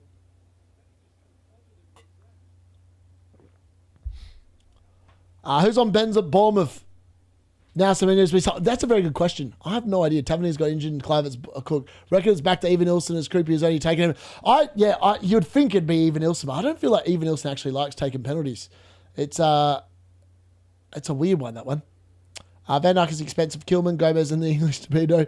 Imagine signing 2 strikers for around 250 million. You end up with Gakpo as your striker. Salah should have gone on a high and gone Saudi. If Petrovic gets a clean sheet on my bench and I lose it, Virgil van Dijk horror shows stay away from Liverpool. Funny enough, Bournemouth's attack has been decimated with injuries and still Liverpool. But yeah, I mean, I was right about both teams scoring. Thankfully, I didn't put the actual result in. I was going to go 2-1 Liverpool. I'm glad I didn't do that. The bet would be in the bin. But we need Liverpool to score. We need Florian Wirtz to be involved. So hopefully he can get the business done in the second half. Because they run out of time to get the business done in the first half. I just don't think that there's no chemistry. Salah. He's got to be offside. Surely that was offside. If he's not, that's a horrendous miss. He's off. His arm would have been off. They would have pulled it out for offside. Faint up on was Virgil van Dijk for 2 games after Gabriel got injured, then sold him to O'Reilly on game week 13. Smart man. This 4-4-2 nonsense Slot is trying to implement is not working. I'd agree. I don't understand what. Like, I don't understand it. I'm just talking nonsense. I feel like Liverpool just playing into the Senesi DC bandwagon here. Creepy and Calafiori looking like tasty moves next week for me if Calafiori is fit, of course. Yep. 1 point Dom. Virgil doesn't even get DC. I know he's just lost the plot, hasn't he? As an asset. Only worked against Marseille, who are a Farmers League team. This is why Tottenham are doing well in the UCL. I know. Like, people say, oh, he does really well in the UCL. Like, the UCL this season, like the group stage is full of farmers. Like, look at the... Actually, I'll read you out some of these teams. Hold on. It's quite funny when you read them out. You're like, how are these people even in the Champions League? Like, who are they? UCL standings. All right, listen to this.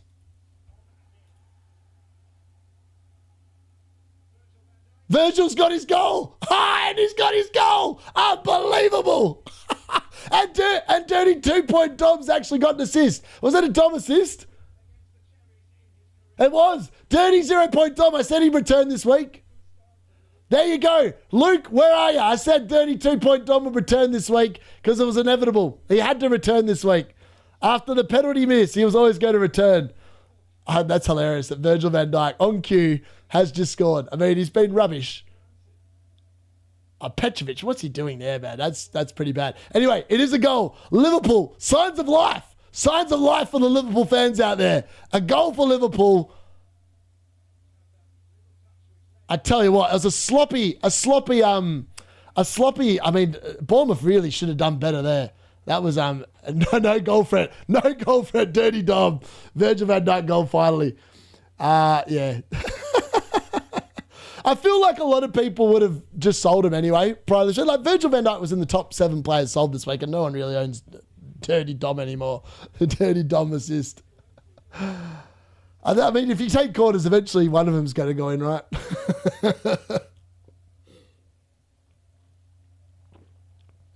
Finally, that long bullet header.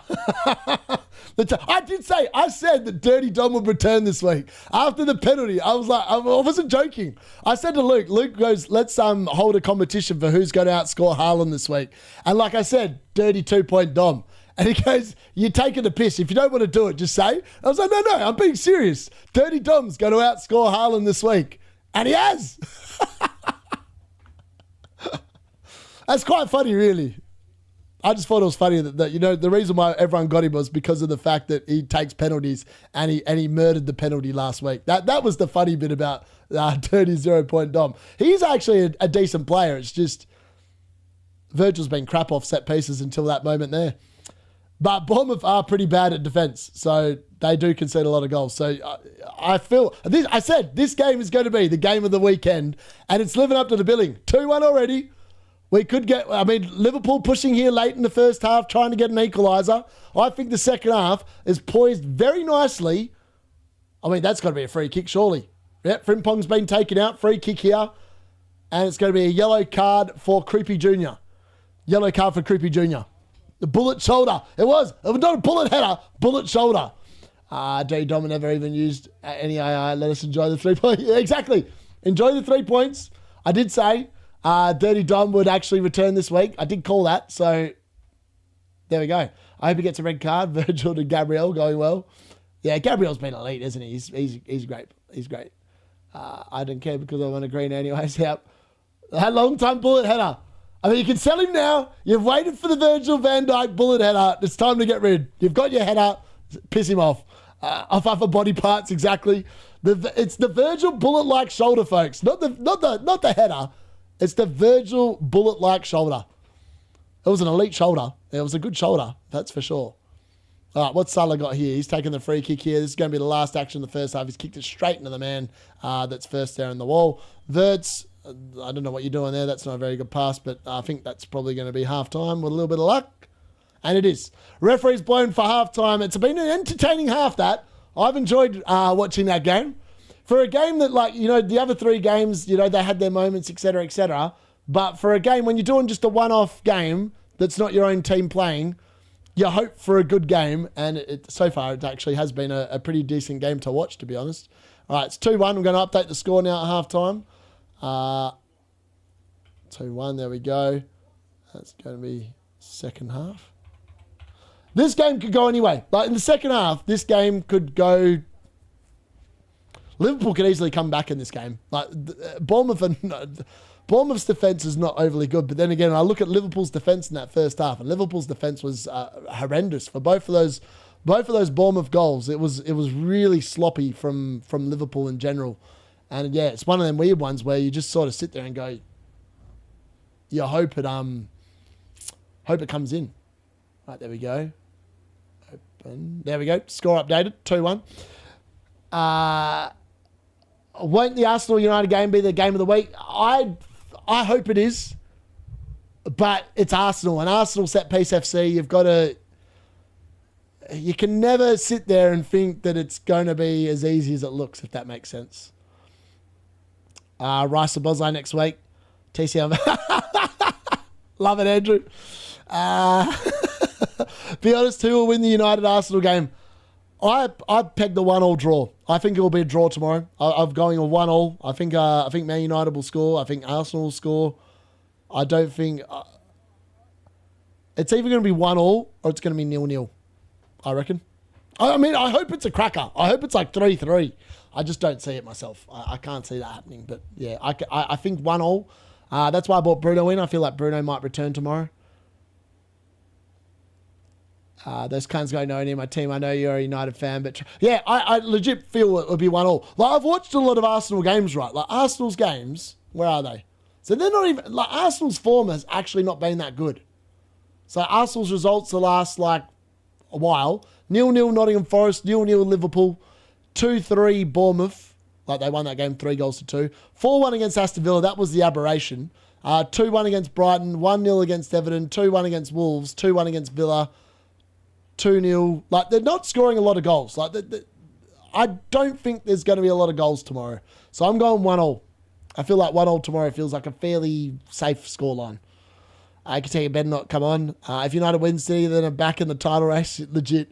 I'm so glad Virgil van Dijk scored after benching O'Reilly. That's nice. I mean, I benched O'Reilly for his 6. I think O'Reilly's actually on 6 points. I need to look at that. Hold on. Where are we at? I need to update his score potentially. Yeah, so O'Reilly's back to 6 points. So he's lost his DC. So I will update that at some point. O'Reilly's only on 6. So apologies. If you've got O'Reilly, it's not 8 points. Top 6 games have generally been a pile of crap for a long time now. I reckon it's 2-0 or 2-1 Arsenal. Yep. I would agree. They have. They've definitely not lived up to the billing, that's for sure. Who's joining me for a 4:20 break? Nice. Bullet header finally. Is Semenyo a good pick? Yes, I think he is. It's going to be 2-0 for the Gunners. Let's bet our moustaches. If I win, you'll shave off your beard. If you win, I'll shave off my moustache. Sound fair? Yep, I'm all for it. Can do that. I don't even feel like I've got that much of a beard, do I really? It's not that much. How about you? Nunes is elite today. 12 points. You can't be complaining about that. It's been really good for him. Really good day at the office for him. 100%. Maybe Trig might come back on the lock-in since Virgil scored.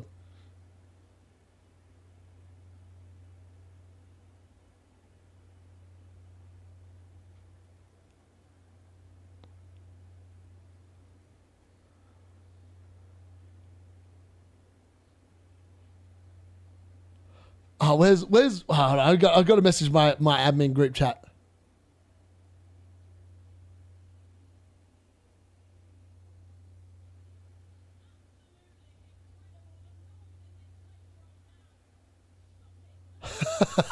I just sent him a message saying, "What did I tell you? Dirty Tom smoking the Haaland, smoking him, absolutely smoking him."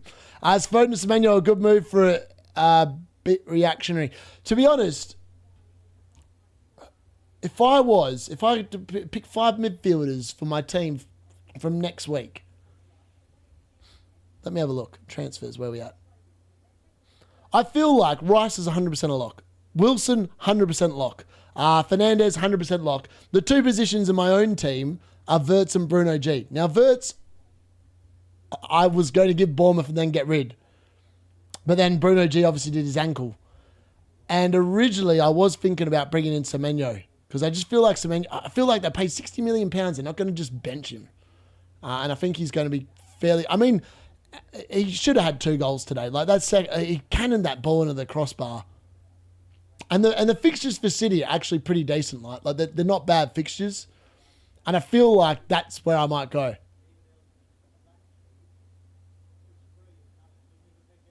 I might even keep O'Reilly. Like, there's no if I bring in Semenyo next week, say for Wirtz or Bruno G, next week I'd be playing, let me have a look. So I'd play Sanchez in goal against West Ham at home, Chalobah at home against West Ham, Tarkowski away against Brighton, Gabriel away against Leeds, Rice against Leeds, Bruno against Fulham, Haaland against Tottenham, Mukiele against Burnley. And then what I might do is I might sell Wirtz, who's obviously got Newcastle at home. And I might sell... Actually, Newcastle at home's not a bad fixture, though. Maybe I'll sell Bruno G, who's away at Liverpool. Bruno G for Semenyo. And that might be my move. And then I'd play Gabriel Tarkowski, Chalobah, Mukiele. That's a back 4. Maybe even O'Reilly in a back 5. Then Bruno in the midfield, Haaland up top, bench Thiago, bench Bowen, bench Wirtz or Wilson, and then play the rest. I think that's what I might do next week. I reckon that's the play. It's yeah. And Bumo, I am interested in Bumo, to be honest. But I'm aware that, like, earlier in the season when I was doing Man United games and, like, doing standalone Man United watch-alongs, and, like, I was getting pissed off because Man United played really crap against West Ham, Everton at home, and I owned Mbumo and Bruno. So not only was I annoyed at watching the game, but I was also annoyed because I owned 2 players in that game that did nothing. So, like... I don't want to put myself in a position where I don't look forward to watching Man United because I'm concerned on too many levels about how the game will go. So I feel like I've got to weigh up that risk of, am I going to enjoy it as much if I own 2 players? Yes, if they both return, it's amazing. But if they both do nothing and we lose the game, it's like the triple whammy. Like not much affects me in life, but Man United losing definitely affects me. On some level, it affects me. No idea what Virgil van Dijk is doing for that first goal. I know. I can't blame Canade now. 7 minutes to bring on Gomez's replacement. Ekitike not on the pitch ahead of Salah, Gakpo, make top 4-5. Yep. 47 points and 8 game weeks for Semenyo. Yeah. I feel like that's not too bad. Like, he's averaging like 6 points a week pretty much in that time span, which is pretty good going, considering like the points this season. They haven't been consistent, particularly for midfielders and forwards. Like, that's pretty elite, to be fair. I have 2 free transfers and feel like I need to go tonight because the price is doing Foden and Bruno, then either O'Reilly or Virgil van Dijk to someone. I think I'd go Virgil van Dijk. Like, I don't say that with any confidence. I just don't think Liverpool keep many clean sheets. Like, their defence is horrendous. I feel like Mark Gahey coming in for City might actually... I'm not going to say it's going to cure him. It's not going to cure him. Wolves definitely had their chances today, but I feel like he's a way better defender than Virgil van Dijk at the moment, 100%.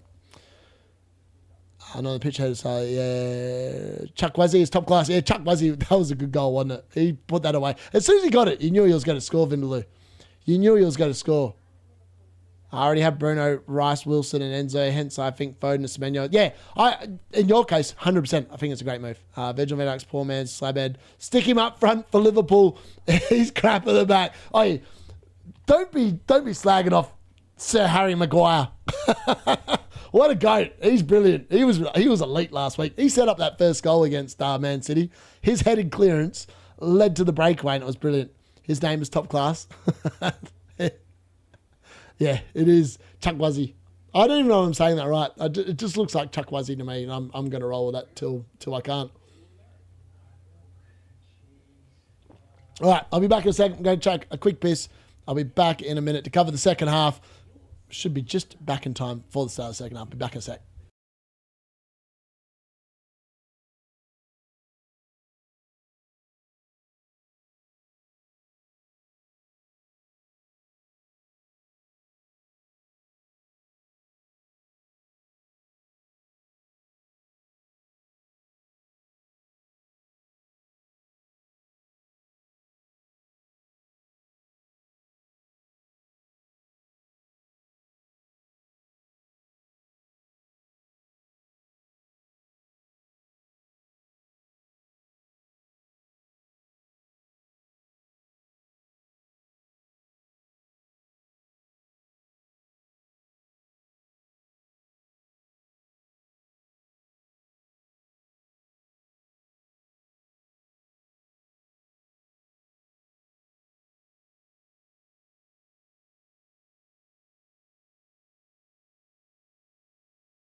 Yeah, I feel like if you hold Van Dijk, this is probably the week to get rid.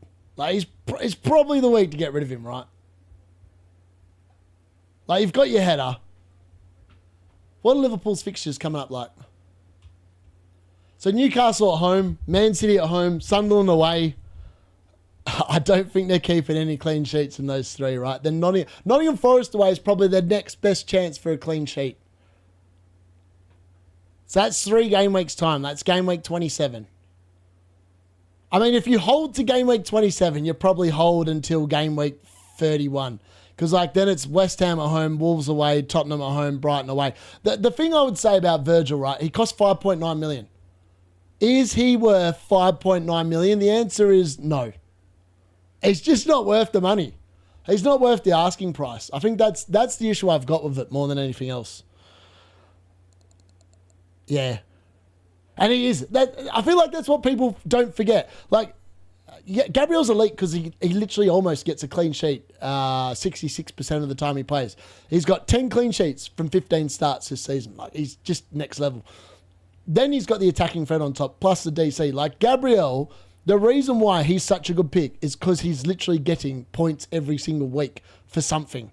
Virgil van Dijk, I mean, I don't even know. What's his points been like? I mean, he's got a couple of clean sheets. They've kept 2 clean sheets in the last 4 weeks against crap teams, haven't they? But they've had an easy run, Liverpool. What's the scores been like? So they kept clean sheets against Arsenal. I mean, that was a bit of a shock. But then it's Arsenal. They love a set-piece FC. And they kept the clean sheet against Leeds at home in 19. So that's 2 clean sheets in the last...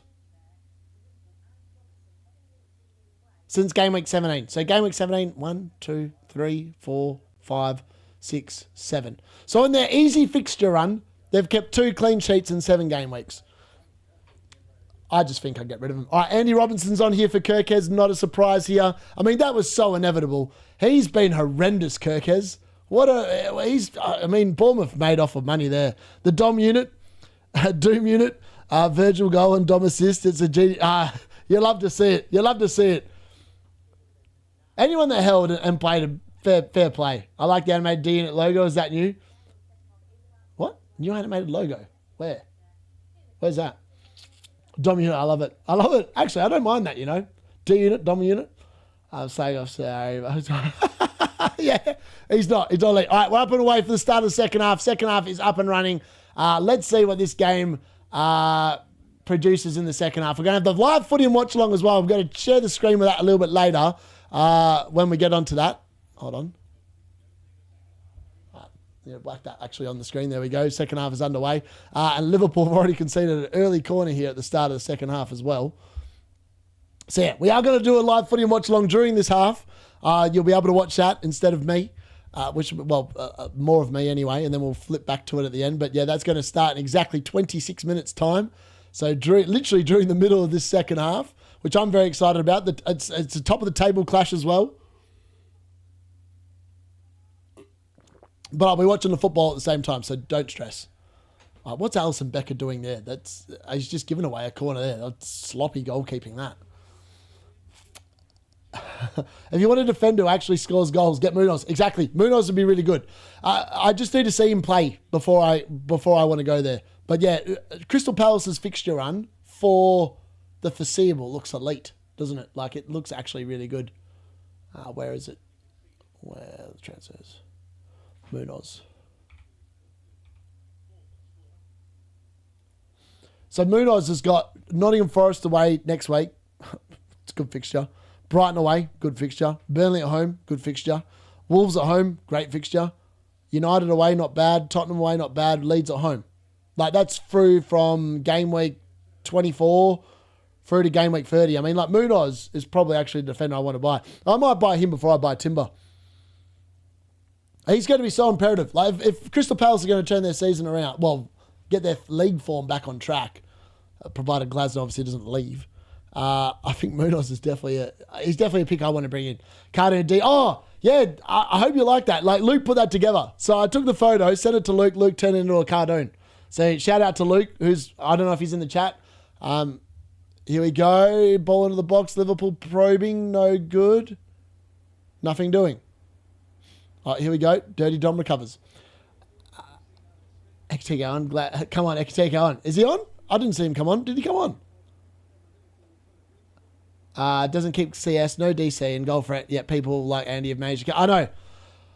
To be honest, I admire Andy for keeping him this long. Like, that is the definition of patience. I'm not a patient manager. I think if a player... Like, I sold Foden literally last weekend on Saturday night. I was like, I'm done. That guy needs to go. Like, I've got no patience. I generally speaking, with certain players, I will give them a certain amount of time. And if they don't do what I think they're going to do and the fixtures I think they should be doing something in, I get rid of them. I'm not sentimental. I was probably too sentimental with Foden the last couple of weeks, to be honest. I just felt like I had other issues in the squad I wanted to get rid of. Which is why he survived for so long.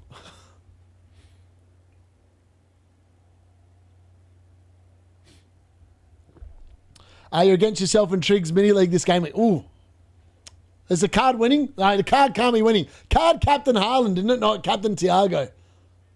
I think he captain Thiago. Oh, that's painful. That could be painful. I'm going to smash the cards team. The cards team's crap. I think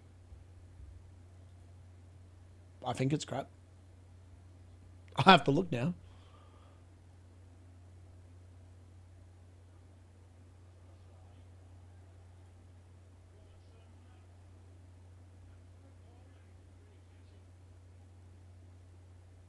Okay, the cards team. Oh, actually, the cards team's got Thiago captain. It could come in. Actually, the cards team's got. Oh, actually, the cards team's cooked. It's got Ekitike on field, Haaland, Foden, Cherky, Mukiele, Wilson. I'm cooking the cards team. Cards team's got no freaking idea what it's doing. Stupid. Card has no clues what it's doing. Absolutely no clues what it's doing. She won't sell Sabozline, Caravan Van Dijk now, so it's a win. Yeah, I'd agree. They probably will hold him longer. I would agree. Glasner and Parish have had good talks, so things might come. Very nice. That's good to know. That's very good for Palace and their fans. How much does review cost? No idea. Never checked it out, Vindaloo. I've legit never checked it out. I've got Bateman to thank for the fact that I actually know what it is.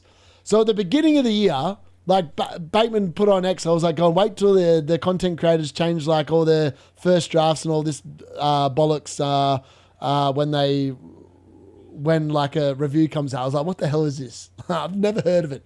Like until last season when I started making content, didn't even know that there was FPL content on YouTube, let alone that people used analytics and paid for analytics. Because I was like, why would you pay for like analytics? I don't get it. Like, I know that people love Hub, whatever you want to do. I know that all the cartel publishes the Hub. Oh, the Hub's amazing. It'll help you. It won't. It's just it's literally throwing your money away. That's all I can say about it. That's the nicest thing I can say about Hub and all those things. I legit, they're literally just taking the statistics that are already on the FPL website and just and creating crap out of them. That's what they're doing. The people sell them like that. Their whole premise is that they can project points that are coming a game week. Like football's not scripted. It's a random one-off game, any game week. There is no way you can project the points for any player. Like, why is Wilson not in the top 10 picks for review? Wilson now, folks, actually, I'm going to pull this up because this excites me. So Wilson now is into, actually, before today, he's in the top 5 midfielders in the game. He's going to overtake Bruno Fernandes and Bruno G tonight, and he'll be in the top 3 midfielders in the game. Is he in the analytics programs? Do they rate him? The answer is no. Why? Why would you pay money for something like that? Hey, dude, would you wildcard if you had O'Reilly, Foden, no Chelsea, no Bournemouth, 5 Ekitike, no Man United, or just take a -4? I'd take a -8. No.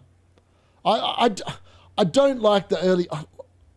The one thing I'll say, I think they're bang on about the wild card 32. Like, that's always my plan. Like, last year I did the same thing. The last international break of the season is when I like to wild card because you can cover whatever the hell happens during that time with the international players that are away. That's the only reason why I wild card then.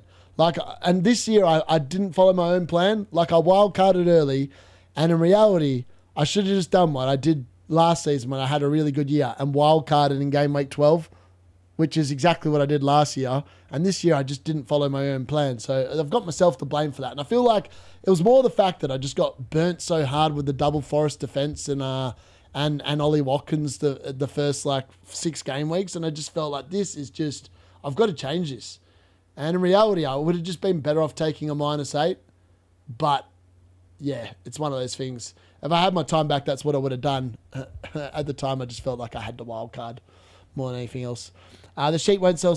Yeah, you're on it, D. Thank you. If you're a sheep, you're away. Very creative peeps, apparently. The creative peeps, love it. I've got to get this footium game up in a second. I've got to move a few screens around here. Move tab to new window. That's what I want. There we go. Otherwise, I'll get shut down if I show the game.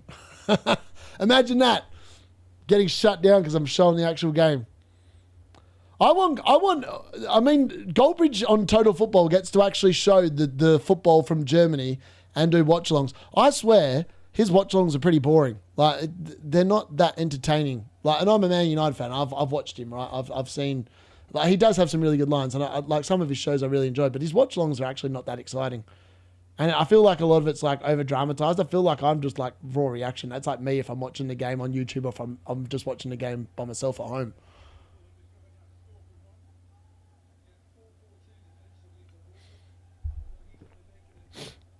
Didn't most people have Watkins too after? Yeah, I did. I had Watkins after, like, I really wish I just, it's so annoying. Like the reason why my rank is where it's at is because I picked I picked a shit team at the start of the year. That's why. I got too clever for myself more than anything else. Like I thought West Ham would be way better than they were. I thought Nottingham Forest were going to be way better. I'm not Nottingham Forest and West Ham are 17th and 18th, and I invested like 4 assets of my starting 15 into those 2 teams, and I wonder why the season started off so poorly.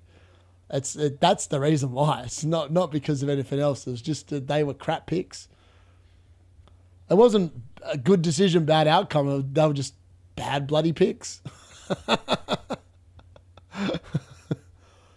And like I feel, and Cunha this season, like I should know this. I bought Cunha a few times last year, and he was nothing other than just a pain in my ass every time I bought him last year. And yet I bought him twice this year. And like the second time was only because of the fact that Bruno Fernandes got injured and Man United on paper had a very good fixture run.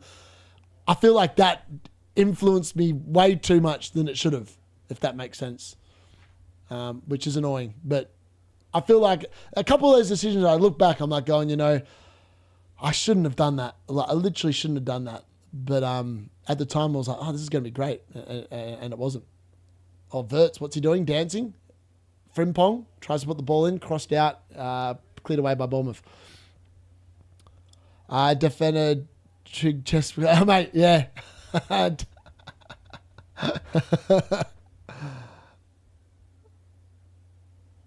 Liverpool win another corner here. Maybe Virgil can get a second bullet light header from another Dominic Szoboszlai cross. Who would have thought that, man? That'd be ridiculous if that happened.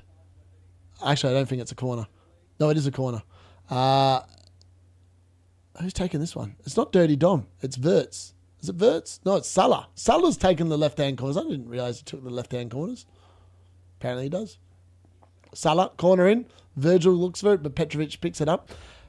I had triple Villa, triple four, free hit 2, wildcard 3, and slowly climbed the top 1K until AFCON I started picking up. Yeah, I mean, like, AFCON was also the other turning point, right? Like, I had Mbumo. Hold on, I had Mbumo. Who else did I have? Hold on. Let's go back. When was AFCON? Game week 16, wasn't it? Game week 16. Game week 16. All right, so in game week... Actually, that's when I sold him. All right, so game week 15, that's when we got given the 5 free transfers to game week 16, right? I had Mbumo. That was my only AFCON player. And I sold Mbumo for Wilson. What a transfer. What a bloody good transfer that was. How good was that transfer? That was such a good transfer. Like, what? I mean, that was the week. I sold Mbumo to Wilson and got 16 points and got 104 that week. That was such a good week. That was such a good week for me. Mad. I feel bad. Having brilliant ORs without any review input is... Yeah, I know. Like last season when I got like the top 4... I finished 4,881 last year, and I literally did not do any strategy that anyone else was doing. I went free hit 38. I regret... The one thing I'd say about last year, I regret not doing the free hit 34, because free hit 34 last year was just... It was... I mean, all the jammy players, they all returned. Like, they legit all returned, right? Ekatike is coming on here. Frimpong is going off. And McAllister's going off. And Ekatike is on, along with Curtis Jones. Jones and Ekatike on just before the 60-minute mark. There we go. Interesting there. But yeah, like I loved it. Like last year, I played the game so differently. People like wondering, I captained Bruno Fernandes in blank game week 28 for the 17 points. I had Phil Foden literally for the only weeks he returned last year. That 6-week stretch where Phil Foden returned, I had him in every single week and I sold him the week he blanked. I was seeing him really well last year. And I just feel like the start of this season, I just was not seeing it at all. I don't know if the DC just impacted the way I thought about the game or just was really slow to react. But I feel like I was also very much put off by Spurs because I watched them last year. I was like, Frank's not going to make him any better. And like, they did start the season much better than they are now. Unfortunately, I got burnt by the fact I just did not trust Spurs at all. Salah finds Gakpo, nothing doing, blocked there by Bournemouth. I'm drunk on port. Get me on the pubcast so I can How's Wirtz looking? Salah back, changes team. Yeah, it does change the dynamic a bit. I wouldn't disagree with that. Wirtz has still looked pretty good today, but he hasn't been in the same kind of positions so far that he has been. I don't know if Curtis Jones coming on is going to change that. But I feel like Curtis Jones is going to play on the right. No, Dominic Szoboszlai is going to play on the right. So Curtis Jones has gone into midfield. Szoboszlai must have gone to right back here. That's what it looks like. I don't know. I really don't know. I mean, Liverpool got to chase the game. They're behind. They're 2-1 behind. They've got to chase it. Our captain, Brereton Diaz, in a double game week. His effective ownership was 100. I came out. No, I don't. I was like, that was me last week against Haaland captain, right? Like, I think Haaland captain was like 160% last week or whatever. And then Gabriel, 8 points. I mean, it wasn't huge. Like, it was 6 points. It wasn't like world breaking or whatever, but it felt pretty good. Like, that's why Nightmare took a -8 last week. That's why he won. Because Gabriel captain smashed the Haaland bandwagon. It was like this week. Haaland's still, what is he, like 100, what was it, 150% owned? Haaland was, mate, they never make this. Szoboszlai trying to claim a handball, no, nothing doing there, mate. Where are we at? Haaland was still like 164% owned. 164% owned. And he got 1 bloody point. He got 1 point. For real. No chances. Wildcard 37 and free hit 38 last year. Mad. I mean, sometimes, like, wildcard and free hit, sometimes your team actually doesn't need a wildcard or a free hit. Like, I ran into that problem 2 seasons ago. I was having a worldy season in the top 10K, and I had wildcard, and I didn't think I needed it. And then it got to game week 19, and I was like, I've got to play it, otherwise I lose it. So I played the wild card, changed the team, and that was the beginning of just a horrendous... I mean, it wasn't horrendous. I ended up just outside the top 100K. But that was the reason why I fell from 10K to just outside the 100K by the end of the season. It's because that wild card, if I'd never played that wild card, I would have finished much higher than I did. And like sometimes it can be a little bit of a trap, particularly early season. Like sometimes you can change your team and you've just got... you feel like you need to change too many players. And sometimes you don't need to change as many players as you think you do in order to make it worthwhile. 170%, yeah. Yeah, I was struggling to read that. Like the text on here, I can't blow it up. It's literally stuck there, and I was like, I've got my glasses on. Like, it's that small. I just couldn't read it. Wilson's a GOAT. Honestly, he's so good. You're paying to not play in the spirit of the game. Yep, exactly. Unlucky with Semenyo captain this game week. Very nearly. I know. I mean, Semenyo captain could have been like a 15-pointer easily today. Like, easily. Ekatika, it's not a very good start. Just saw him do a casual back heel then. That was very sloppy. Virgil van Dijk, man. What is he doing? He's so casual. It's like he's just become like casual Virgil. I know he scored today, but like that defending today from Virgil van Dijk has been bang ordinary.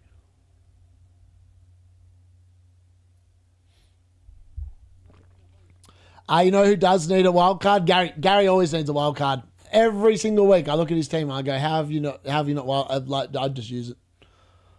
I'm consoling myself with brushing. I'm thinking of doing an FPL channel called FPL Doggies. Fair.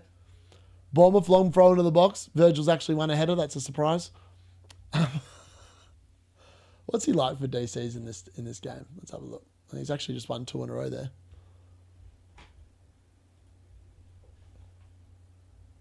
Let's have a look.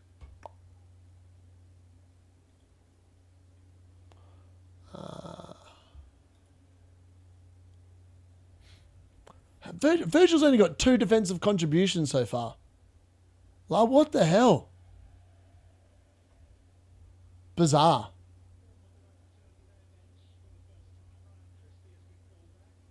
Right, Christie's about to come on here for Bournemouth.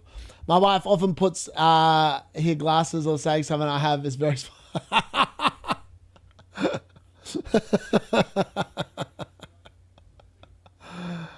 That's funny.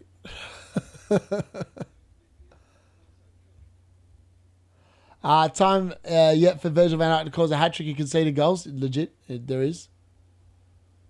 I mean, these long throws into the box, that's how they get all the DC this year. All right, Vert's on the counter. What can Liverpool muster here? Converts, find the right pass. It's okay. Edge of the box. Curtis Jones goes for goal. Blocked there by Bournemouth, and it's gone out. They've just cleared it away for a throw-in.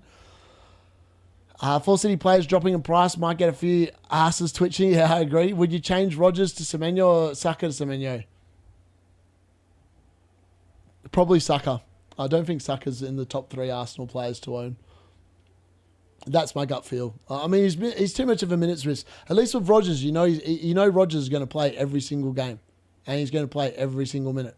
Like Saka, you can't predict the benchings. Like Arteta's been very careful of managing Saka's minutes this season. That's been the key ingredient there, really. Verts, what can he find? Oh, Verts, that's poor. I reckon Ekitike needs to ditch that hair colour. He needs to ditch that hair colour. I reckon that's half his problem. Oh, half chance there from Gravenberch from just outside the box. Puts it just past the far post. Dirty Dom on 2 bonus. Yeah, I saw that. Versus body language has changed recently. Looks confident. Can you see Liverpool scoring? I agree. I think Liverpool might turn this game around, to be honest. I think they might turn this game around.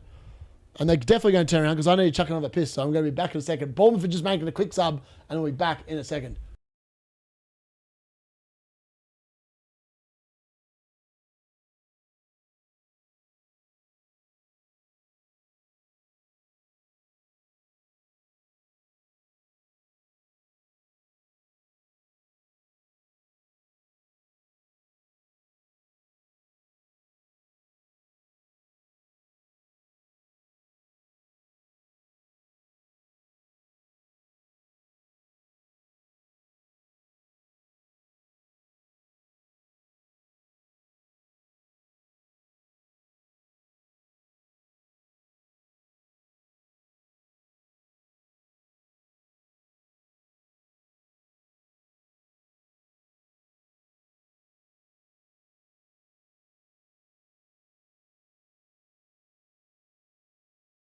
All right, have I missed anything? No. That's good. That's good. 4 minutes until the footy and watch along as well. Actually, I need to make sure that's cheap. All right, here we go. Verts into Gakpo. I mean, Gakpo's been woeful today. He's done nothing. Here we go. Robertson, edge of the box. Puts it in. Cleared away by Old Mate. Don't know who Old Mate is. Number 4. I do have a dog. My mum looks after it now, though. So, like, before I moved to the UK, what was it, 2020, I had 2 dogs. I had a Puggalia, which is a pug cross a King Charles Cavalier and a pug. And the pug was 10 months old when I left her at mum's. And I was away for 3 years, so I felt really bad about taking her back. So now mum has the dog, but it's still my dog. But, like, I see her whenever I go down to Perth. It's really funny. Like, I was away for 3 years. I came home and she knew exactly who I was. I was like, I looked after her well. Unfortunately, my Puggalia passed when I was in the UK. That actually, when I look back now, that's actually been the saddest moment of my life. That dog was like everything to me. Yeah, that was gutting. Always just, makes me sad thinking about it. I just try to ignore it, to be honest. I haven't owned a dog since at home since I came back. So, like, I see Nuggie when I go up to Perth and like she knows I'm like original owner, but yeah, mum looks after her. I've not yet wanted to get another one. I feel like Snoopy was like the ultimate dog, right? Like the ultimate dog, and I feel like any other dog won't be able to live up to what Snoopy was. And I feel like for that reason, I just haven't got another one. And like it's been like 5 years, but I've still got zero interest in getting another one. It's weird, but yeah, that's how it is, pretty. Pugs, yeah, mate, they do. They were so pretentious. Nuggie and Snoop. If it was raining, it used to annoy me so much, but I understood it. They were so precious that they would refuse to go outside if the grass was wet to piss or poo. They do it inside because they didn't want to get their toes wet. I was like, are you kidding me? And like, I'd know it. I'd be sitting there, I'd be like going, you know, I'd see it raining during the day or whatever, and I'd come home like, oh, there's going to be piss inside, isn't there? And sure enough, there was. They're useless. They are honestly useless. French national team attack, by the way. Mbappe, Elise, Dembele, Eteke, yeah. I'm surrounded by 10 dogs usually. All get another dude. You deserve another buddy. We had 2 bulldogs and no dog would have. Yeah, I know. It's like, I think when you've had a really good pet, I feel like in your head, nothing's going to live up to it. Or like nothing will be able to replace it, or the bond that you have with it. Like obviously you can have another pet, etc. Like lots of people do, whatever. I just haven't felt like Ashley talks about like getting a pet dog like quite a lot or whatever. And I'm like, well, we're not really. We do travel a lot, like during the school holidays and stuff like this. And I was like, do we really want? Like, then we have to find someone to look after it. Like Snoopy was lovely. Like everyone loves Snoop, so like everyone was like, yes, we'll look after her. I had her on a strict diet. 1 cup of biscuits a day. I'd leave her somewhere for a holiday, come back, and she would have put on like 2 kilos. And I was like, mate, you're back on the diet. 1 cup of biscuits a day.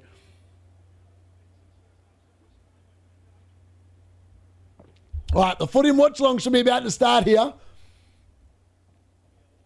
I'm still watching the Liverpool game, by the way, and the Bournemouth game. I'll give you all the updates. We're going to watch the live footy game as well at the same time, which will be a little bit different. So don't worry, I'm still watching the game, still covering the game. Get your comments in. But South Park are about to play their 5th game of the season. All right, here we go. All right, let's load this up. All right, where are we at?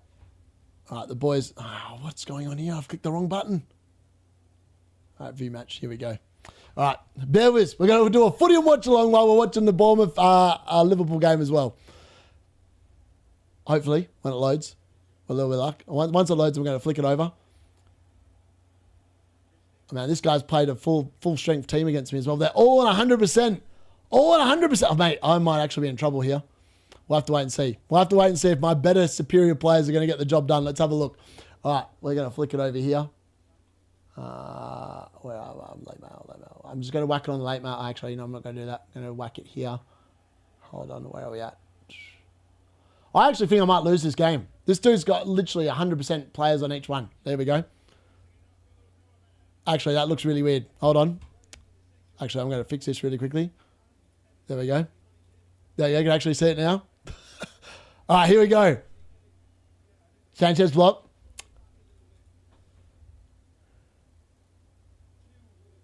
Hopefully the boys can get the job done. This dude's literally this dude's rested his entire team for me. He knows this is the game he knows this is the game to determine who's going to finish on top. And he's come on South Park. Come on South Park. Yeah, exactly. Hopefully we get the job done. I mean, my gun players, I've rolled out all my legendary players. If we can't get the biscuit done, here we go. Sanchez! Block. Disappointing. If we get a goal, early goal for the South Park, we're doing a shot. Shot for the South Park FC. Get the job done. Travelling won't be fair. My Bulldogs must be full on. Gary's in, legend. Mate, we better win this. I mean, this is the real game. Here we go. Sanchez. Oh, there we go. Goal. South Park are in front. South Park are in front. Stuff Liverpool. South Park have taken the lead. Sanchez with the early goal. The D-Units. I mean, this dude, I rested him the last 2 games because I wanted him to be up to about 87%, and the dude has delivered. Ray's my legendary player with the assist from the left wing-back position. The D-Unit 1-0 up. This dude's 100% team, whatever you want to call it. D-Unit's in front. Everyone's come for the watch long. Everyone knows this is the time I'm playing. I did it last night, and I was surprised how many people hung around for it, but it was good fun. All right, Liverpool also trying to attack. Our boys need to defend a little bit better there. Verts on the edge of the box. Get rid of it. Why are we dicking around with it in the back line there? All right, Verts to Jones. To Ekitike. Ekitike on the turn. Oh, he's done really well there, Ekitike. Oh, that's a foul. How's that not a foul? That should have been a foul for Ekitike, but he's done no good there. That's very unlucky. Very unfortunate. I mean, Ekatego should have really done. Sanchez is going to get a double. Last time I played, Galvez. Oh, save. Disappointing. I thought that would have been 2-0. Galvez is pretty good. Attacking midfielder normally does pretty good. Hey, these guys, we just need to win. We need to win. That's all we need to do. Bulldogs are loyal and stubborn. Ours love sleeping on the sofa and snoring loud. Snoopy had the most peaceful snore. Like, you know when some people snoring, you're like, oh, I can't stand that. I can't sleep with this nonsense. Like Snoopy, like the Pugalier, had the most peaceful snore. It was like just, she could be on the bed and it would put you to sleep. Like it was very soothing, very soothing. Why is Muhammad on the other side? Like, Muhammad should be on the right-hand side. What's he doing on the left? Oh, here we go. He's on the right. Here we go, Muhammad. Have a shot. Somebody have a shot. Shoot. Shoot. What's he doing? All right, here we go. Esposito. Oh, bloody block. Useless fraud. Bowen, that's so sweet. Your Degs tended to match. Dirty 2-point Sanchez, legit. Sanchez is he's already got a goal, so he's done really well here. He'd be on track for the 10-pointer in this game so far. Maybe 11 points because on the moment we're on a clean sheet as well, aren't we? All right, Liverpool into the box. Little nibble there from Bournemouth. They win the ball back. Virgil van Dijk, what's his goal? Oh, he's won the ball. A nice little DC contribution there from the Virgil. He might actually get 10, you know. This could be a good week for the Virgil owners. A good week for the Virgil and Dirty Dom owners. You never know. Could be. I don't know how Dirty Dom's on 2 bonus points, so considering it's 2-1 to Bournemouth. But, yeah, some things just, that's how it is. Oh, that's because Jimenez scored, right? Jimenez is a defender. They don't like defenders that concede goals. It's just the way it is. Literally trading my 4 goalkeepers because my entire squad is tired. Fair. I mean, there's a handball. Handball. Why are we giving a handball away there? You absolute frauds.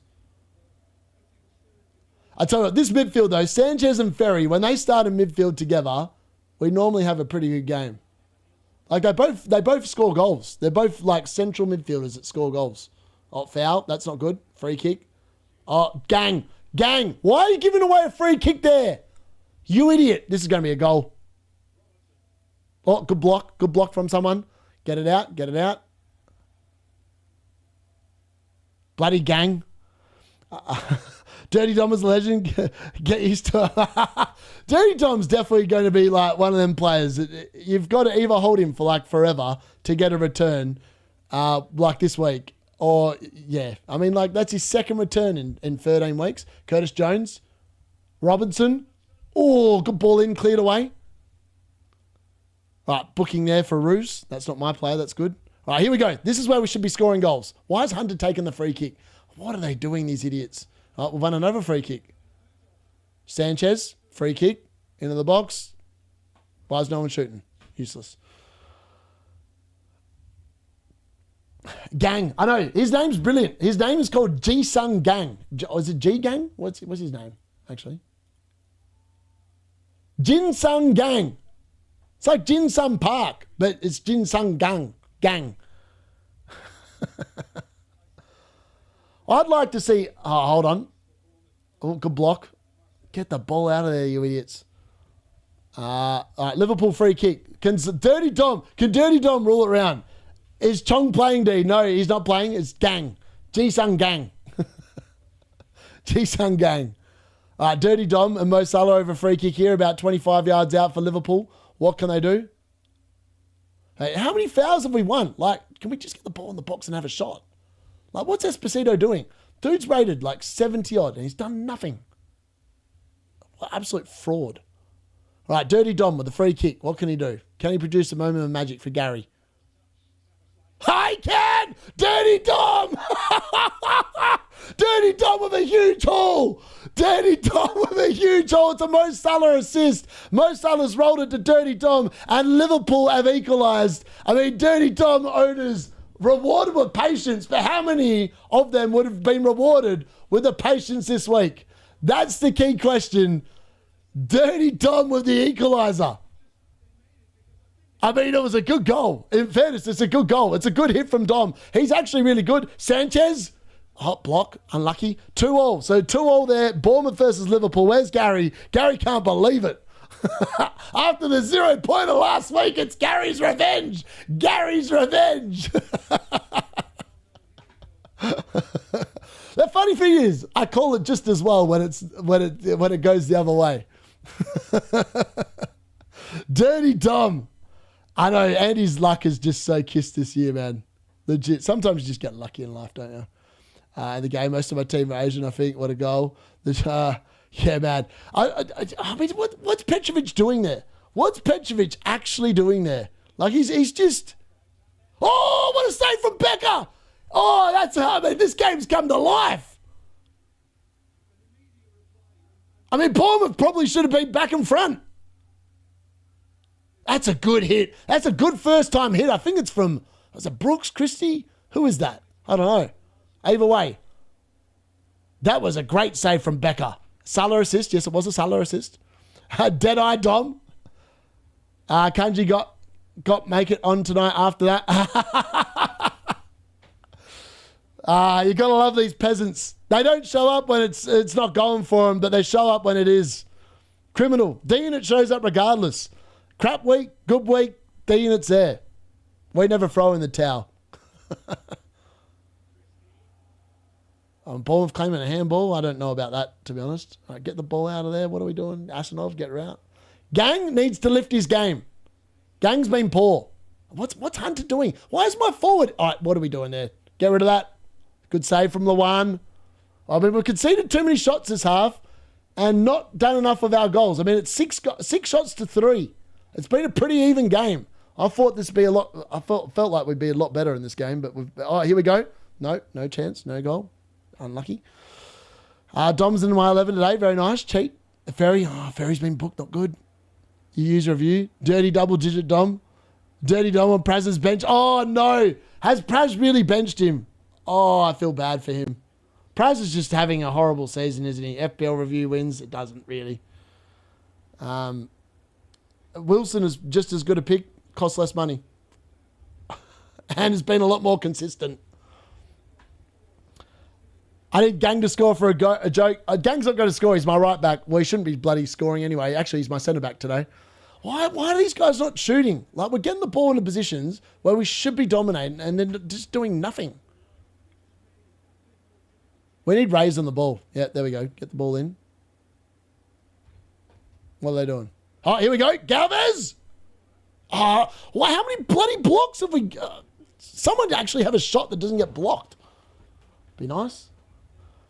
Even though I'm on 28 points, slobby all those points tonight. Yeah, I mean, games can change. Like, game weeks can change just like that, right? Like, 2-2. I said that this game was definitely going to be the game of the game week, and it's living up to the billing. 2-2. This game could go either way. Wirtz needs the winner. We need a Wirtz winner for all my players today, other than Haaland to score, which would be nice. That's what I would like to see. Here we go. Galvez again. Oh, mate. Galvez had bloody 4 shots in this game and done nothing. He's been wasteful. All right, Bournemouth on the counter. All right, half-time, 1-0. It's very... Oh, Bournemouth!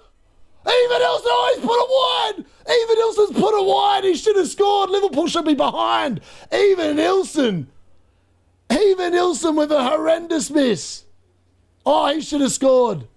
Even Nilsson should have scored. He was onside. It's a great ball to Even Nilsson. He gets a good first touch and he's put it wide of the post. Unbelievable.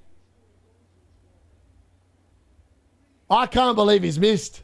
That's a really bad miss from Even Nilsson. That's a horrible miss. Half time, what am I going to do here?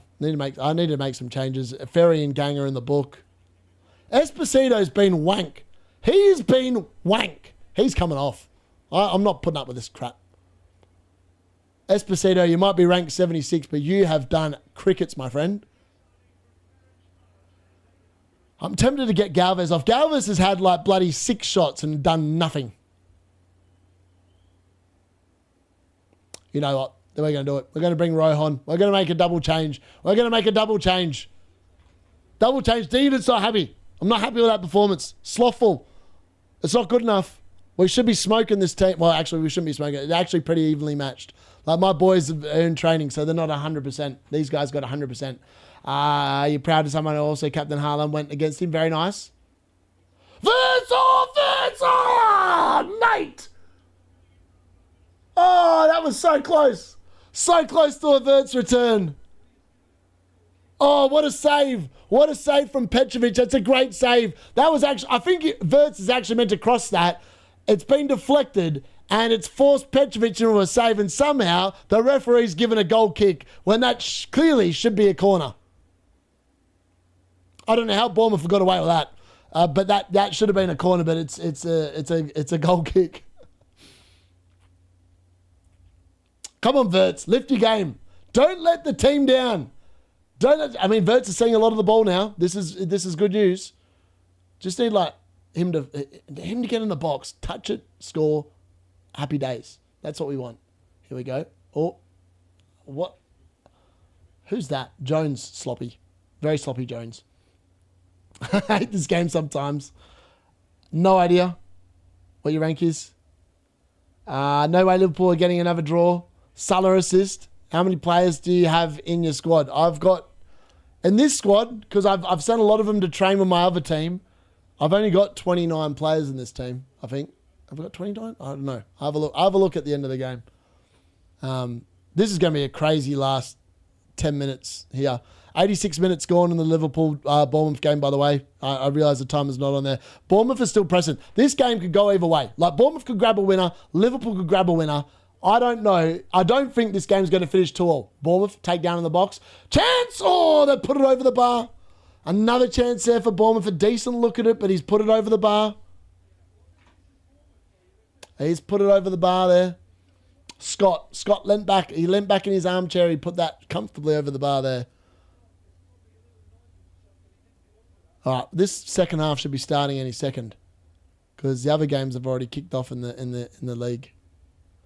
This is going to be a scrap. I don't think there's going to be much in this game. Like, what are the?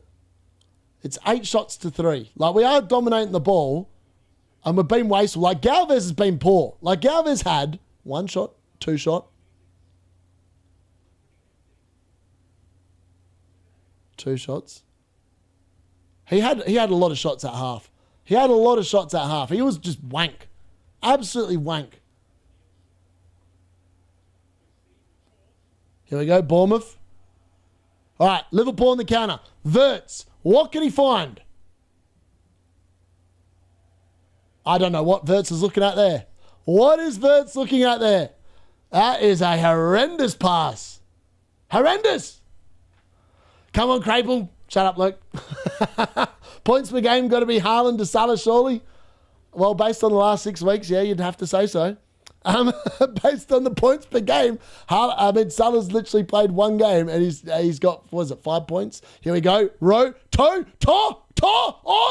Goal, D-Unit! South Park 2-0. There we go. The halftime change has worked a miracle. On for Galvez has assisted the South Park 2-0. What an unbelievable management decision. D-Unit, brilliant manager. On and on, and they combine for the second goal of the live watch along. I hope you enjoyed that one, Luke. That was brilliant. That's what you call a brilliant piece of in-game management. Recognise when some players are being wank, take them off, bring on players that might do the business. Ekitike giving a foul away there. Into the last minute of normal time in Bournemouth, Liverpool. I should have done shot per goal. I would have been all right. Only 2-0. I mean, the second half could go 1 or 2 ways, obviously. This is footium. Ruining my hate watch. Here we go. Raw. Oh, forces a save. He's been inspired. His first game for South Park, by the way. I bought him and only played him in the other team. I sent him across for this game. And, he started on the bench. He's come on, got an assist. I mean, that's a pretty good introduction. Good old Raw. I mean, he's old, but he's doing the job. He's getting the biscuits done at the moment, and we're here for it. I mean, we just need to. We're dominating the ball anyway. This dude's playing a 4-3-3, and we're bossing the ball in the midfield. We just need to be a bit more clinical up front. Unfortunately, my two real forwards I wanted to play are both in training. Ruining the hate watch. All right, what can Liverpool do? Can they get a winner? Oh, that's not good. Get it out of the box. Asinov's had a game. Man of the match out there. Defensive midfielder, dominated. Captain for the day because Munn's in training. What a name. Munn is in training. Oh, here we go. Free kick. Get the ball in there. Who's taking the ball? Hunter. Raw. Oh, there's got to be a corner, surely. No, it's a throw-in. Well, we cocked that up, didn't we? All right, who's going to get a winner? Who's going to get a winner in this game? Liverpool versus Bournemouth, or Bournemouth versus Liverpool, whichever way you want to call it. Salah, trying his luck, going down the outside. What can he do? Our boys need to sit there, clear the ball. Gang again. Gang dominating at the back there. Got the card in the first half, playing on regard. Oh, here we go. Free kick. That's no yellow cards there, thank you. All right, 60 minutes in, we just need to clear the ball. All right, Liverpool, reload. Szoboszlai, what can he do? He finds Wirtz. Wirtz finds Endo. Endo, take a TK, horrible pass back to Endo. Somehow they recover it. It's out to the left now. Into Jones, Ekitike. I don't know what he's trying to do there, Ekitike. Ekitike's been poor since he's come on. He's done nothing. All right, Wirtz, what can he do? Wirtz to Salah. Salah goes for goal. Petrovic goes for a save. Oh, how's that? Oh, that's gone through the lot of them. How are they not going to touch on that? It's gone through 3 Liverpool players' legs. Gravenberch, edge of the box. What can he find? What can he muster? Can he find Wirtz? Yes, he can. Wirtz into the box. Wirtz wins a corner. Oh, Senesi's been dominant back there. He's got to be there. He's got to be there. I know. I can't believe people are watching the footy and watch along as I'm watching the Bournemouth Liverpool game, but I'm here for it. I mean, South Park are winning. That's all I care about. Stuff the FPL. Footium for the win. If you want to check it out, you can go and check out the video in the stream description. There's a link there, but you don't have to. But it's fun to watch. It's like Football Manager, D-Unit, Class Manager. Oh, here we go. Oh, I thought he was going to have a shot there and he put it in the box. It was a good position. Virgil van Dijk, can he get there? Virgil van Dijk. Oh, no, he can't. Jones collects on the edge of the box. He swings it in. Can he swing it in? No, he's played it back. Gravenberch on the edge. Wilson scored. Oh, another booking. Rays. Oh, mate, what's with all these bookings? Stop giving away free kicks and getting booked, you fools. I mean, that's the only thing that could probably kill me at the moment is getting a second booking. Part of me wants to take some of these players off because they're on bookings, but they're playing well, so I don't think I want to do it. Maybe I take Ferry off. Foul. Another foul. Can't keep giving away fouls there. Just get rid of the ball, you idiots. All right. 1 more minute of injury time in the Bournemouth-Liverpool game. That game looks like it is destined to finish 2-2. Time to sell Ekitike? Yeah, I would say so. Yeah, Wilson. When Wilson scored, that was my favourite moment of the watch long for sure, 100%. I mean, I feel kind of happy for the Dirty Dom owners, but I feel like, again, he's not a very good pick. And he relies on free kicks and set pieces. He's no good from open play. You won't get an assist from Dirty Dom from open play. So you are relying on Liverpool having a day where they've scored two goals off set pieces, really. So obviously the Virgil van Dijk corner, that was off a corner, and the Dirty Dom goal was obviously off a free kick that Salah just tapped to him. It was a very good goal from Szoboszlai, though, to be fair. He's a good player. He's just, you're not going to get a free kick in like that every week. And he offers no real threat outside of set pieces. And today Liverpool have scored 2 off set pieces, which is definitely an improvement from what they've been doing, that's for sure. Isn't right? Yeah, but Rice gets DC as well, in the midfield. He does a lot of things that... Oh, chancey for Bournemouth, can they score? Oh, Bournemouth has scored! Bournemouth have won it at the death! Unbelievable! And Bournemouth have beaten Liverpool in literally the last kick of the game. Iraola celebrating with the crowd and Liverpool's dreams. Dirty Dom's 3 points is probably in the bin. Virgil's complaining about the fact that he's meant to have an aura and the aura has disappeared and left him for dead. And Adley has somehow put the ball in the back of the net. And Liverpool have lost the game. Allison's arguing with Virgil. The title's falling apart. Yeah, I wouldn't read about it, but I love it. But the VAR are checking. VAR are trying to ruin the party. That has to be a goal. There's no way that can't be anything other than a goal. Hunter, shoot, you idiot. We want a third. That has to be a goal. There's no way that's not a goal. He's onside. That's a goal. That has to be a goal. 3-2. 3-2. Hunter, here we go. This is a third. Oh, block. Still 2-0. I mean, Hunter's been wasteful as well. I mean, I haven't given him a game all season. Played him fresh out of the gate. He's done nout today. Absolutely nout. Here we go. Mohammed. Raw. 3-0 to the South Park. 3-0 to the South Park. Bournemouth have won. And Raw, what a halftime substitution. On for the wasteful Galvez. On with a goal and assist. What a 35 minutes at the moment. 3-0. The D-Unit running away with it. South Park. How many goals can we get? Can we catch Murat tonight? Can we roll over the top of these idiots? I mean, Virgil van Dijk's not happy. Book him. Book that fraud. Even bullet headers can't save Liverpool. I have no idea who that assist was for, other than the fact there was just a goal. And then raw. Legit. The old Raw. I mean, his very first game for South Park, off the bench, and all he's needed is 37 minutes. He's got a goal and assist, or man of the match performance from the bench, after Galvez had about 6 shots in the first half and was absolute piss. He was about as good as bloody Haaland today, old Galvez. I mean, I'm dominating now. 14 shots to 3. We should be winning the game quite comfortably, and we are. I mean, probably should be further in front, to be fair. I can't believe it. I can't believe that finish. I said Bournemouth-Liverpool, game of the weekend. It has lived up to the billing. I was very confident this game would be entertaining, and it's been exceptionally entertaining. I mean, Bournemouth with a last-minute winner. A last-minute winner. Slot. Oh, here we go. Are we going to concede?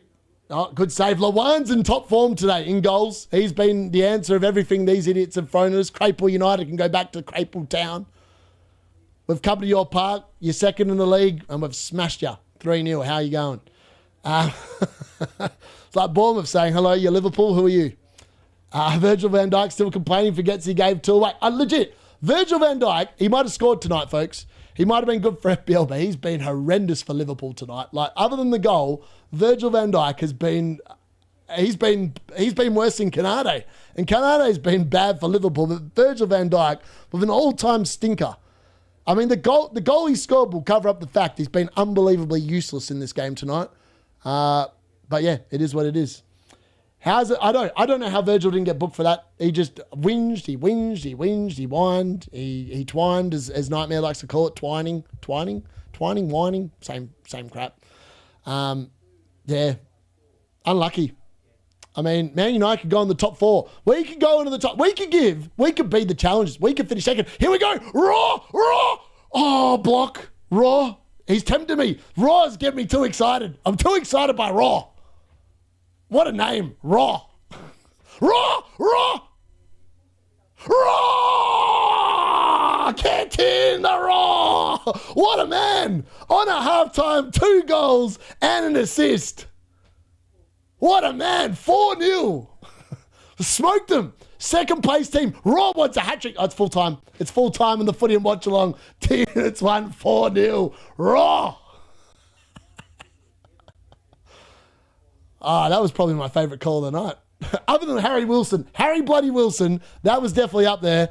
But Raw. Raw.